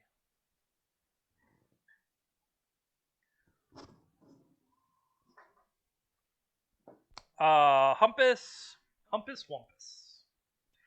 I'm trying to remember if I was at that tournament. I might have been. Or, see, like stories. Once upon a time,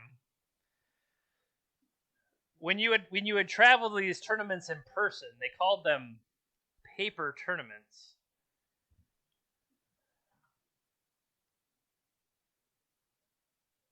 (2009) definitely happened. Okay. Oh, they're not telling who it was. Years ago, a player on the Pro Tour tried to name Hunted Wumpus with Meddling Mage, but couldn't remember the name. The closest they got was Humpus Wumpus. I have cast this card before.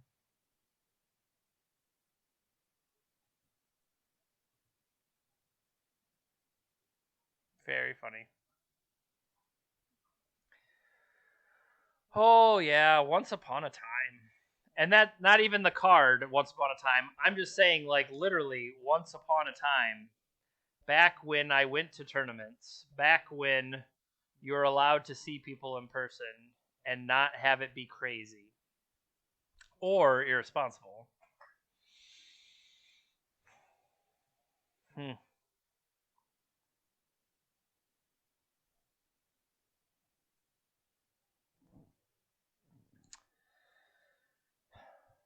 That's another part that just makes you feel old.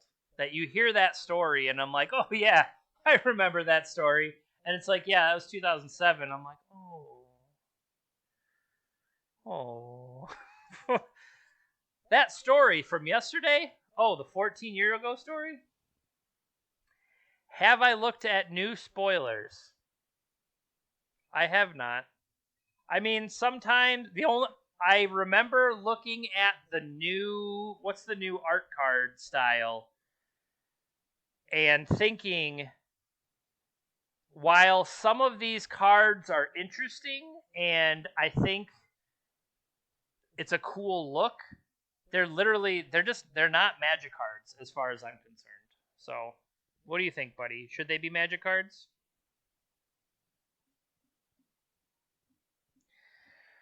All right. Well, we have tried. We've done our best. We have gotten ourselves to 4-2. Can we win one more? I mean, it'd be pretty cool if we did. Dude, your breath. I'm sorry. You need a breath mint and to stop brushing your teeth with sardine toothpaste. Single green. Name a land or non-land. Look at the top until you find one of the type and add it to your hand. What happens to the rest of the cards? Does the stuff you reveal go to the graveyard? 'Cause Dredge just flips until they find Bazaar and then has a fully stocked graveyard? That can't be right.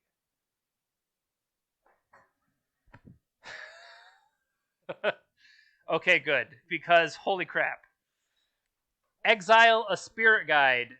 Dig until I find Bazaar. Play Bazaar. Dredge 37. Yeah, like, that would be the perfect example of, oh, sorry, yeah, we don't test for eternal formats. It's like, oh yeah, we can tell. We know. Thanks. We know. 0 lands, mill 53, trigger all my Narcomoebas. Now, okay, does it say reveal? Does the initial thing? Because that's, how would Narcomoeba? Narcomoeba has to be going to the graveyard to trigger. So maybe never mind.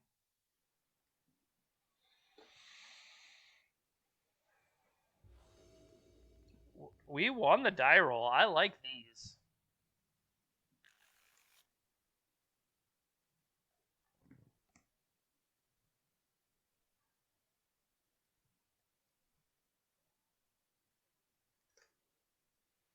Keep.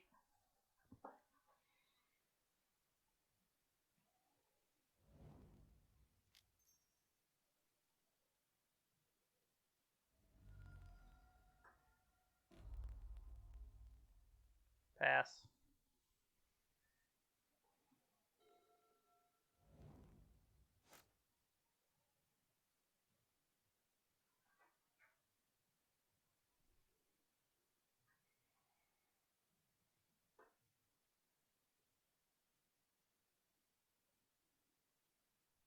What could they have?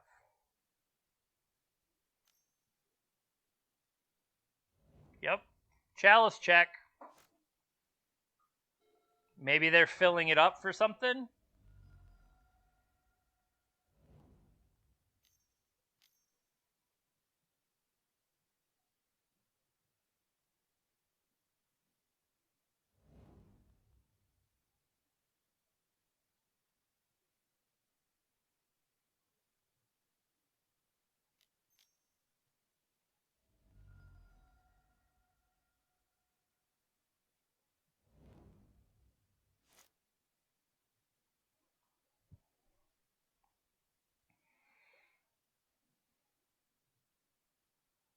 Hmm. Hmm.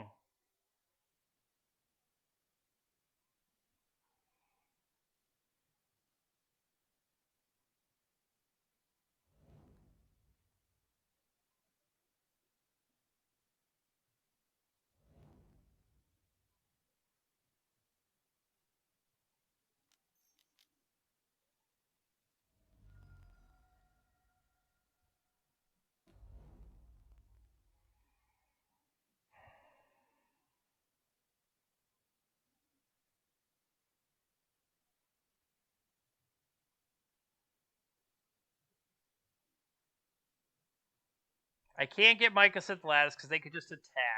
I could go get Ensnaring Bridge.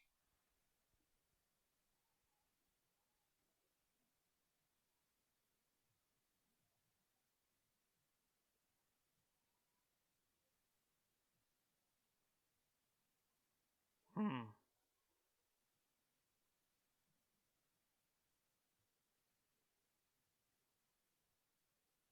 They could have Bolt. Well, Bolt doesn't work.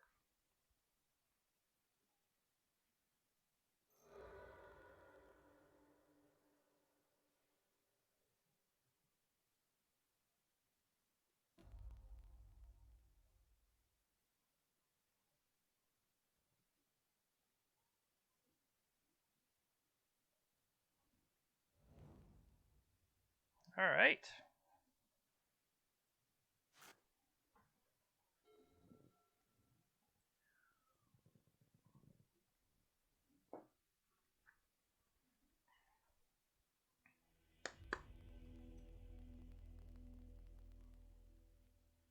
So we're going to be on the draw.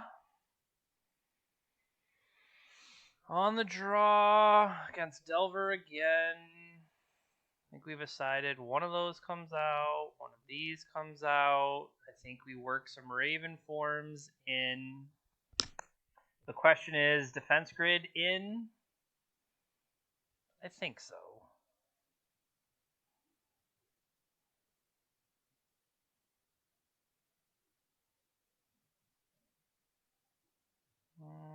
Maybe that's better as an echo. That could be. I like the idea of defense grid to protect. Raven forms can try to nuke some of the stuff they got going on.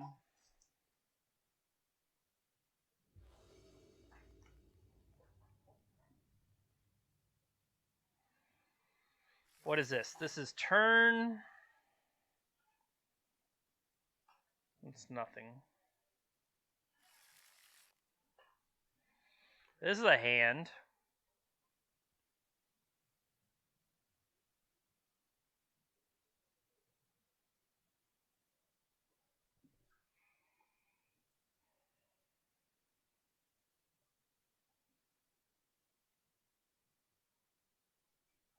Turn. We could try for turn 1 Chalice. If that is successful,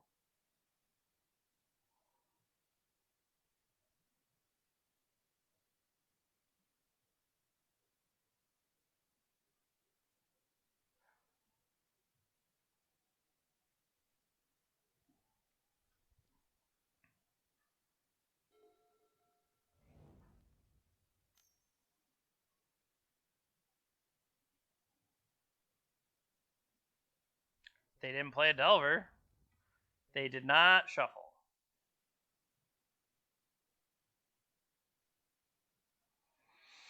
Okay, we could alternatively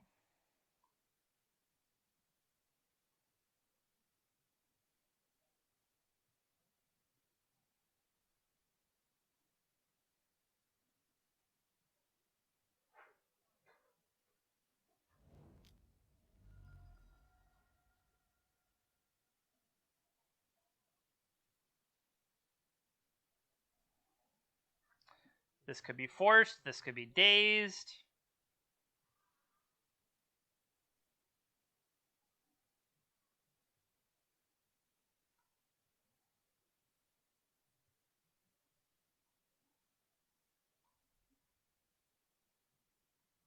Come on, baby.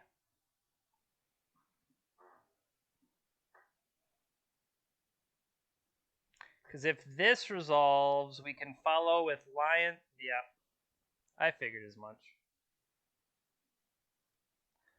So the question is, do we even bother to play these other things out? I'm going to say no. Let's give them the chance to wasteland me, right? What did they have? They had a tropical. Tropical's back. Delver's back.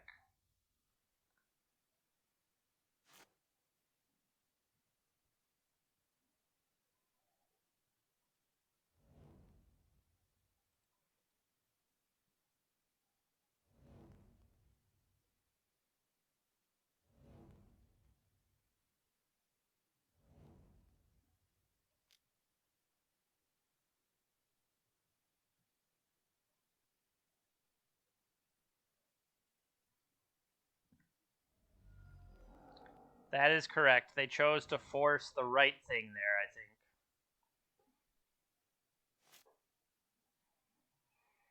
Blind flip. They don't have null rod. Yeah, that's terrible.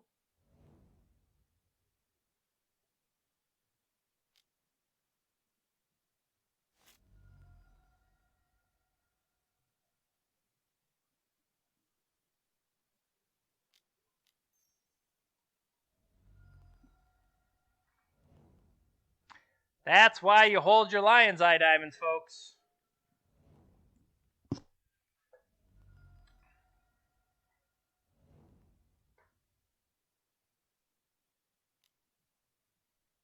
Could have had a couple more idiots in the air.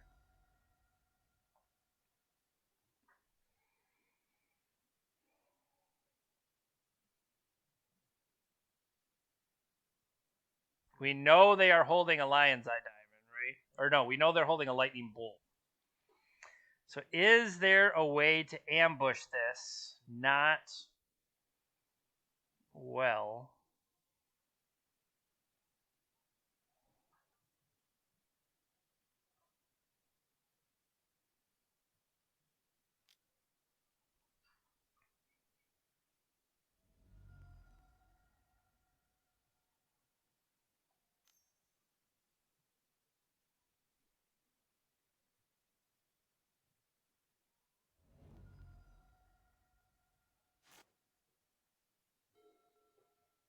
Okay. I think because they cashed that in.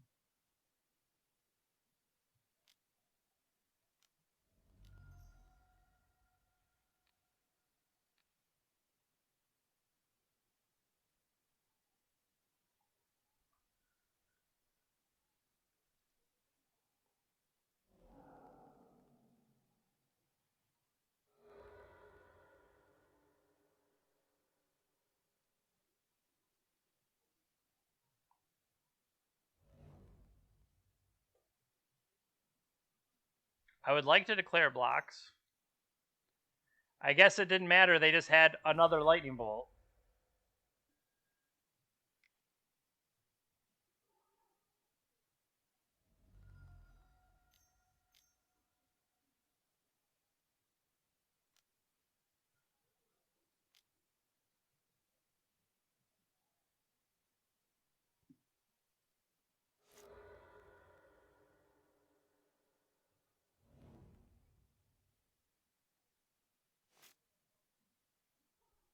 Cool. All right. Game 3. We want that chalice.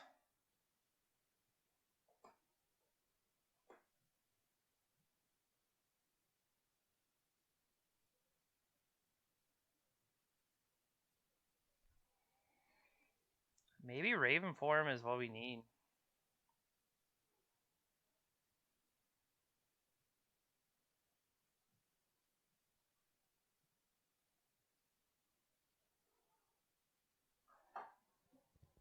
All right, can we do it? Can we do it? On the play.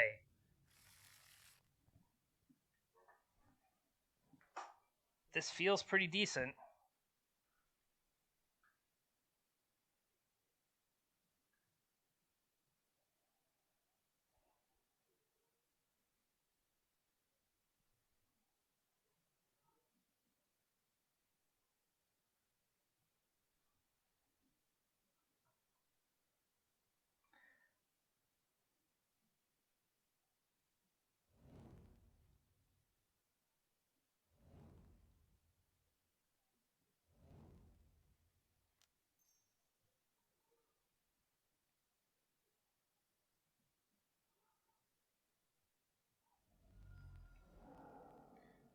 Force for a Brazen Borrower.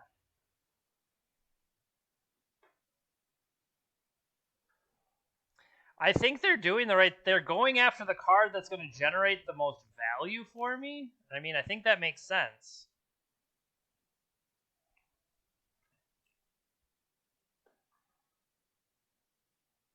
What did they pitch? They pitched a borrower, so they pitched a potential way out.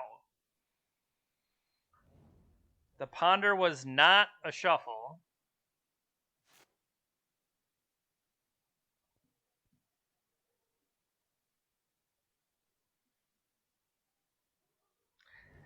Why are you playing the Lotus Petal? Hold it in your hand for stuff like Sai.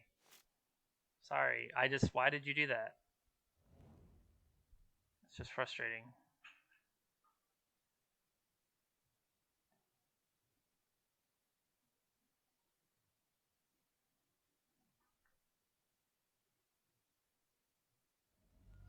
Come on, Jeremy.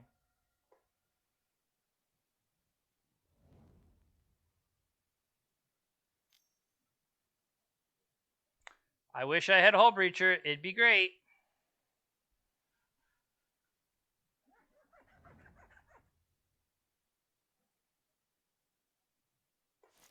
Did they crack the fetch to Brainstorm?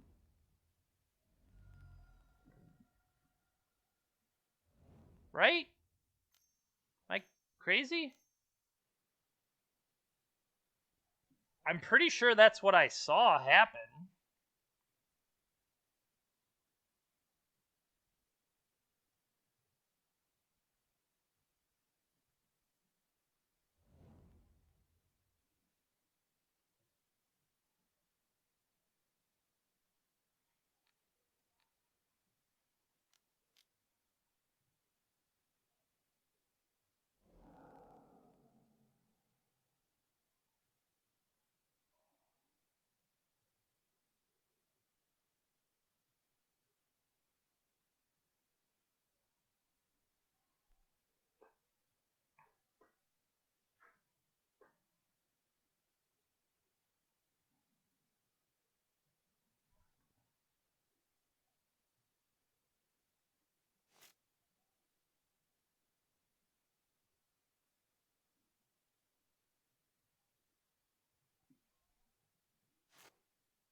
Yep.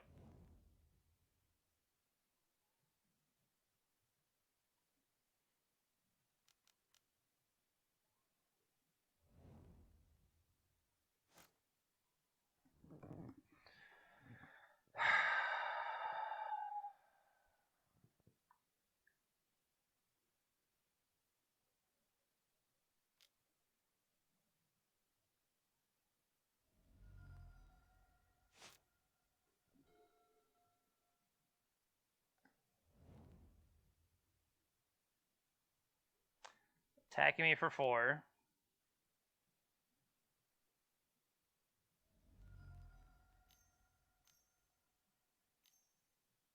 Yep.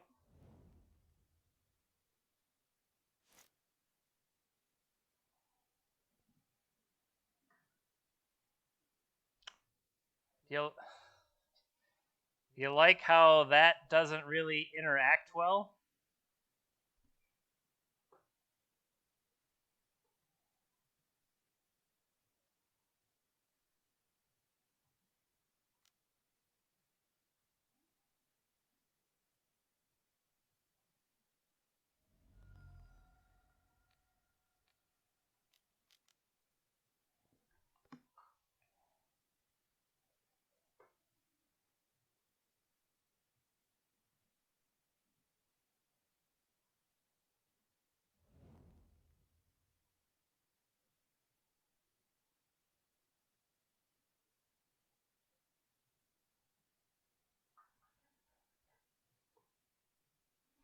They only have 3 cards in hand. Like, I'm trying to think, how do I even get out of this? But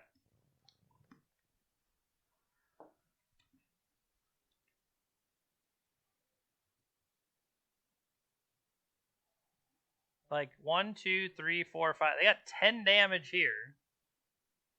I've cashed in my Brazen Borrower. I don't think I have another way.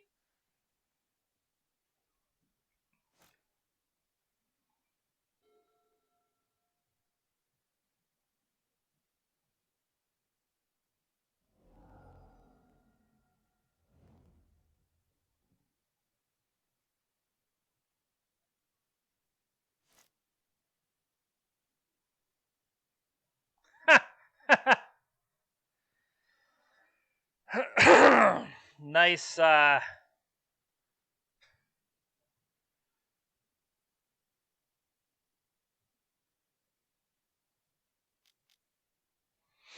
put it out there. Give him something to do.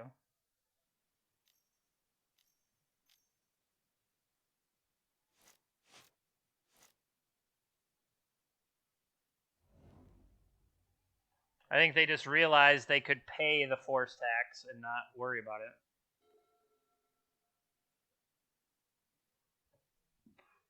Yep.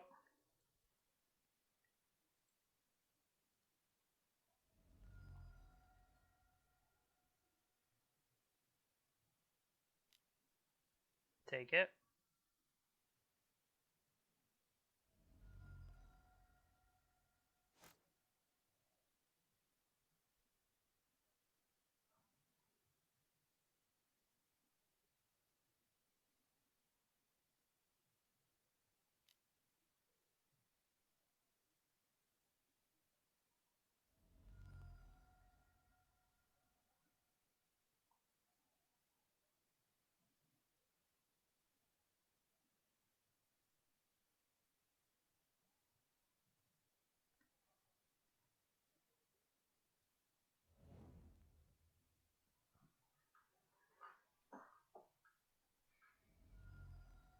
They have cracked their polluted delta again.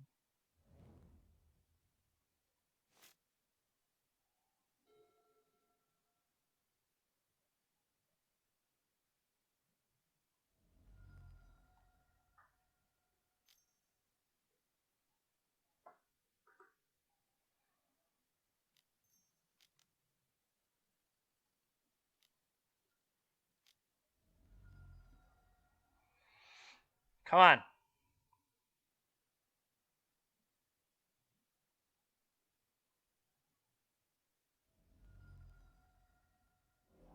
Force pitching days.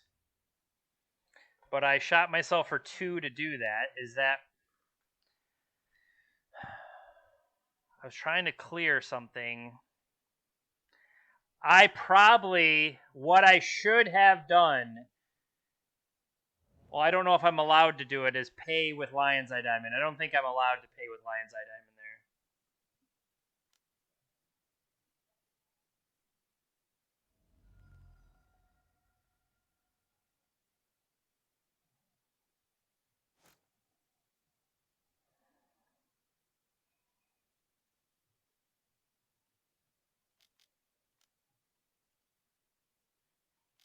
Please work.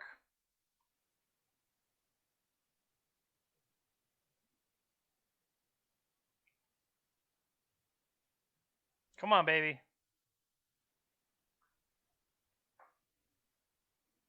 Come on, baby. Okay. So...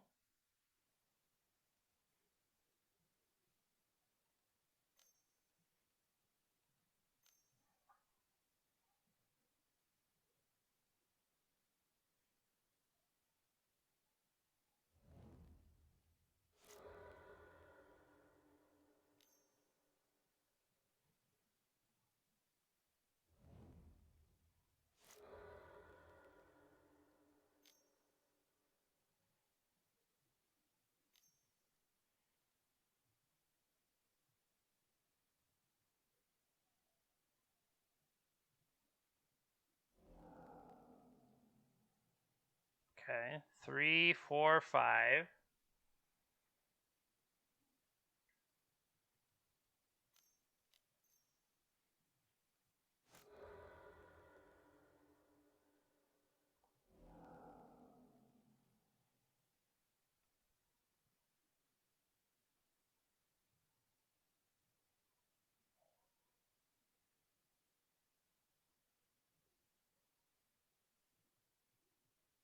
Now they're going to pay costs. Force of negation! No! I was like, haha, I've got it all set up. Come on, man, that was just mean.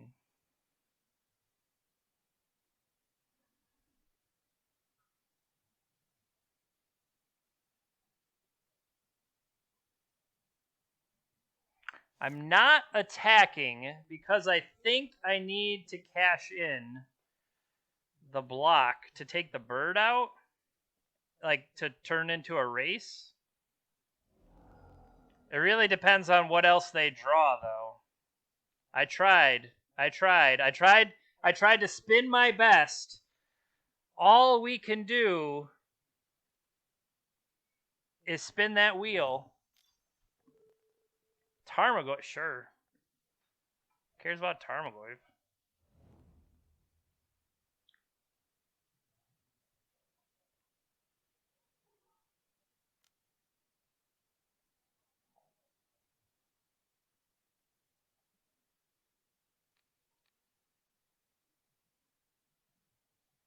I figured it out. I got to put this back in the deck, and I have to spin it up again.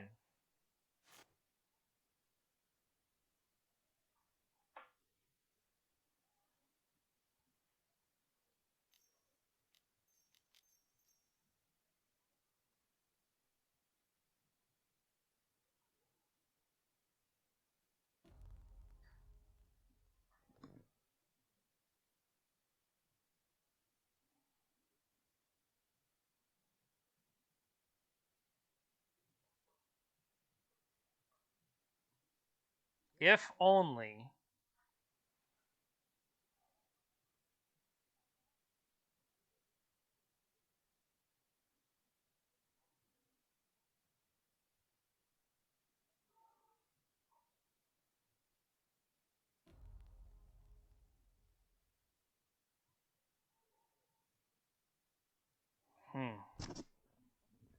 How do I...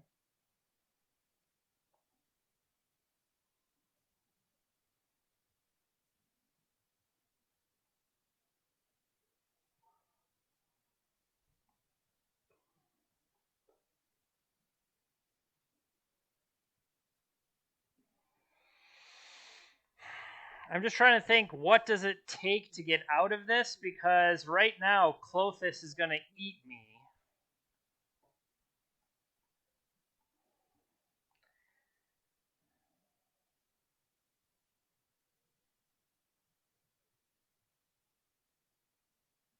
Can I get the Tarmogoyf off the board?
getting closer.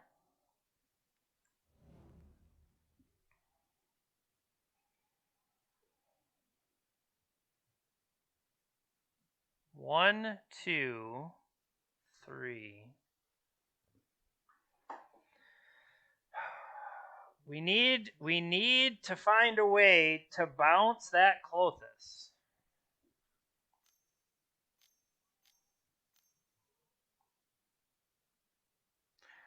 Boo! Opponent sucks. Boo, opponent, you suck. I have a response.